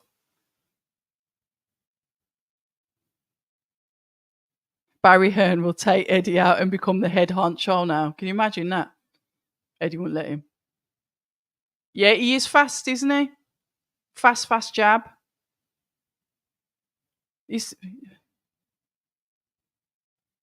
See that lean back and then he goes straight in. Bivol, I need you to have some conviction. Be confident. You know what you're capable of. You can put this pressure on. Don't think about fighting too much. Just fight. Has the light's gone out then or was that my phone?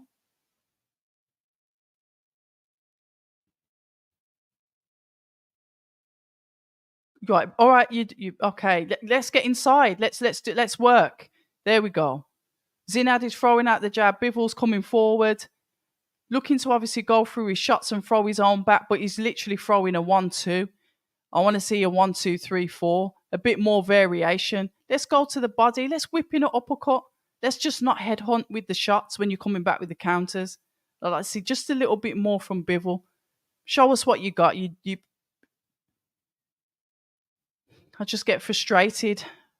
And now Zinad is just pushing his head back with the jab onto the back foot. So you wouldn't think this guy got knocked down in the first round, would you? Round number 3 of 12. We've got 15 seconds left in this round. Bivol's on the front foot.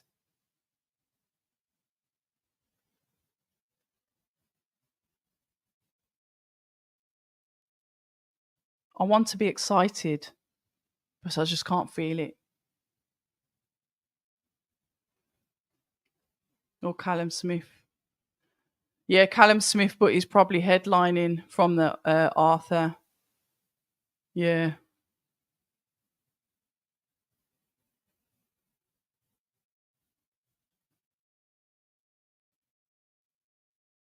Who will Hamza have to fight next? Unbelievable fighter, so he is.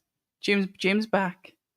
This won't be done till 2 a.m. Listen, right, Peter, I know, I'm crying already. My eyes are starting to burn. When it gets to like midnight, my eyes just start to burn because I'm not usually up this late. I'm usually like tucked up and wrapped up nice and warm. The next fight is going to be Triple D. And unless I'm that far behind in the chat, Philip, I might be that far behind.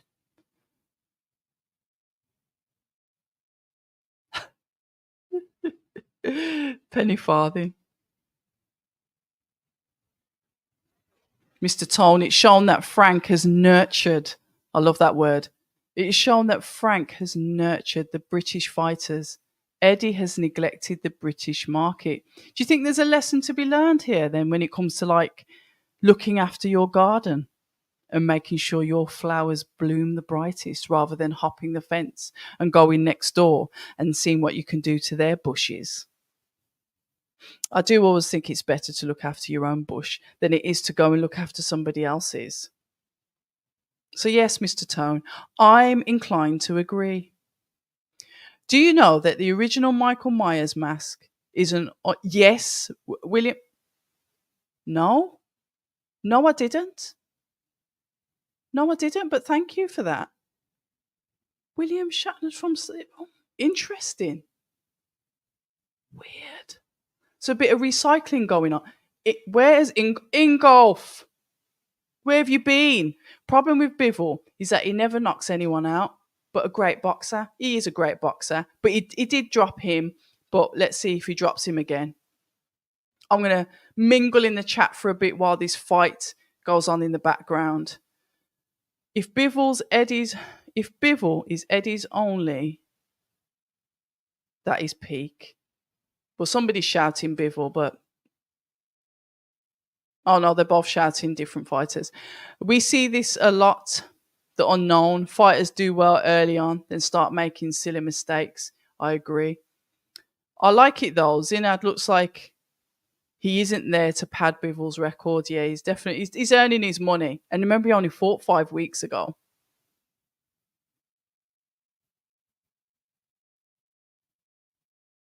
Listen, I'm thinking the same thing, and I know I'm behind in this chat, but I'm going to go through it. Definitely unfortunate, Antonio. I totally agree with that. It just it saddens me because I met Beterbiev for the very first time at the press conference for this, and I wasn't even going to pester him for an interview, but I just like said, "Can I have a picture with you?" Because I'm a massive Beterbiev fan, massive. I picked him as a winner in this. And then it was like, yeah, I got my picture, and yeah, there's going to be the fight, and a fight that we were looking forward to. Remember when they met at one of the first Saudi cards and there was a little bit of animosity? There was animosity at the presser with them as well. Well, more with Beterbiev towards Bivol, like almost like he knew something about him, or Bivol had done something to him back when years ago when they knew each other. There was an undertone to that presser. Oh, bless him. You know what? I haven't even looked at his corner.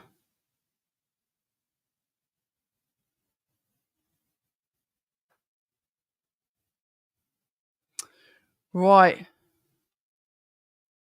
4Ds is saying, thinking 5v5 maybe too many fights. 3v3 is enough. Or burnt. Are we burnt out or the fighters are burnt out? I think 5v5 is good. Without the extra fight in the middle, because if you think about it, if Bivol wasn't hit, 5v5 is a card on its own. It didn't need to have this as a headline. Obviously, it flopped, and we've got this fight. What's with the headers with these pair? Yeah, and to be fair, I don't even know anything about Zinad. I've never seen him fight before. I heard his name mentioned by Ben Whittaker, and that was it. Barry Hearn about to make his comeback after this. Zinad doing good considering it's short notice. Yeah, 5 weeks, I think. Was it 5 weeks he fought? I think. I could be making it up. This Bivol fight seems kind of off in the 5v5, yeah. Because it should have been the headline. So this is sort of like, when they have the floater fights. This is like the floater fight, isn't it? And it's a shame because Bivol's a world champion. And I feel almost disrespectful in saying that, but that's kind of like what it feels like. It's like, yeah, okay, let's get this fight out of the way because we want to see the heavyweights. We want to go back to the points. We want to go back to the 5v5. Crazy, isn't it? The dynamics where if it was the normal night, we would have been sat here. It would have been, yeah. But then you've still got that icing on the cake after all of the 5v5s. Then you're going to get the ice. Oh, brilliant. He's got him. Come on, Bivol. Follow through. Never mind. Zinad fighting back.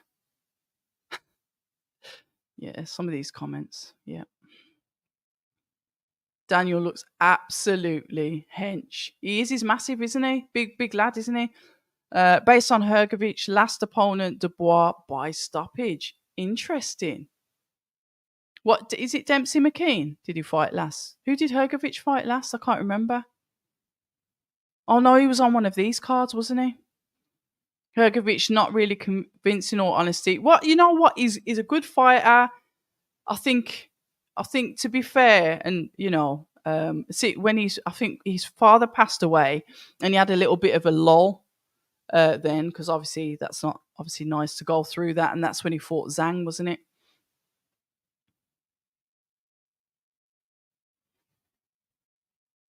So Hrgovic is all hype. His last opponent pressed the pause button mid-fight. Yeah.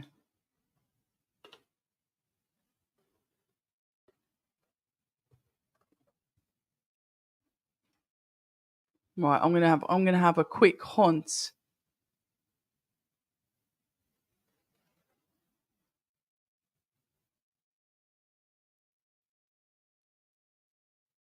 Right, let's have a look, and I'm just gonna have a look and see what's going on X.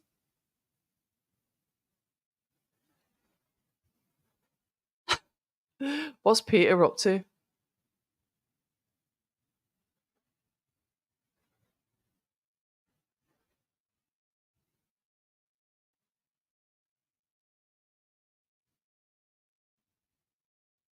Right, Nick Ball.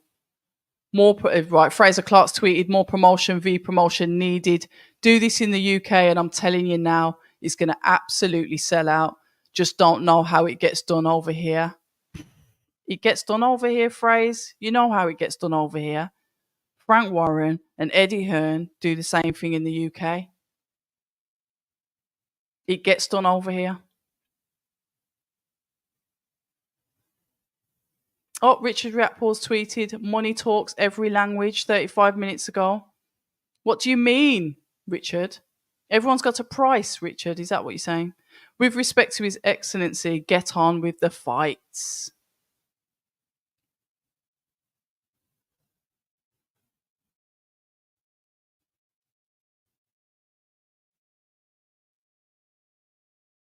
Anthony Fowler. I got offered a fight with Shiraz with 8 weeks' notice just before I retired. Thank F I didn't take it.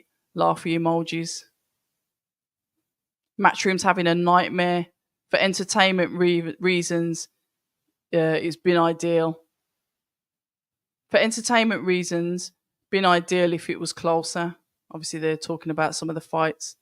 Mark Tibbs is saying Frank Warren's spot on with the Willie Hutchins. There's more flavour to him that's got to come out. Yeah.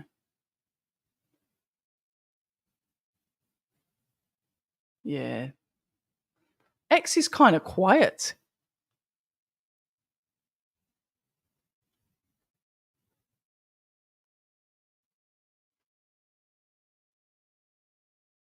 Yeah, it's been a good month of boxing for sure, definitely. Yeah, iffy. I got sent that picture probably about 10 times. I was atted on Twitter. It was sent to me via text message. Then I had it on WhatsApp, and then it was in my DMs. And everyone's like, what's going on? But the picture's very, very old. It's an old picture. When I say very, very old, I don't know, maybe over 6 months old or whatever. It's an old picture. It's not new, but for some reason it's managed to find its way into the newspapers. I don't know if it's a distraction tactic, but yeah, it's not a new picture. Knowing that Eddie's silk pajama hern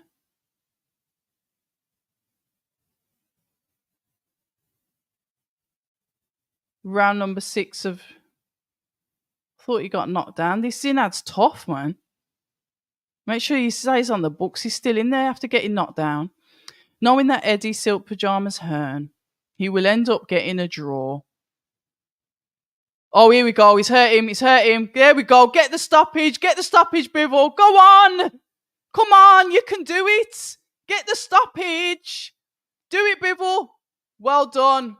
At last. Hallelujah.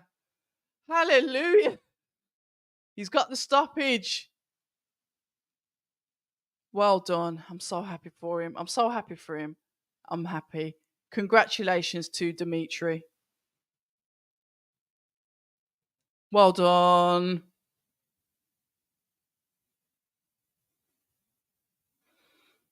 But then again, Deontay doing it for him. You can just see that as Eddie seems to be that person, though. Would be good, though.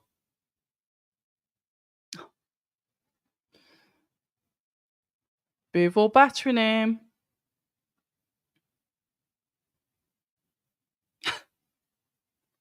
It's all right. Don't apologise. Big bang, Bivol power. It's a miracle, but he's done it. Good opponent, though, to come in at such short notice. Tough kid. Get up off the floor. He earned his money tonight. Congratulations. Commiserations to Zinad. Congratulations to Dmitry Bivol. He's got his stoppage. He wanted Artur Beterbiev. It didn't happen, but he still turned up, still collected his check, and he got a stoppage. Everyone's a winner. Yeah, I do.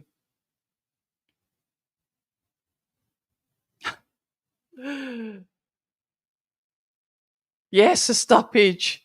I recline my previous words. Bivol first stoppage in 6 years. And a win for Matchroom, even though it's not on the system. Eddie has a win for Matchroom, but it doesn't count. Yeah, doesn't count. Absolutely, Emmett. Bring on the big guns now. This is what we want. We want to see the two heavyweights. Filip Hrgovic in the red corner. Daniel Dubois in the blue corner. Who is going to win? Filip Hrgovic has been mentally targeting Daniel Dubois since the initial presser when Daniel Dubois brought up the sparring, and then obviously they end up having this like heavyweight round the table. I think I clipped it and put it on IG where he was saying, going back to hospital. So Hrgovic has been like mentally taunting Daniel. And he's aggravated by it. You can see, he's ready to go. He's gritting his teeth. I hope he gets the win. I hope Daniel gets the win.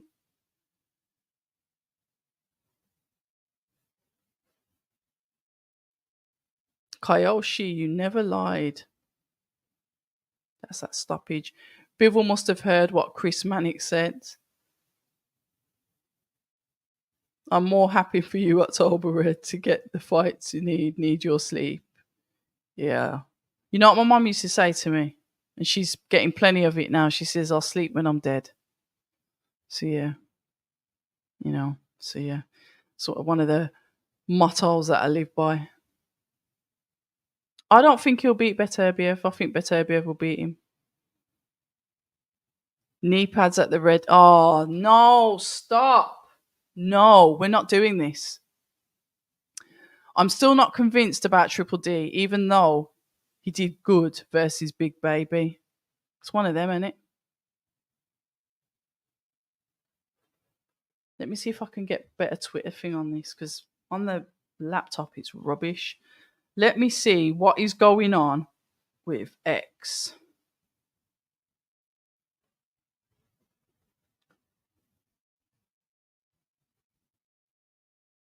Yeah, Peter Fury. What a fight between Ball and Ford. Credit to both men. Dmitry Bivol and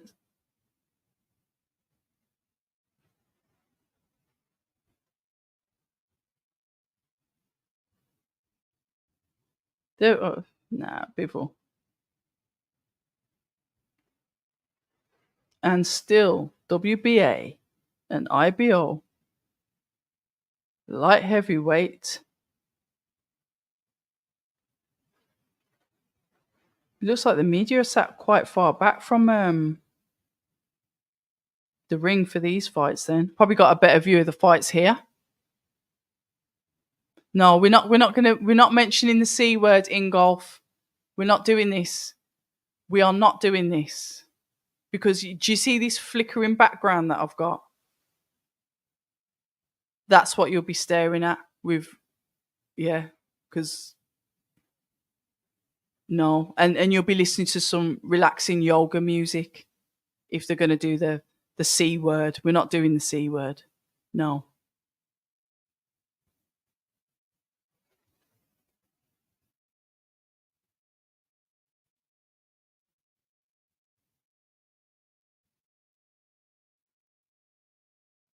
Dmitry Bivol scores his first KO in 6 years and he stops.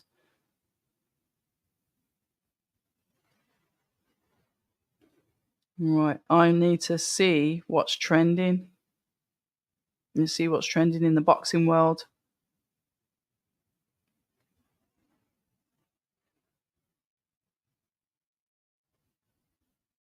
Right, Dmitry Bivol's trending. Let me just have a look and see if anything's happened with Eddie Hearn.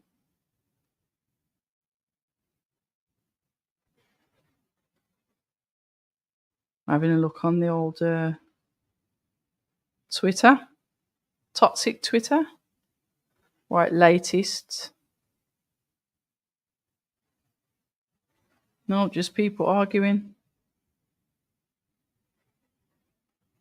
Yeah, somebody said exactly what I've said. Can we speed up all the fluff between the fights? Lads, I need to get up for a youth footy tournament tomorrow. I get it. I absolutely get it.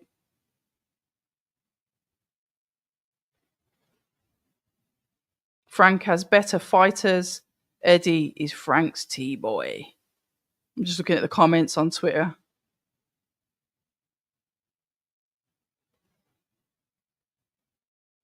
How did it come to this with Eddie's reputation on the line?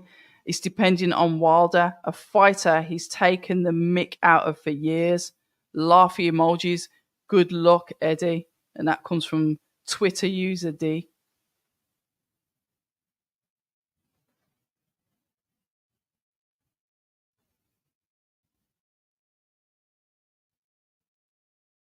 Yeah. We have him.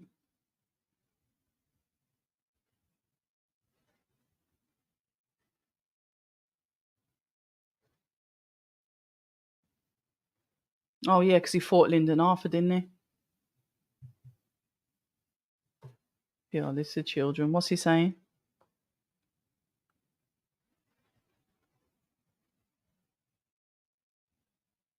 The undisputed fight.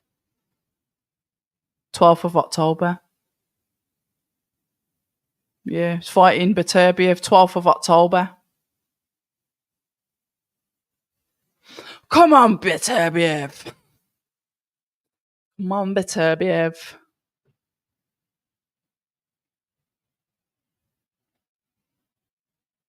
Benavides.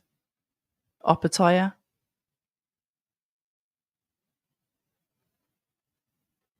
12th of October.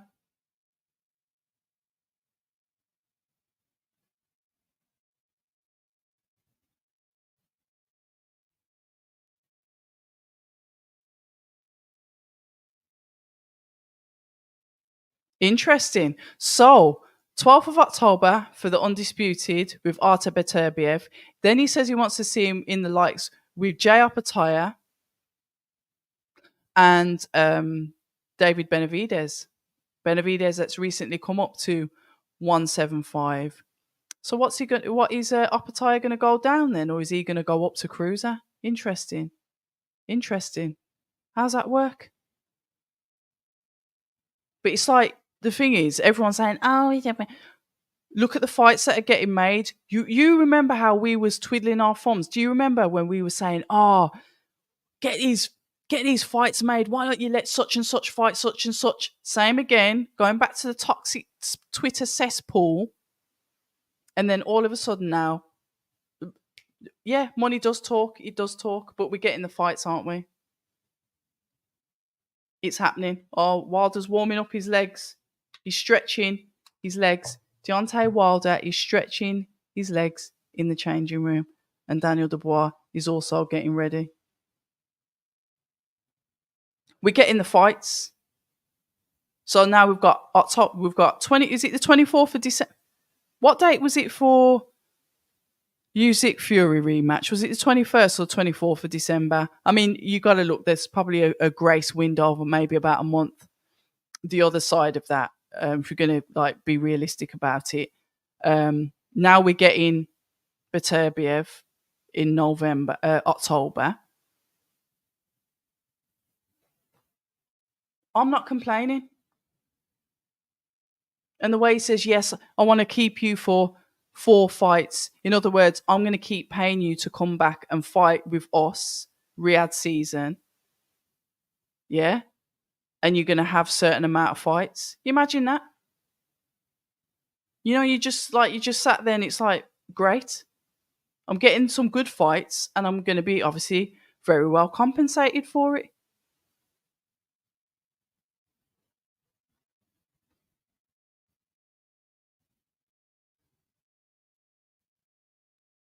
Yeah, he is. He is. He got the stoppage. I'm just happy he got the stoppage. No, I don't know, Emma. To be fair, I don't know if I'm honest. I listen. Something like this is good because it's like the 5v5 and all of that comes with it. But I'm really not bothered if I don't go. At first, I thought, oh, you know, when they did the first time round last year, and I was like, oh, everyone's out there, and you kind of like the kid that's looking out the window when all his friends are playing outside, and you're not allowed out there. So there was that. But then after a while, I was like, when I started to like do the lives, I thought, you know what, nah, because guess what, I can try and speak to who I can out there. I can look at all of the lead up. I can do these lives, and then it's literally, yeah, log off. Yeah, thanks for that, and go to my bed. I am very homely. I do like to be at home. I'm a homebody. If the opportunity came, I wouldn't knock it, but I'm not fussed either way. It's not the be all or end all for me. Um, yeah, it's one of them. Don't know. No, we're not doing the C word. Is he ringside? Oh, because they got invited out, didn't they? He's getting more comfortable on the mic. Yeah, bless him. I'm happy that he got the knockout. He needed it as well, and he knows that he needed it. It's just a shame he wasn't on the point scoring system. Double points, no.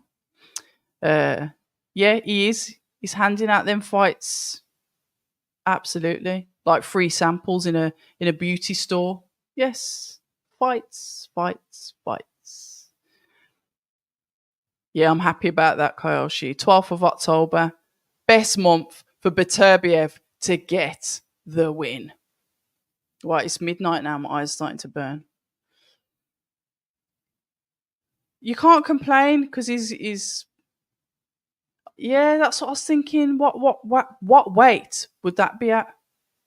When he mentioned upper tire, I was like, is upper tire going down? Because upper tire is a similar size, as in like height.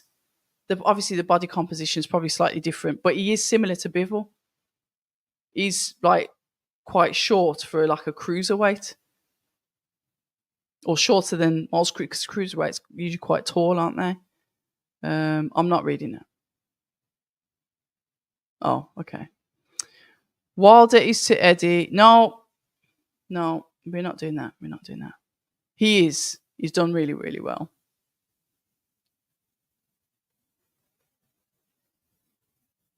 What is that in the audience, Raj?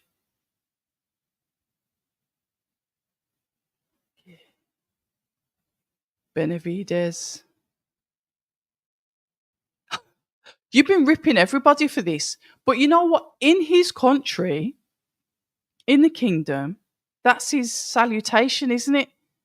And just because we're not from there or live over there or abide by the the rules of Saudi Arabia, you still you show people respect, isn't it? It's like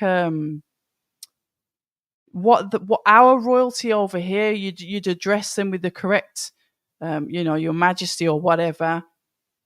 It might not be those guys, your majesty from over there, but as being correct, you address them properly. I don't even see a problem of calling someone his excellency. It's not even who cares? It doesn't matter. I'm never really bothered about that. It's almost like, how dare you? I'm not calling you that. Well, whatever. Oh, it's December the 21st. Yeah. Yeah. December the 21st, okay. Oh, 23rd. I don't know. It's one of the dates. Fury Joshua. If they ever, I don't know. I don't know. I don't know, Simon. I don't know.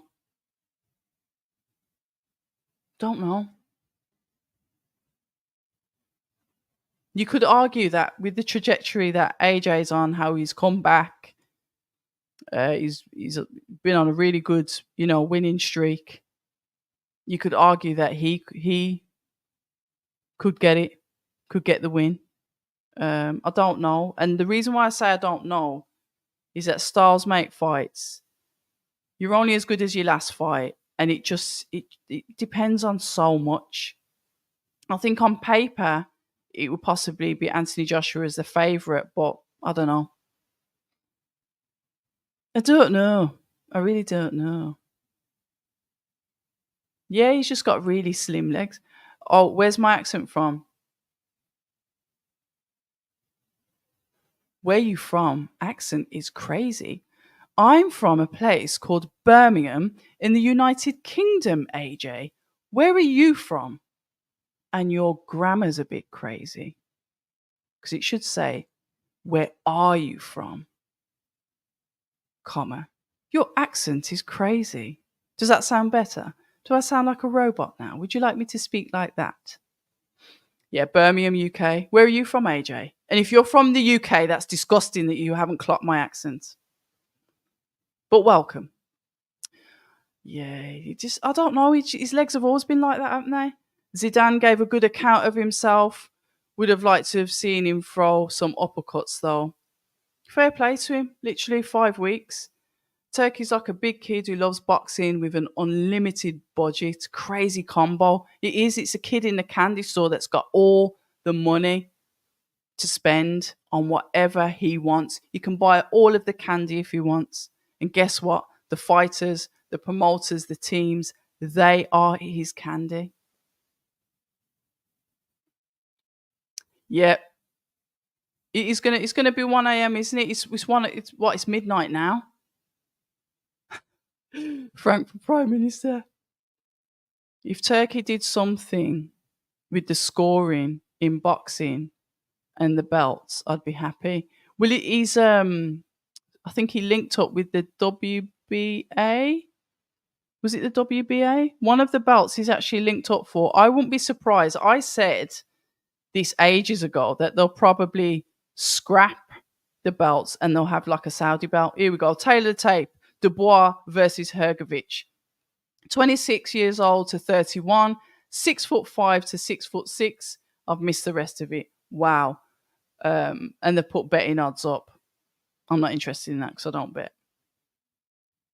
But basically, Hrgovic is the favourite.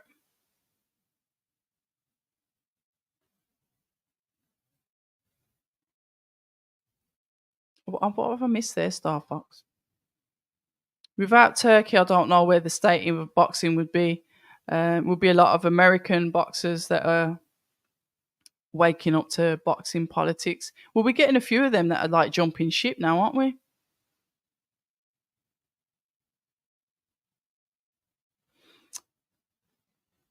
So is this the actual? This is the actual.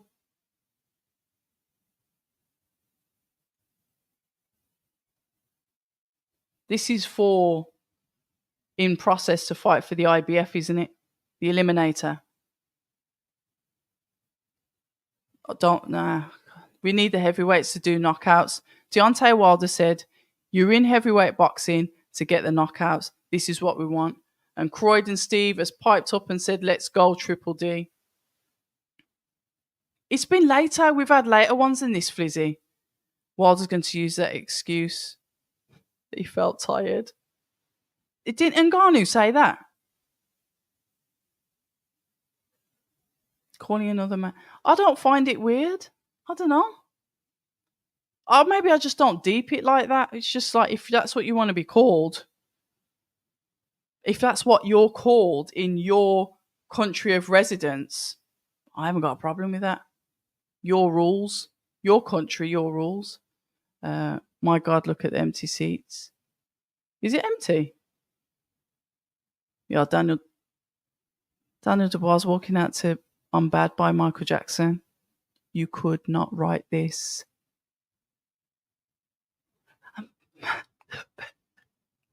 It don't matter. Oh no, it's not that one. It's Bad, isn't it?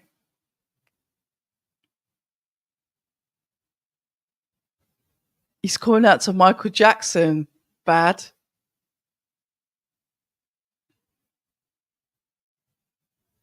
Come on, Triple D.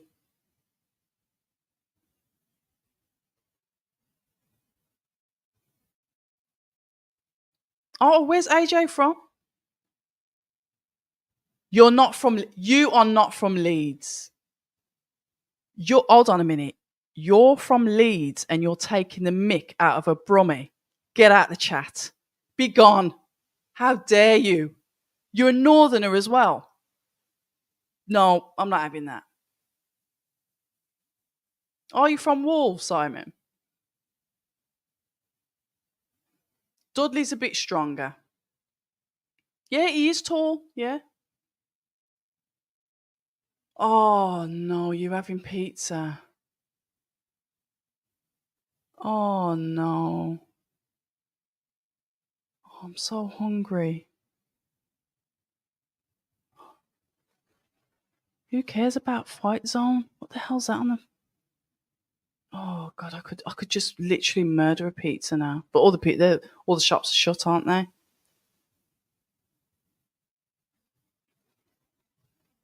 Hrgovic. Watch the rabbit punches with this one. To be fair, boxing was falling off a cliff before the Saudis stepped in. Yeah, we've been spoilt rotten. We have been spoilt. Jan, I'm with you.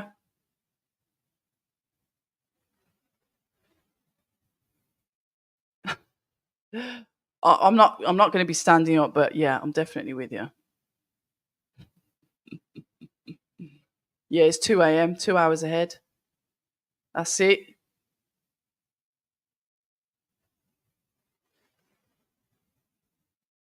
Michael Jackson entrance. See, Saudi has the benefit of having a midday. Oh, they have a midday now. Okay. Also, it's too hot to do anything, so it's easier to stay up. Fair enough. Uber Eats. Nah, but pizza. No, I can't do it. I'll regret it.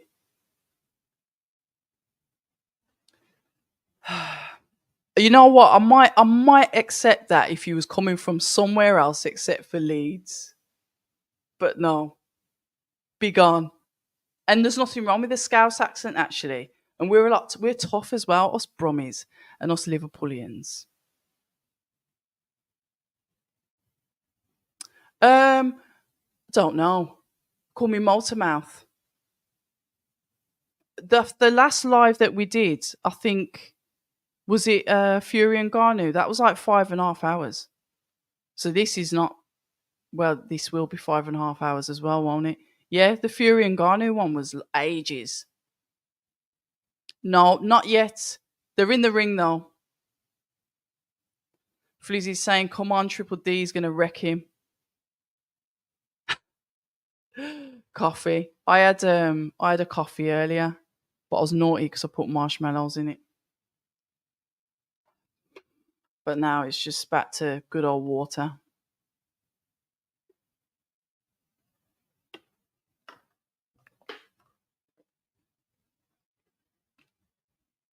Right, I'm going to have a look in the crowd now because I can't see what you lot are seeing. Hold on.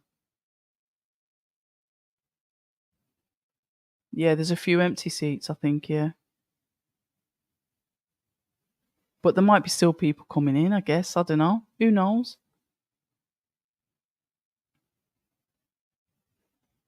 Wow, DAZN app got this fight 49-51 to Hrgovic. Daniel looks ready. Bore off is what I'm going to say to you. Bore off, you, from Leeds. No, you ain't getting nothing from me. Nothing. I don't know, if I'm honest, AJ. I don't know. Replica Klitschko thinks he's fighting a teenager. Triple D is going to be in for a shock. I love the Scottish accent. I like the Scottish accent. I like the Irish accent. Because the Scottish accent's very like, it's sort of like authoritative. Is that a word? So yeah, I love the Scottish accent. Lovely accent. He snuck in, Emmett. He snuck in. Listen, smashing it because I've got the best viewers and subscribers or whatever watching. It's not down to me. It's you lot. You lot are here. I could be sitting here talking to myself. Well, it feels like I am talking to myself. Because I'm sure I'll put the link for the live for any one of you to jump in and jump on camera. But nobody pressed the link.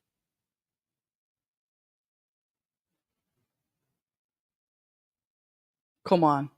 Triple D's going to do this. What's B-Boy saying? Hrgovic KO just to make it interesting. But that sounds bad for Triple D. Yeah.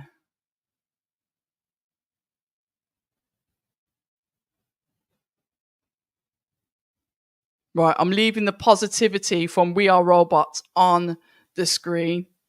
AJ, there's no recovery. There's no recovery now.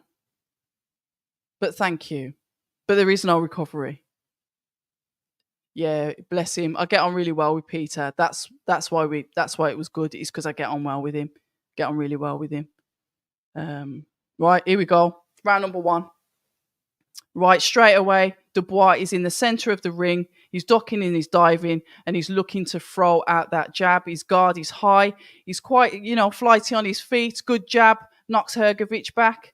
Let's have a look and see if he's going to get some respect here. Once again, good jab from Triple D. The jab goes out. The 1-2 goes out from Triple D to Hrgovic, who throws his own jab back. 1-2 from Hrgovic. Hrgovic sort of like fainting, hand low, looking to flick out the jab. Daniel Dubois can see it coming. Goes to land the 1-2 and he misses. Daniel lands the 1 to the chest of Hrgovic. 1-2 comes in and Triple D counters with his own. 1-2. He's got some power. Daniel's got some power in his punches.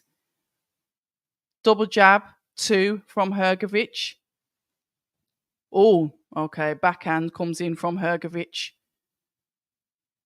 Counters coming in from Daniel. 1-2 coming back in from Hrgovic. Keeps on landing the 1-2.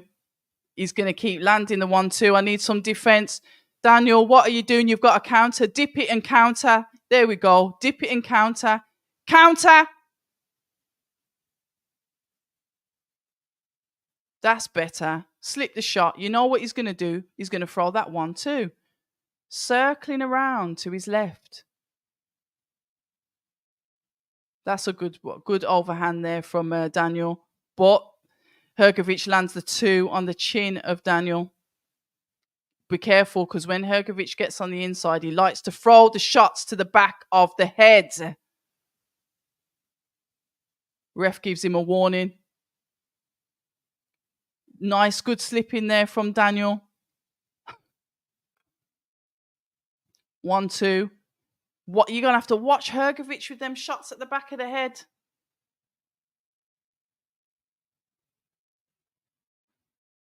He's telling him, here Don Charles shouting to Daniel, switch back on.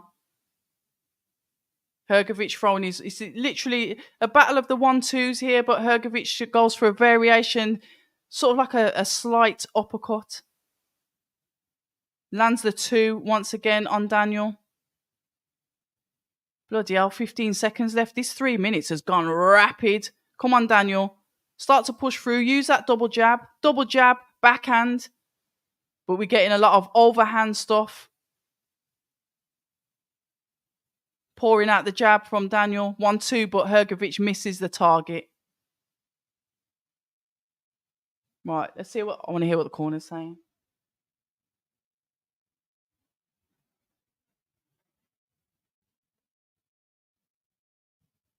Deep breaths. Listen to me now. Listen to me. Daniel, listen. He said, talk, man. Double jab him, which is what I was saying. Bring that left back up. Double jab him. Yeah, I agree. You saying, are you listening to me? And Daniel goes, talk, man.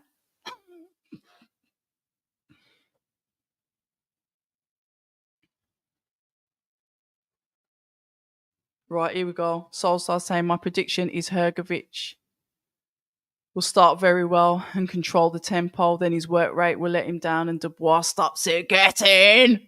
I'm leaving that on the screen. Right, here we go. Jab coming out from Hrgovic.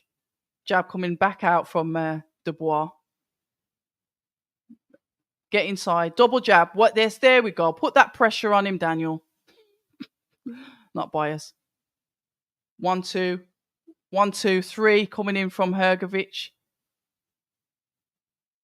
But Daniel's coming in with his own shots. He's able to power back the shots towards Hrgovic. Hrgovic comes over with his own right hand, pushing Dubois back. Dubois on the back foot. Oh dear. Yeah. Daniel's got him in the clinch. Come on, Daniel.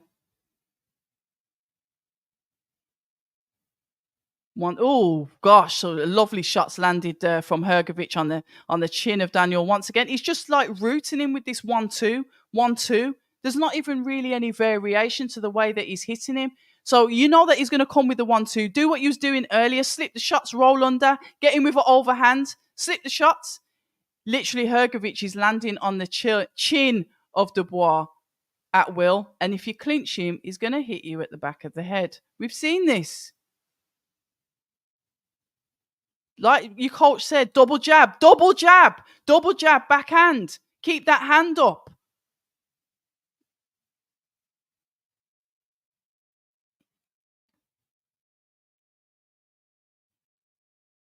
One, two. That's a good shot. Good shot from Daniel. Come on. Push forward. 1-2. Hrgovic comes back with his 1-2. 1-2. This is Hrgovic literally just throwing 1-2, and the 2 is like an overhand. Hrgovic is tough though, because obviously we know that Daniel hits hard, don't we? 1-2 from Daniel. Double jab him, Daniel. Do what he said.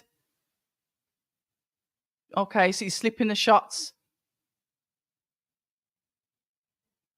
Ooh, body shots coming in from Hrgovic, overhand. Daniel going in for the clinch. Keeps on going in for the clinch. He might get warned by the ref here, because it's like when he gets into sticky waters, he's clinching him instead of like fighting his way out of it. Uppercut from Hrgovic, 1-2. Once again, Daniel in the clinch. You can hear the coach screaming at him. He hasn't listened to what his coach said, because his coach said, there we go, double jab. There we go. 1-2 from Daniel. Hrgovic comes back with his own. Lovely, clean shot there to Hrgovic from Daniel.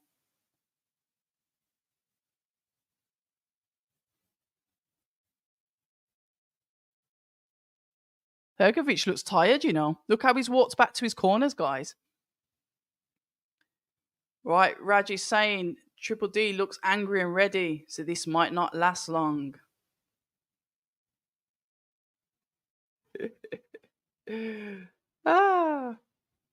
We like to put people in their place.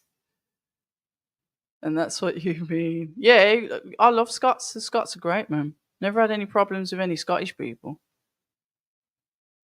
Or any Irish, to be fair. Triple D looks absolutely jacked. Long day for replica Klitschko.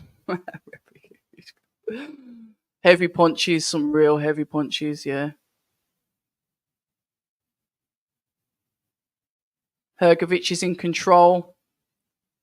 Now, I don't think he's going to go the distance either. Come on, Daniel. But you see when he throws that backhand, look, he totally comes off his back foot. He's like, he can lose balance. Right, here we go. Daniel Dubois comes out strong with the jab, throwing the jab, aggressive on the front foot, pushing Hrgovic onto the back foot. Really aggressive in there. Fair play. A good start to round number 3 from Triple D. Throwing out that jab. Hrgovic's jab looks a little bit more pouring, but he is throwing the 1-2. But obviously mindful of what's coming back from Daniel as he throws to throw the jab and the uppercut. And this is Hrgovic. He throws the 1-2 and he'll throw the jab and the uppercut. Daniel continues to march forward, throwing out the jab. Hrgovic answers with his own 1-2, skims the face of Daniel. He's able to move out the way, but he gets caught with the jab. Daniel throws in his own jab, feints a jab, but doesn't do anything with it. Hrgovic tries to step in with the double jab, and Daniel catches him. Looks like there's some reddening on the nose of Hrgovic. See that as a target now, Dubois.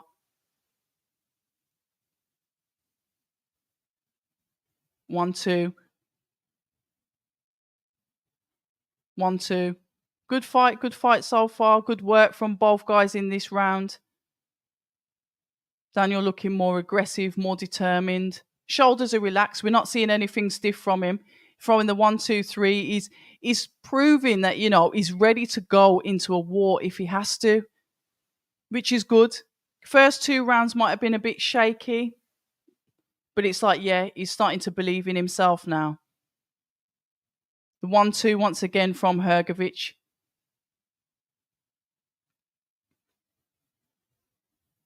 Use that double jab. That's it. Come on, go in again. Yeah, I think has he busted his nose? Couple of hooks to the body from Dubois. There's less clinching from Dubois now, so he's obviously confident with his movement, and now he understands that maybe Hrgovic is appreciating his power. However, Hrgovic lands a backhand on the chin of Dubois, but he keeps going forward. He's slipping, he's moving, he's bouncing.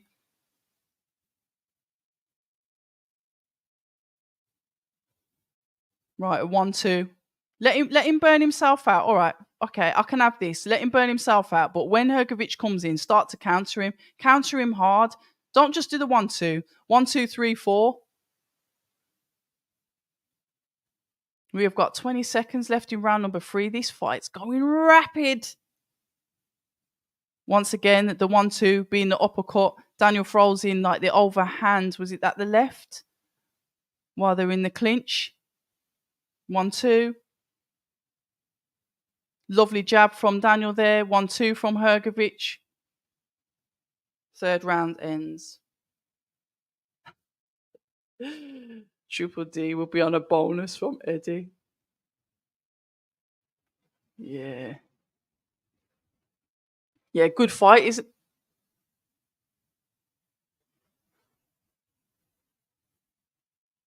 makes it so easy when you double jab him. Yeah, use that double jab. I do agree with that. Who else is talking to him? Who's that there? Who's that talking over Don Charles? Shut up. Them never hear what Peter Fury say. Shut up. Two voices. Do we not have this conversation?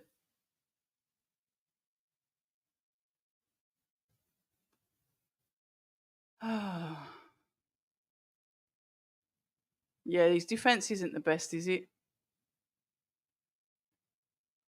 Guys, if you want to score the rounds in here, score the rounds. Another, how many voices in the damn corner, man?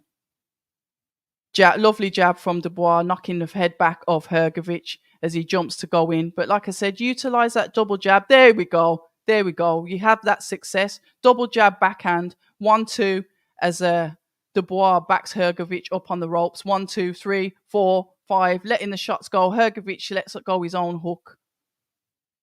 Body shot. Hook to the head from Dubois to Hrgovic.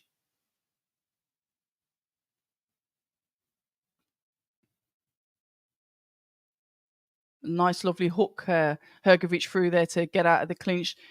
Trying to throw the 1-2 once again. You can see Daniel Dubois' dad is on the apron. He's at the ringside, obviously shouting to him as well. I'm trying to see if Hrgovic's face is bloodied or it's just reddened. 1-2 from Hrgovic. He's starting to look as tired as he did when he was in with Zhang. Daniel Dubois comes forward.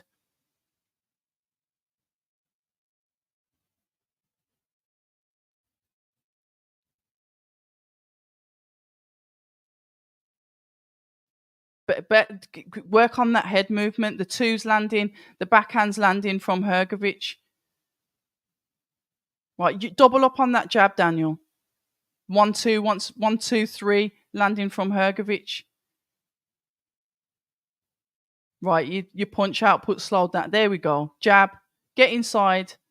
Don't let him score these points. We've got, just over 1 minute left of round number 4.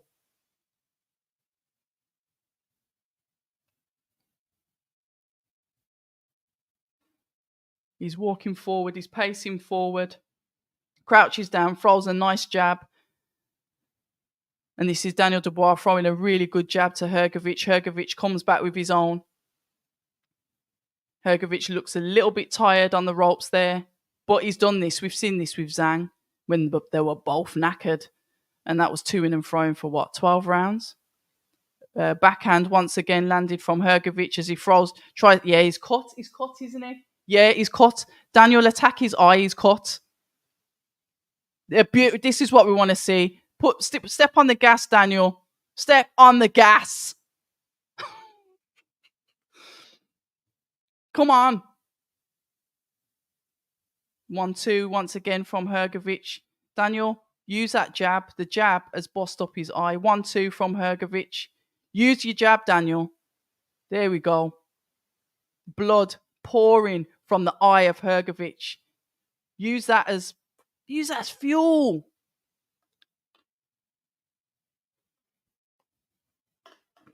Yeah, good work. Right, let's have a look.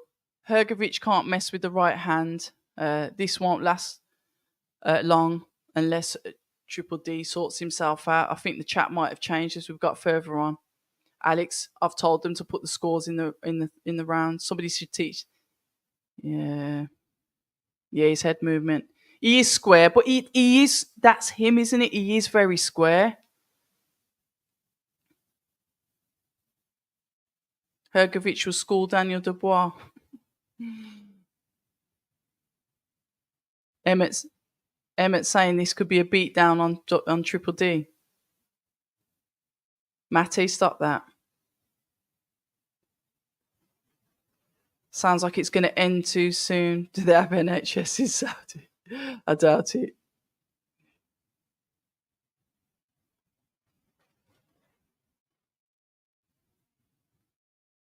Well, the thing is, obviously, Anthony Joshua sat ringside because the winner of this, he'll be fighting, won't he?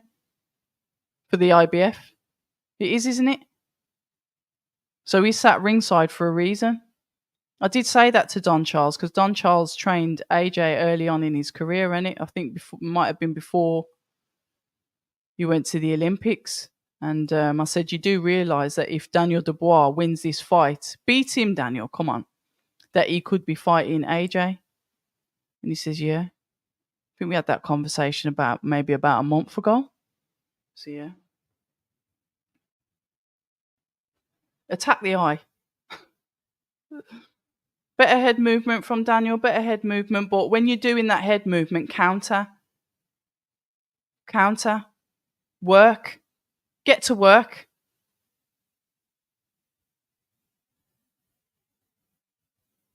Right, we're in round number 5 of 12. We've got just under 2 minutes left of this round.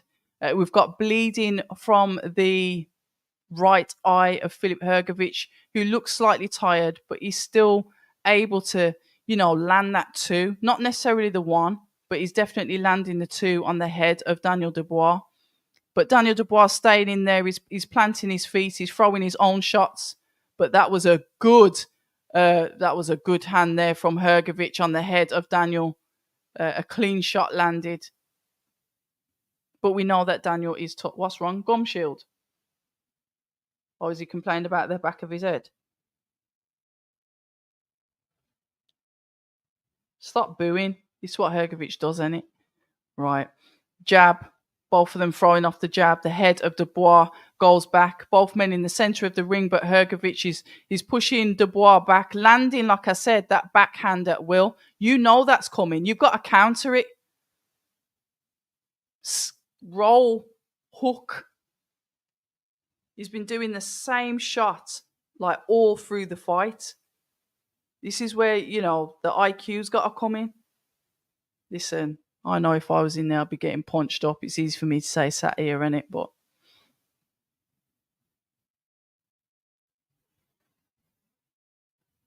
let's have a look.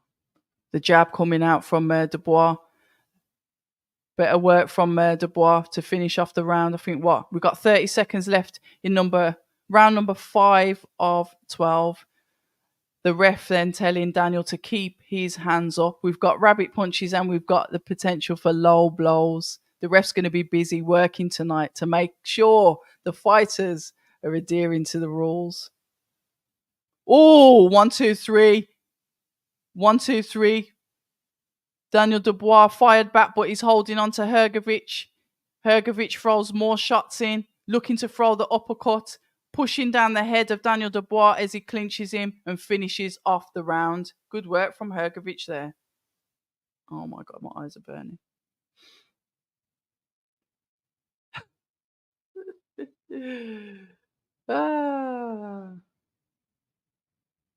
Dubois is taking damage to that left side of his face already. Dubois needs to get his respect. Hrgovic is definitely cut. Daniel's round.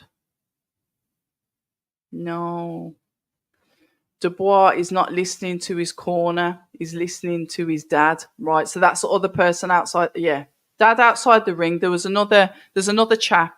And then there's Don Charles in front of him.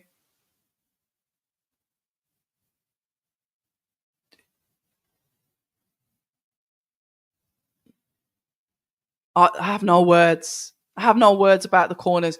Guys, I've been running for 5 hours. Please forget my manners. I'm Abz of October Red. This is the live watch along for the 5v5. We are on to the last 2 fights. We've had a really eventful evening so far. Some really good fights. And Queensbury are ahead on the point system. We are now into the second to last heavyweight bout between Daniel Dubois and Filip Hrgovic. Daniel Dubois, blue corner. Matchroom, Filip Hrgovic is the red corner. Good fight so far. We've got Hrgovic has got a cut above his eye. The only thing with this is Hrgovic is able to land that backhand on the chin of Daniel Dubois at will. A little bit of head movement we need to see from Daniel. And like I was saying earlier, probably needs to double up on that jab to get inside, because when he does do the double jab backhand, Hrgovic does back up significantly. But yeah, it seems as if there may be a little bit of too much talking in the corner.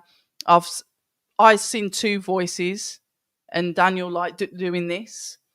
And then somebody else has just said that obviously Daniel's dad's in the corner as well. So,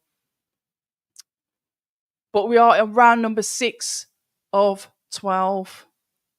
So we need Hrgovic to get a stoppage and Deontay Wilder to get a stoppage for this to be a draw.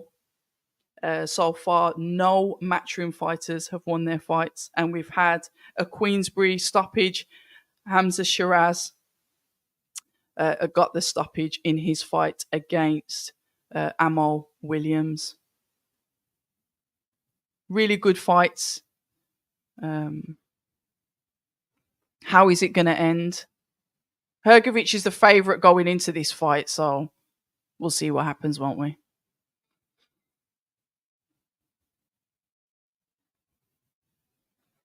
Right, I just try not to get frustrated.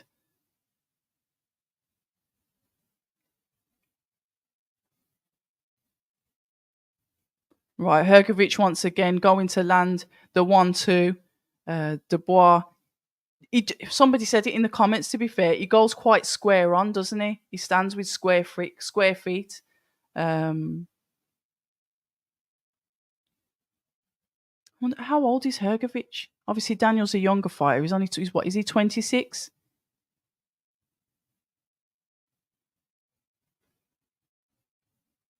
I'd like to see more head movement from Dubois. And like I said, when he throws that backhand, he almost picks his whole leg off the floor, which could leave him off balance.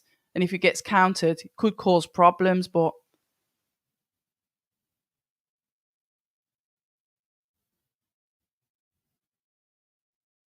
all right, here we go. Let's have the scores in the chat. So 2-1 to Hrgovic. Close round from our Flizzy. Yeah. We are robots, yeah. You've got it level after 4. Interesting. Level after 4. Boy. Really good fight. Yeah, it is. It is a good fight. You can't argue with that. I will be shocked if it went the distance. We'll have to see, won't we? AJ destroys these guys. Sorry. Don't be sorry. Don't be sorry. Replica Klitschko. Why'd you call him like a replica Klitschko? Won't survive 7 rounds with AJ.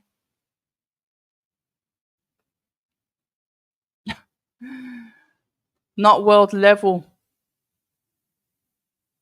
They're having a go.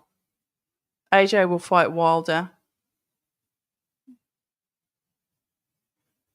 Daniel having a fury moment with his dad. Yeah, I don't like it, man. It makes me nervous.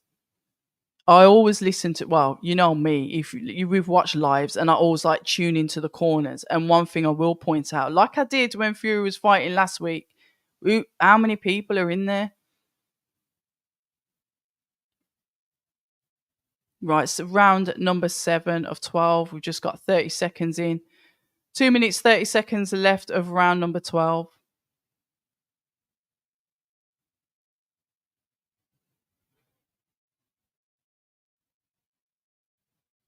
He's obviously got, good work. Daniel throws out the double jab, pushes him back, has a success, ends up in the clinch. Hrgovic is looking slightly tired. But it's like Daniel launches into the shots and gets that close that he just ends up practically on top of Hrgovic instead of getting into range, letting the shots go and moving out of range. But we're getting an onslaught of shots. Good work from Daniel Dubois then, but obviously once again in the clinch.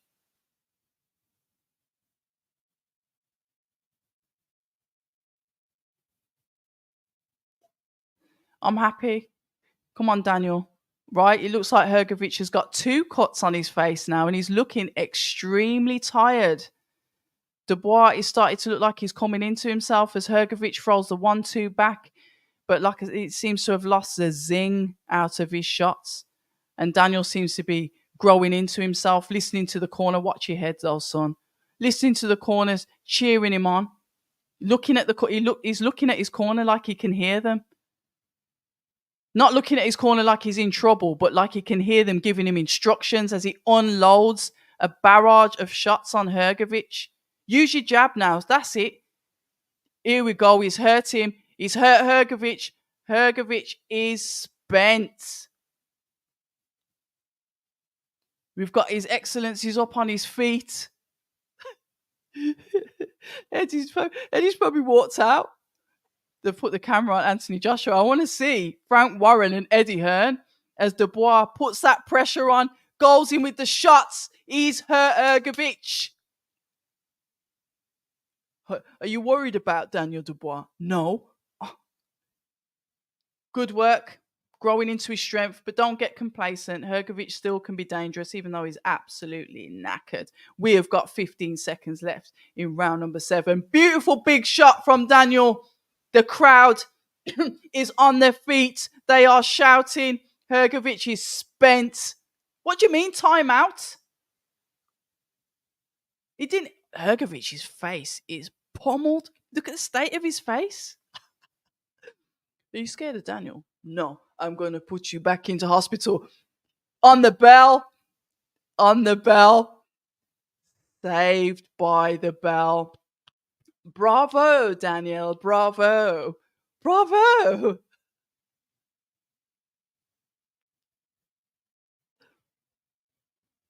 His face is pummeled. He's listening now and it's working. Dubois needs to fight at high tempo. Hrgovic, yeah, that's what I says. Utilize that double jab, backhand, and it pushes him back. It's aggressive, isn't it? It's aggressive. Yeah, I've got to go through the brilliant work. He's absolutely smashed his face to. He's brilliant, you know, because obviously I'm behind in the chat. So when I'm going up, excuse me, I'm seeing literally the comments start to change, like from Hrgovic filtering down to Daniel as Daniel's going in for the kill now. Oh, right. Sorry, that was a replay. Right, here we go. Daniel is going in for the kill. He's chasing Hrgovic now. Hrgovic feints to try and threaten Daniel. It's not working. Hrgovic now goes into the clinch. Daniel rags him off. I don't even know if Hrgovic can see. Daniel's going to the head, the body. Good work. Really, really good work. We are in round number 8.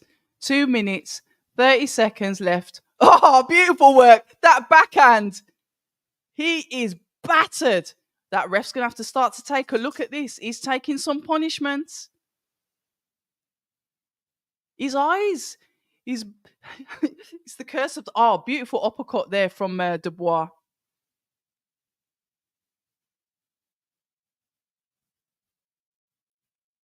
What's the timeout for now? Oh, he's getting the doctor to look at him. Is he getting the doctor to look at him?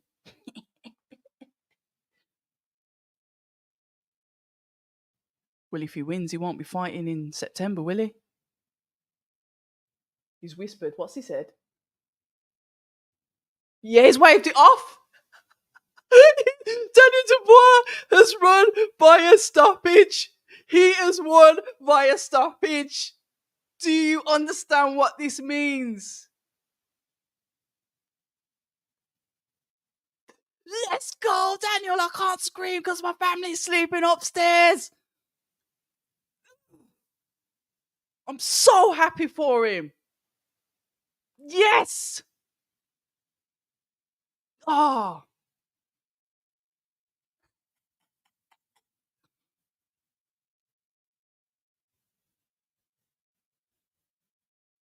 Oh, look. He's won.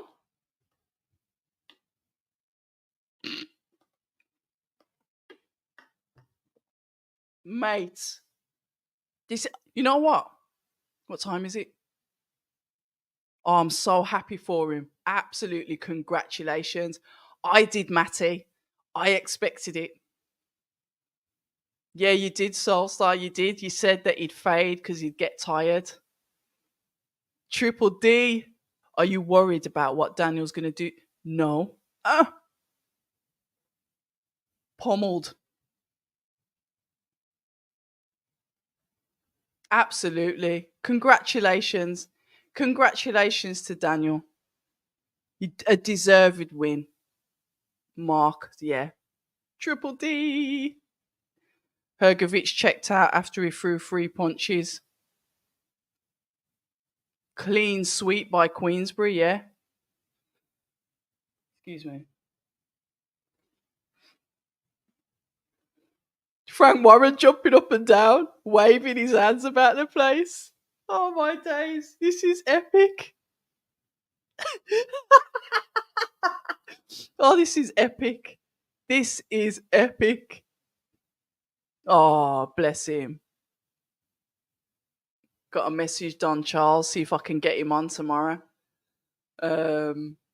Hrgovic slowed down. He doesn't like the high tempo. Yep, which is what we said. Utilize the tools that you've got. Eddie's like, for God's sake. Big up Daniel, yes. Face looks like he met a butcher.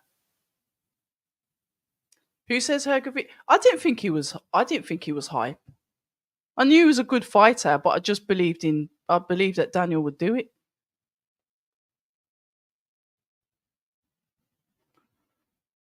Well, I wanted Daniel to do it. I don't think I said he was going to do it, but I wanted him to do it. Yeah, I think I said I wanted him to do it.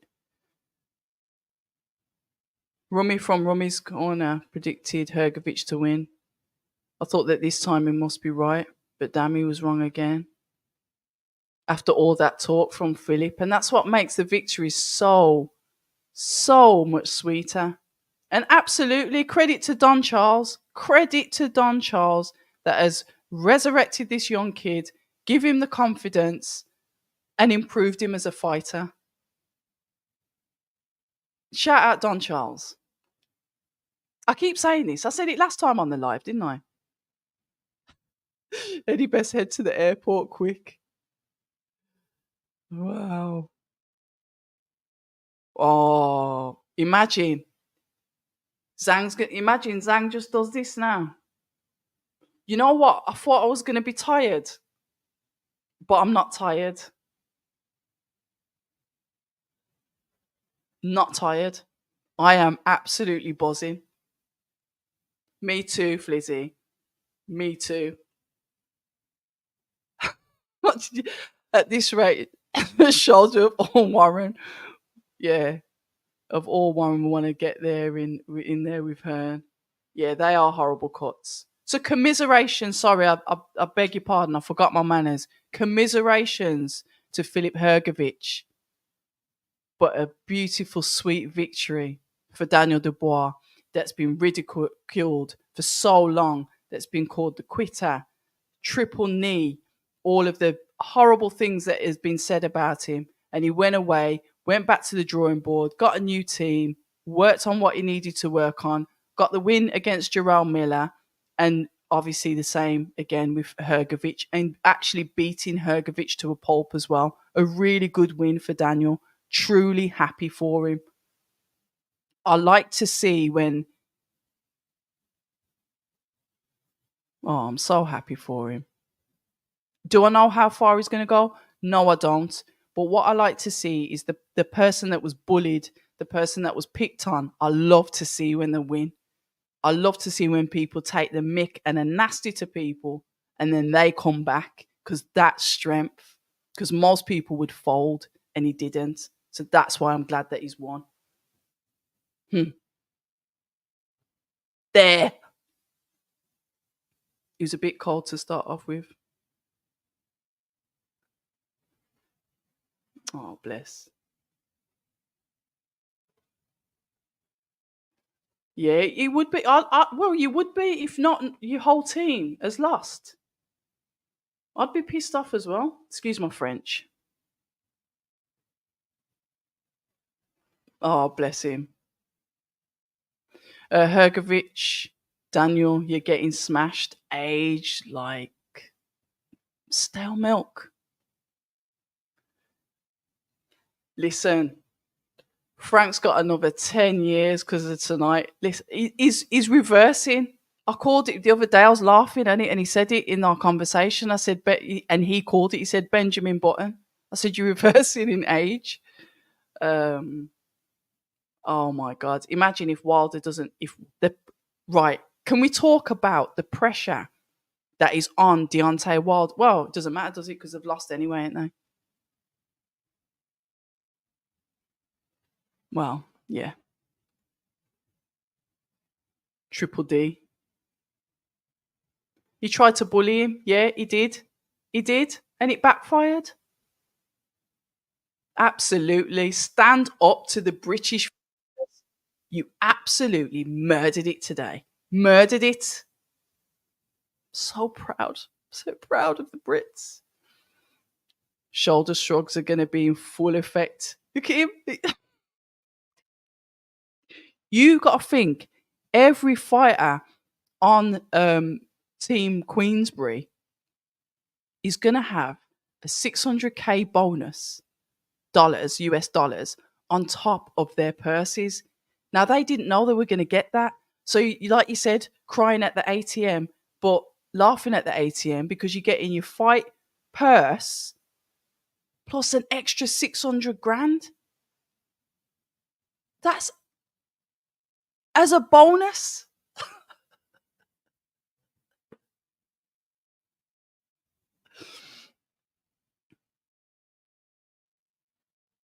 Daniel had a point to prove. He really has dynamite in his hands. Absolutely, Ziriab.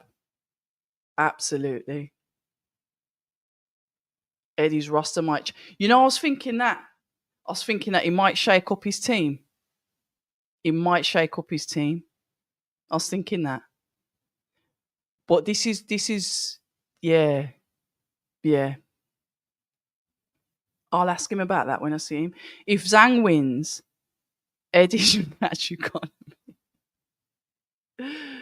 Oh my god.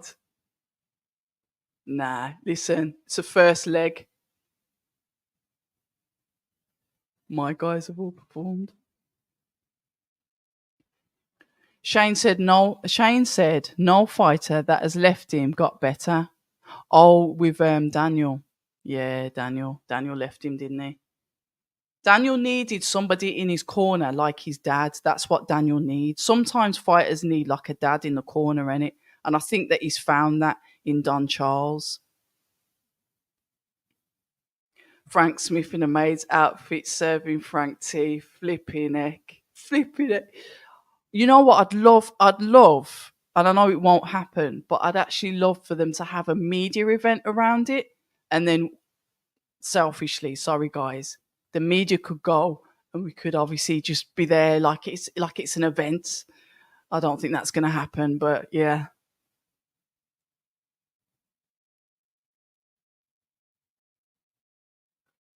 Yeah. Mad respect to Daniel. I will say the better boxers will cause Daniel problems. I hear that. It's gonna be a hard fight for anybody. Yeah, it will be.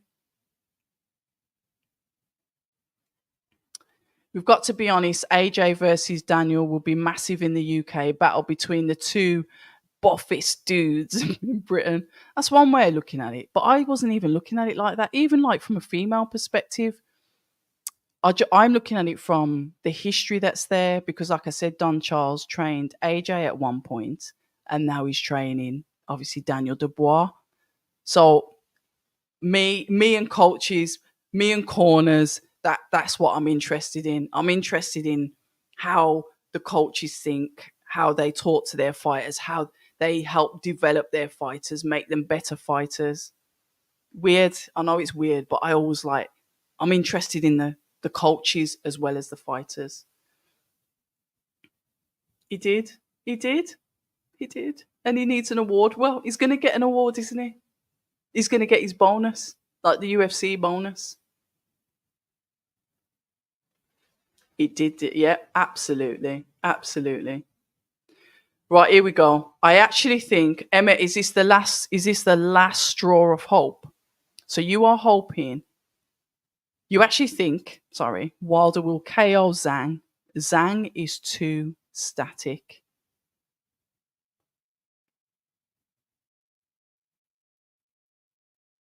Yeah, a bully hates being bullied. Spot on, Simon.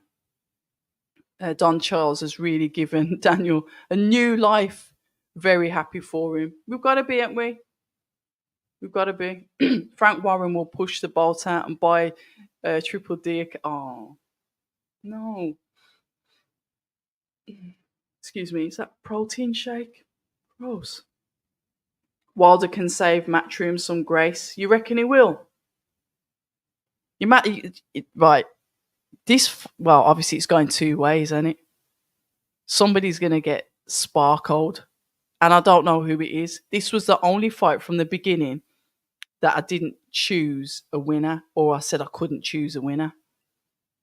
I wasn't confident enough.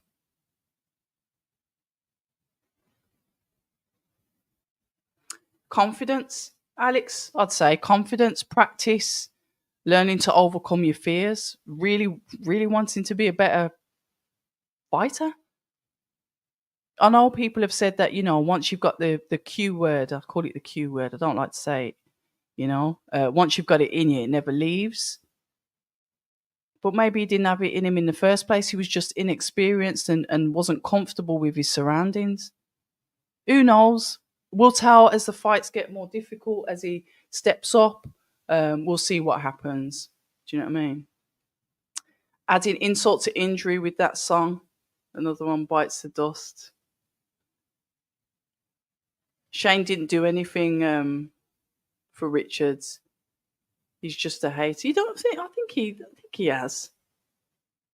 I'm thinking it was the whole incident overwhelmed him. Frank Warren is having the time of his life. He must feel 21 again.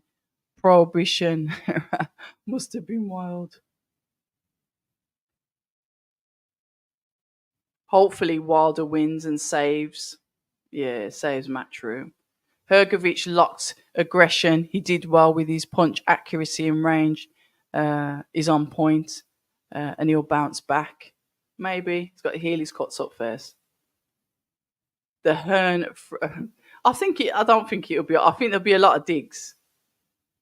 Would you ever do UFC if I understood the sport more? Yeah, 100%.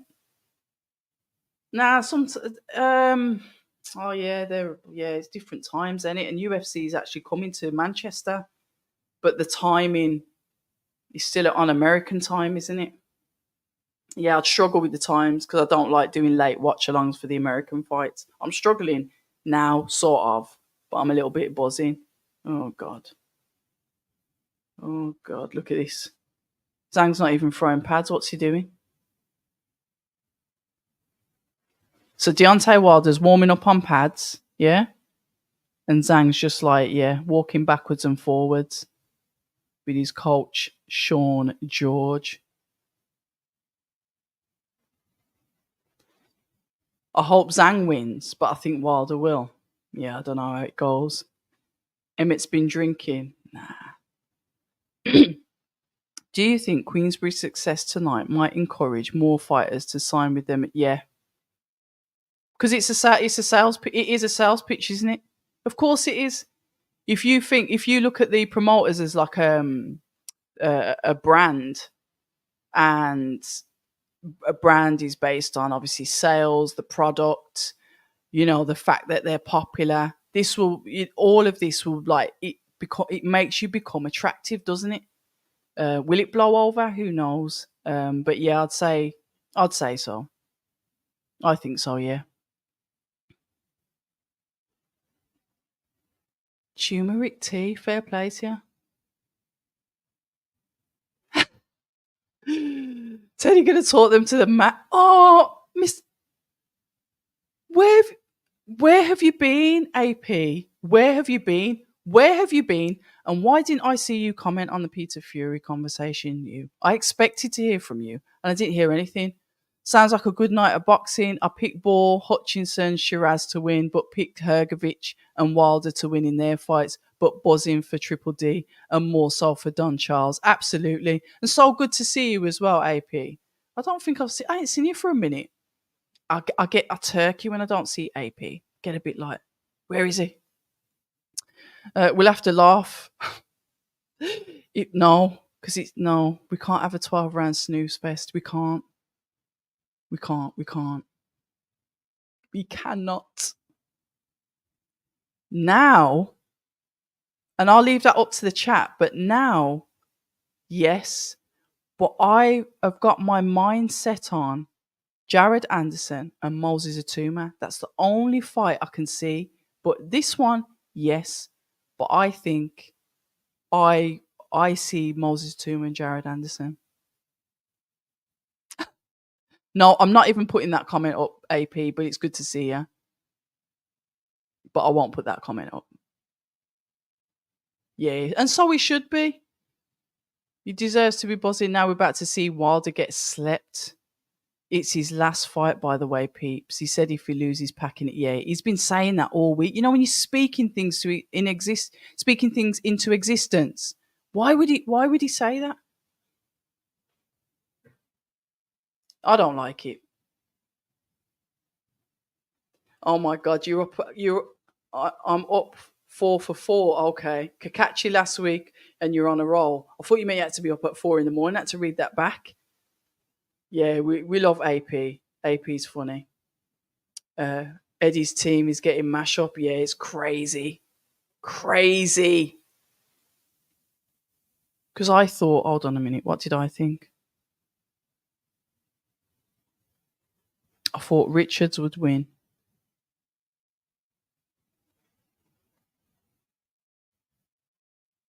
I thought Richards would win.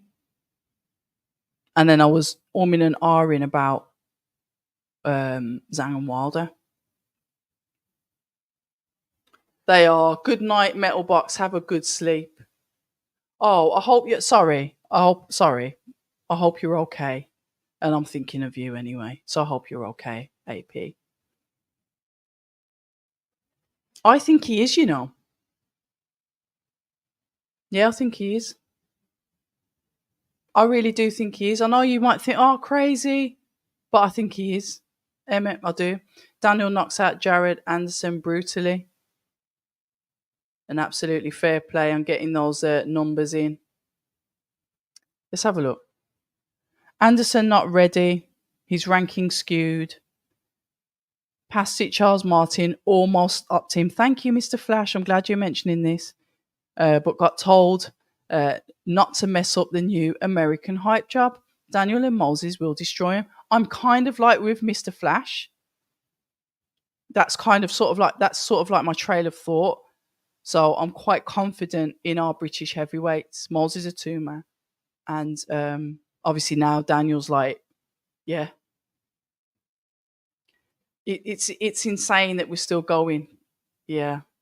Yeah. It's insane that it's 1 a.m. and I'm here with you.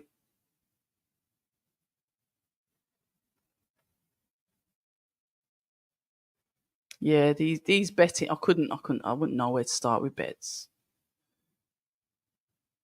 Can Wilder, that has to stay on the screen, can Wilder save Matchroom's reputation? This is, what do they call it, the $64,000 question? Who knows?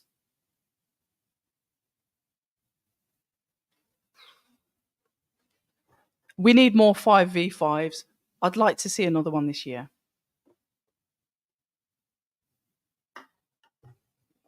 Not being greedy, but I'd like to see another one this year.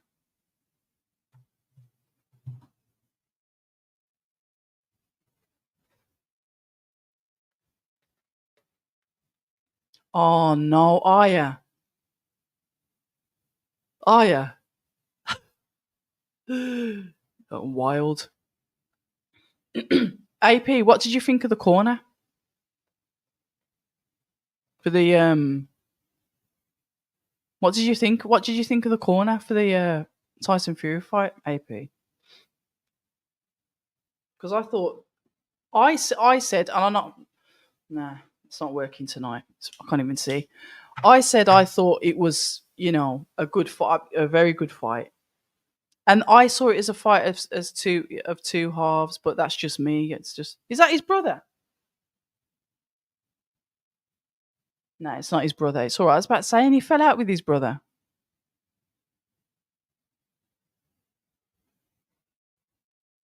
Main event time. Yeah, they need to do it again. They absolutely need to do it again, but this time in the UK.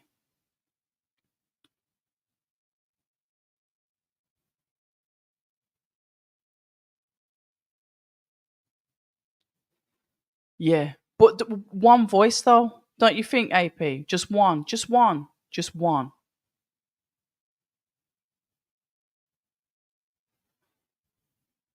£68. Weight difference in this fight is insane. They've just done the tail of the tape, and I've missed it. Oh, is he?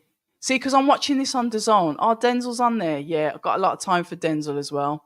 I'd like to see a rematch with him and Nathan Heaney. To be fair, if I'm going to be honest, what they're saying. So no, Wilder's really tall. I remember like looking up at him when I first met him.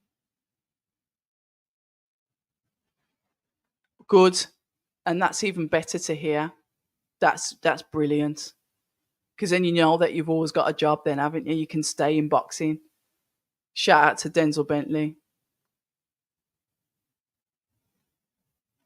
Right, while they do the ring walks, guys, can you? I don't know if you can, but if you're listening to this live, there's a young chap called Ollie Hercombe. Is it Ollie Hercombe? Let me get his. If you go onto Acott's Green Boxing Gym, and this is me asking you from the kindness of my heart, let me find his details. 1 second. Acott's Green, right there. What's wrong with my reception now? Right, if you go on to Acott's Green Boxing Gym in Birmingham, and on pinned on the page is a young lad by the name of Ollie. Now, Ollie, unfortunately, had to have his leg amputated due to a rare cancer that they found in his leg, where he ended up breaking once when he was in boxing. So to obviously, as a preventative method, and he's only like 16 years of age, going into like GCSEs. Unfortunately, they had to amputate his leg above his knee. What they're doing is a GoFundMe to raise money to get him, obviously, like a proper prosthetic leg. So if you could go on to Acott's Green Boxing page, go to the GoFundMe on the page, even if it's £1, please could you donate to help the parents raise the money so we could get a prosthetic leg for him. Yeah, he's 16 years old. I don't ask for much, but if you could donate to that cause, I'd be extremely grateful. It's Acott's Green Boxing Gym, and it's on the. They've got the GoFundMe, and you can see the post with Ollie in hospital. If you could donate, I'd really appreciate it.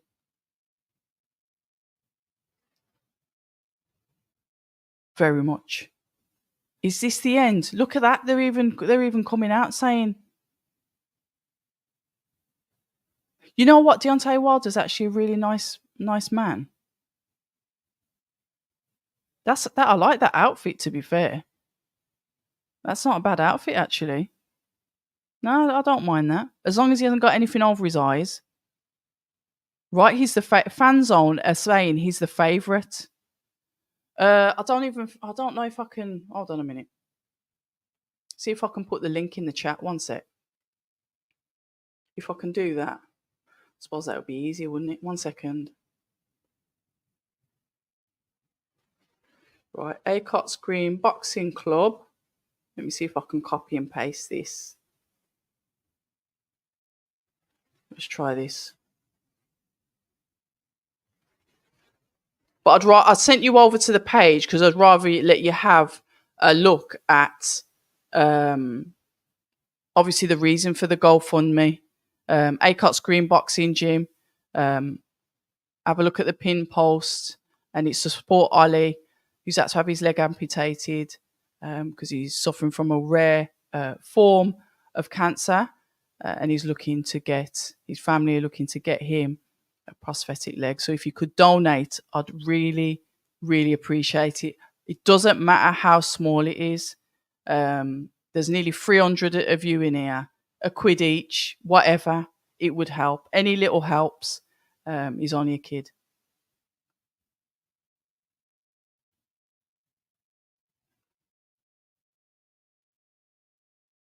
Who's that kid? So Zhang's already in the ring.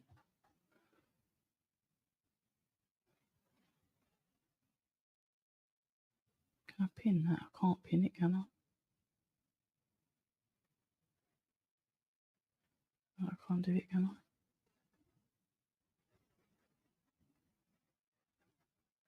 I'll put it in the starred comments. It is. So if you could, I'd appreciate it. And so would the family. Good family.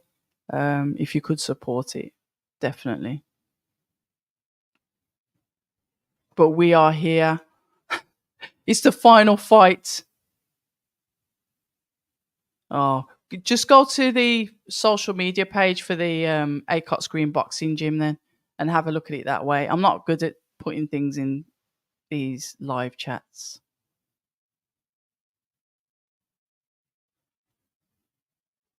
Michael Buffer's announcing.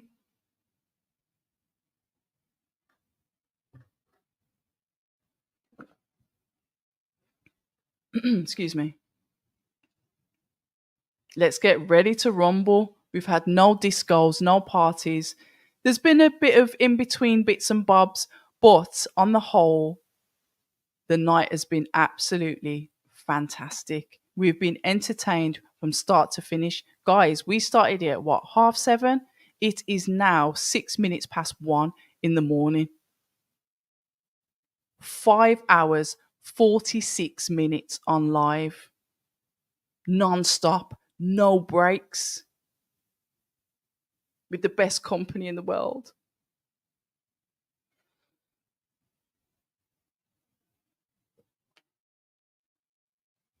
I'll sit up straight, I end up with a hunchback.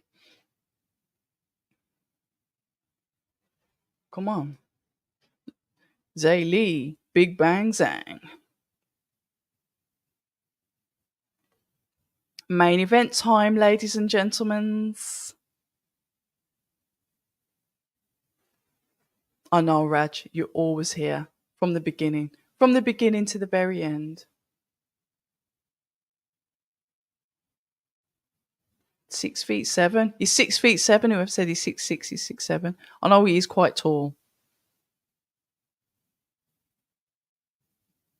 Imagine you're going out there and you know that the whole of your team's lost and you're the captain.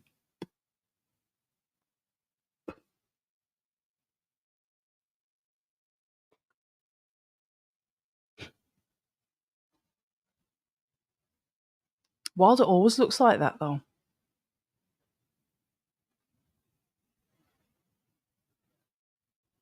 Right, what we saying? Are we getting a KO? Is this going the distance? And who wins? Put it in the chat. Because if I knew how to do a poll, I'd put it in there. But I can't. Don't know how to do a poll.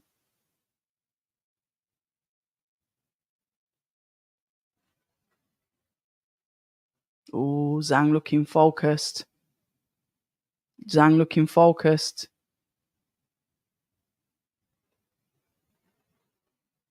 Oh, look, he gives him a hug. Gosh, he does look a bit nervous, doesn't he? But I get it, nerves are fine. Round number 1, guys. Here we go. Wilder straight into the middle of the ring. Straight there in the middle of the ring. And you've got Southpaw versus Orthodox. You know what it is. Seen Deontay Wilder flick out the jab, but Zhang once again starting to walk forward and put Wilder on to the back foot as he holds out that hand there, literally ready to throw that backhand of his at any minute. But Zhang knows this. Zhang is circling, tapping the jab hand of Deontay Wilder in hope to do the same thing. Aim his backhand. Wilder lands his first.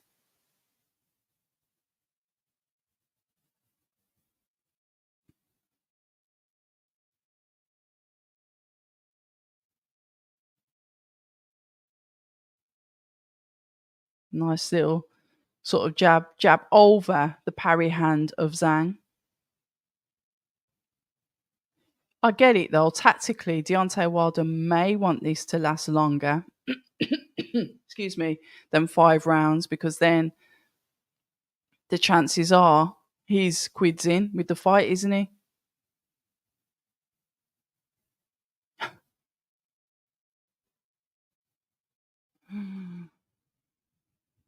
Right, AP saying that Zhang's going to go to sleep. It'd be nice for Team Hearn to get one win. Nice. As Wilder lands that backhand on Zhang. Zhang continues to walk forward. Bully throws his own backhand onto Wilder. I never like the look of Wilder's legs. I always think that they look so unstable, you know? But I think that's just because they're quite slim. Yeah, a bit better from Wilder. A bit better from Wilder this time. He looks like he's focused, he's serious, he knows what he's going in there for. Zhang just looks so huge compared to Deontay. Zhang edges forward. Literally, like I said, it's a southpaw orthodox, finding that range, finding how they're going to get to someone. Good work from Wilder as he moves Zhang's parry hand out the way.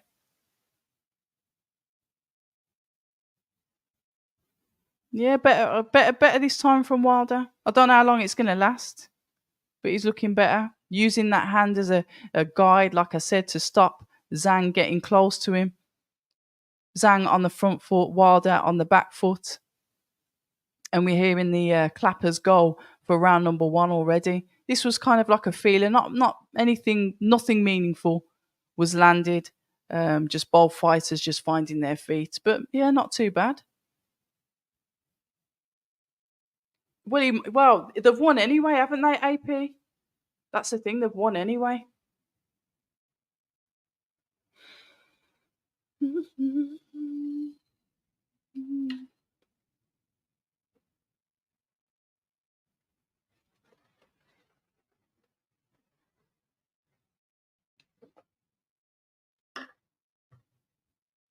Like, I can't understand because Sean George is speaking Chinese and American.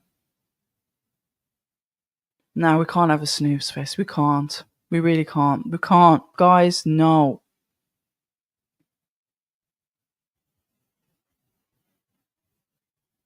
Wilder's already up on his feet. How old is Zhang now? Is he 40?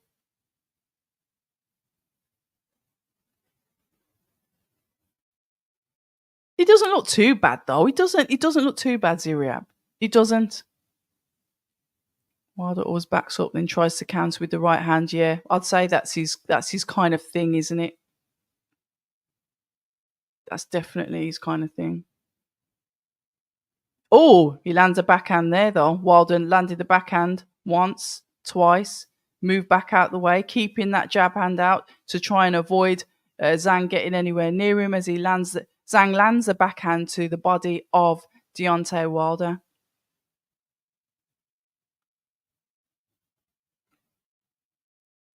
Oh, whoa. Whoa. Zhang's going in for the kill. Wilder is backed up in the corner on the ropes, but he comes out swinging himself. Yeah, but will he turn him though? This is what Fury did to Wilder in the corner. Oh my God, that was a big shot landed by Zhang. Wilder just tucks up and moves out the way, takes a deep breath, almost turning his back. Legs are looking terribly unsteady. My word. What on earth do we have here? No, Wilder's hands have dropped. His hands have dropped. Fair enough, he's pushed that backhand out. There we go. He lands the backhand himself, but Zhang comes forward. Once again, Wilder's in the corner. Body shots, a plethora of shots going to Wilder. We are in round number 2 of 12, and we have got just over 1 minute and 15 seconds left of this round. Oh.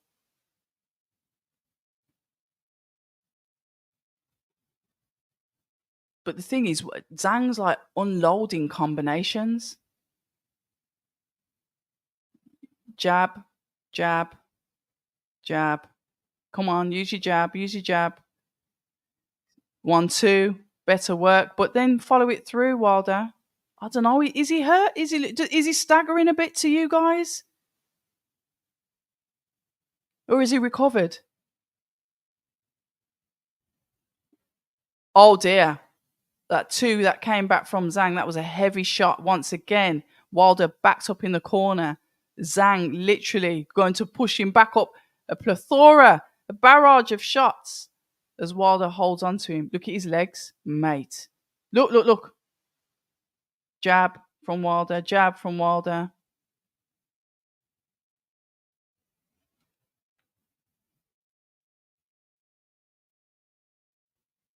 Right, Wilder holds out that jab hand, trying to keep off Zhang, but Zhang now tucks up as he's getting closer to Wilder. He wants him backed up against the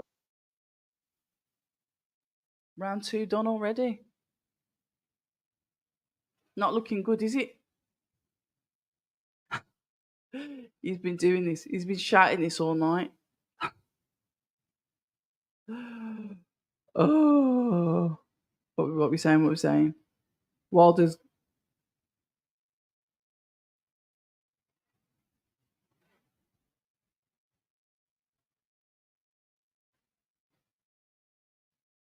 You got to tie him up, but you can't stay there. Right, Wilder gone old overnight, unfortunately. Yeah, bang is banging. Wilder's not doing anything. Oh no, the chat. Wilder's got no legs. It's like a floating bone. Oh, sorry, floating torso. Oh my god, I'm making things up myself. A floating torso. No, we're not doing it. We're not doing this. Right, round number 3. I made a prediction that Zhang would potentially stop Wilder in round 3. But we'll see. Right, once again, Wilder backed up on the ropes, trying to keep himself away from the backhand of Zhang, but Zhang just keeps on walking forward and putting that pressure on. He hits Wilder with the backhand clean. Wilder onto the ropes, looking wobbly. Yeah, it's over. He's had 2 paydays, though, to be fair. Oh dear, he's hurt him. Right, Zhang's going to go in for the kill now. Wilder looks. I mean, fair enough, he's firing back, but to be fair, it looks like maybe Zhang's got a bit of respect for Wilder's power as well. I mean, he's coming forward, but he's not letting his shots go. He's being calm and composed. I hope he's not going to run out of battery life already. If this goes past a certain round,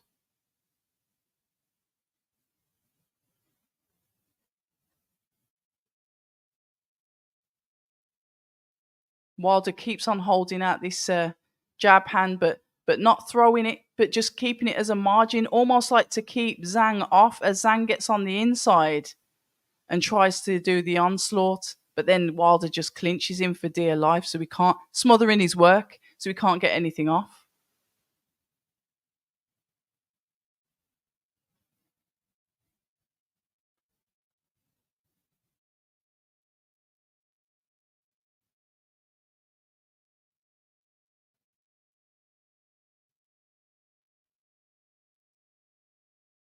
Zhang, once again, he's just literally plodding forward, nonchalant almost in his approach as he walks or looks to walk Wilder down. Wilder on the back foot, but not really doing anything, not really seeing anything at all. But what is he going to do? Wait out the rounds? We've got 21 seconds left in round number 3. I'll be interested to hear what the corner of Zhang says during this round, but obviously my Chinese isn't that good. The clappers have gone.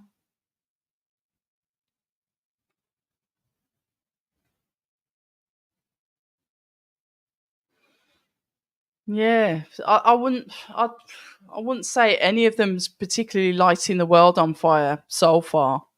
I think I don't know what's going on here. Wilder can't pull the trigger. He's definitely not pulling something. How can anyone be surprised? I don't know. Who's scared? Yeah, Wilder. Oh, his legs, his poor legs. Everyone's going at his legs. I don't know. I don't know. Too much talking. Just give him instructions. Rhythm. You ain't got no rhythm.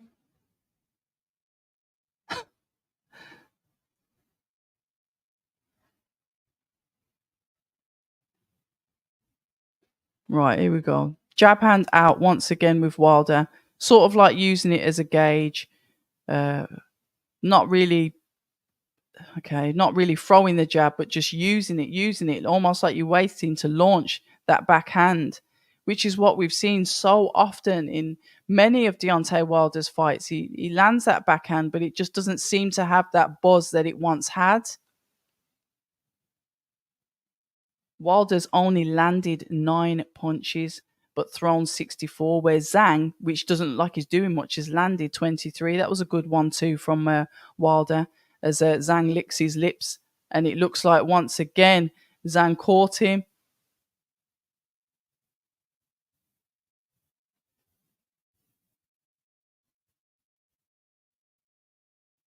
Gosh, that ref's brave getting in between them two. 1-2 from Wilder.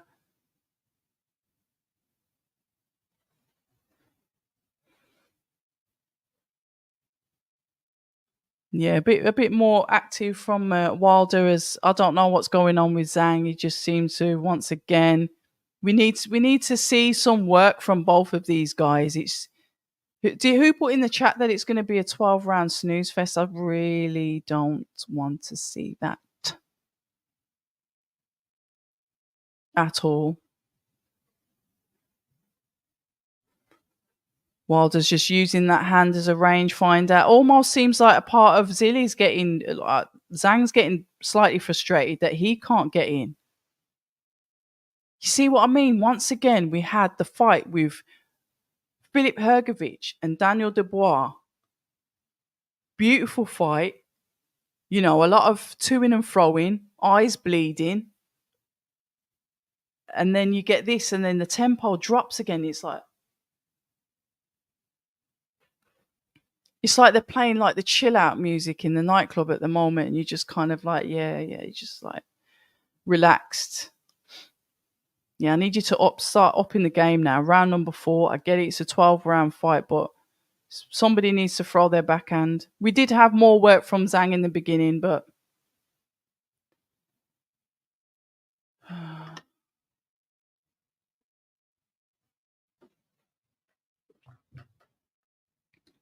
gosh, come on, guys. Literally, turn the gas up. Who said it was going to be? Let me go in the chat. You know what? Somebody could get sparked out while I'm in the chat. And I think you're right. I think he's going to do the same thing again because he's not really letting any shots go, is he, AP? Oh, I don't know. Wilder with the most padded career in heavyweight history. Mad, isn't it? Wilder's still too one-dimensional. His trainer owes him peas. Wilder looks like a washed-up... Is it a washed-up man? Chinese speed is not Chinese power's best attribute. He did. I remember that. That was wild. I remember all of that. I think I was just in the sort of motion of setting my channel up then. Did you? Oh, well. No comment. I don't think he's playing possum. I really don't. Nah. All I know is that someone needs to put their foot on the gas. I haven't even got a cushion actually. I could have a cheeky little lie down, couldn't I?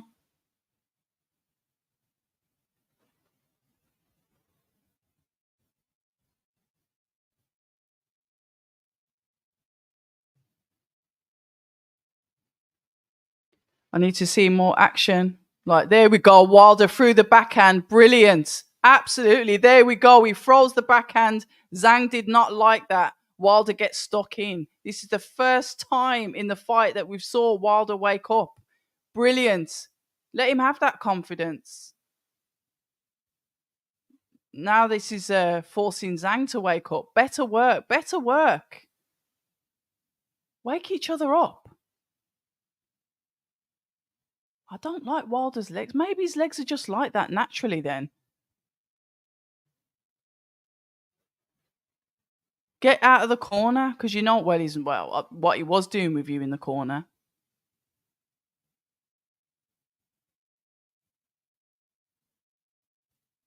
There's no real urgency. One of them needs to step on the gas.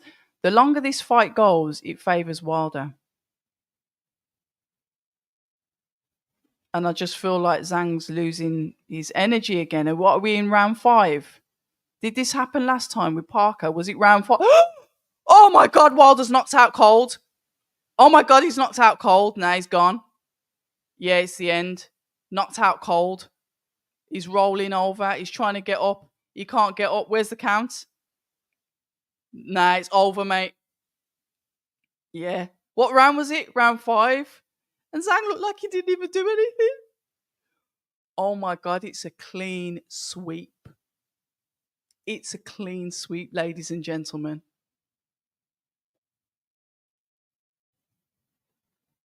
Can you believe it? Queensbury's just gone in there and just like murks the whole thing. Amazing. Oh my gosh. Clean sweep. Oh my God. Hey, don't be rude. Let's not start swearing at each other.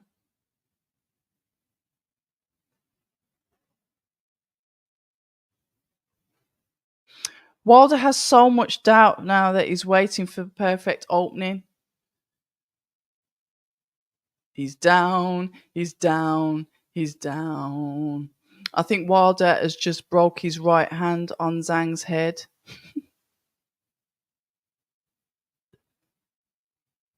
Oh.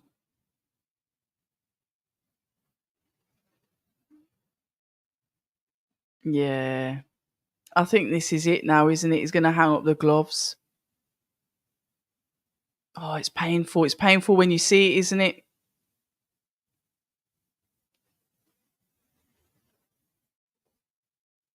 Yep. You know what I said? If it goes past like 5, it's going to favour. It's going to favour Wilder. Then all of a sudden, he ends up on the floor. Bang, bang. Wilder was running away from him. 1. So he lost balance, turned, and then he got him from the hook. Can't turn you back. Can't turn you back. No arguing in the chat, please. Let's remain civilized with each other. We may not agree with each other, but let's not start shouting and swearing at each other. It's too late. Well, it's too early now, actually, because it's 28 minutes past 1. Bang! Look at the intention he went with that. Why would you turn your back? Yeah, it's gone now, isn't it? I'm happy for Zhang too, but I feel kind of sad for Wilder. You know? Yeah. Zhang's back in contention with everybody now. I wonder who he'll fight. Shame for Wilder, innit? End of an era. Absolutely. He did say that if he didn't win this, that he'd retire. It's a shame. He was saying something to the ref and Zhang went for him. Probably shouldn't turn your back though. It is sad. It's sad to see any fighter like this. But as per usual, congratulations to Zhilei Zhang and commiserations to Deontay Wilder.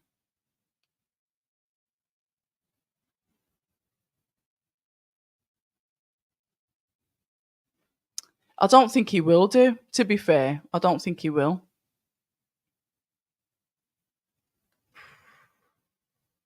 God.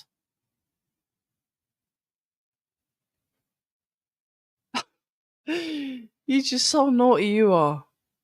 Look at this one. Oh, I do beg your pardon. Oh, Zach, thank you very, very much. Zach Katz, thank you very much for the super chat. Happy New Year. Happy New Year. $100. Merci beaucoup, monsieur. Very, very much appreciated. Thank you so much for that. Can't say thank you enough.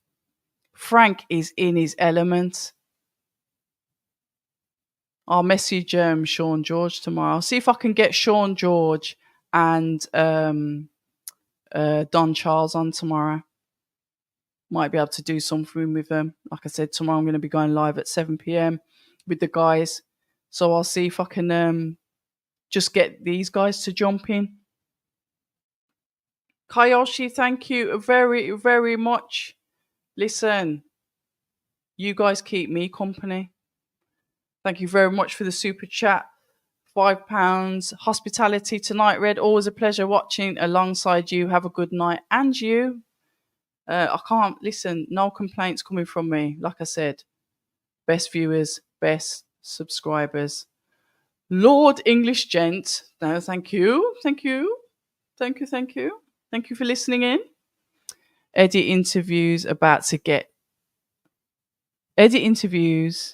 getting swept will be hilarious. Love him though. He's good for the sport. And yeah, he can actually take the banter. If this was the other way around, it might have been a little bit of a different story. But Eddie he'll be annoyed. But yeah, he's got broad shoulders. He's good. Right, I'm off. Take care, peeps. Thank you. You're awesome too. Look after yourself. Yeah. So there we go. All Queensbury tonight. Listen, you guys, as per usual, have been absolutely fantastic. The best company. And yeah, we'll do it again soon. I don't know what fight, but just keep a lookout on my YouTube channel because I actually store the lives. Next one's tomorrow, but I don't know when the next watch along is going to be. Presser, like I said, this week with Alan Babbage and Johnny Fisher. So hopefully we should have some content for you this week. Once again, thank you to all of you that have tuned in to the live watch along. You know what we say at October Red. We say stay ready. And what I should do really is I should play my outro because I like my outro. Soulstar, thank you very much for the $4.99 donation. Very, very much appreciated. You guys are awesome. But I'm going to say, stay ready. Au revoir until the next time. People say I'm toxic, and honestly, I don't care.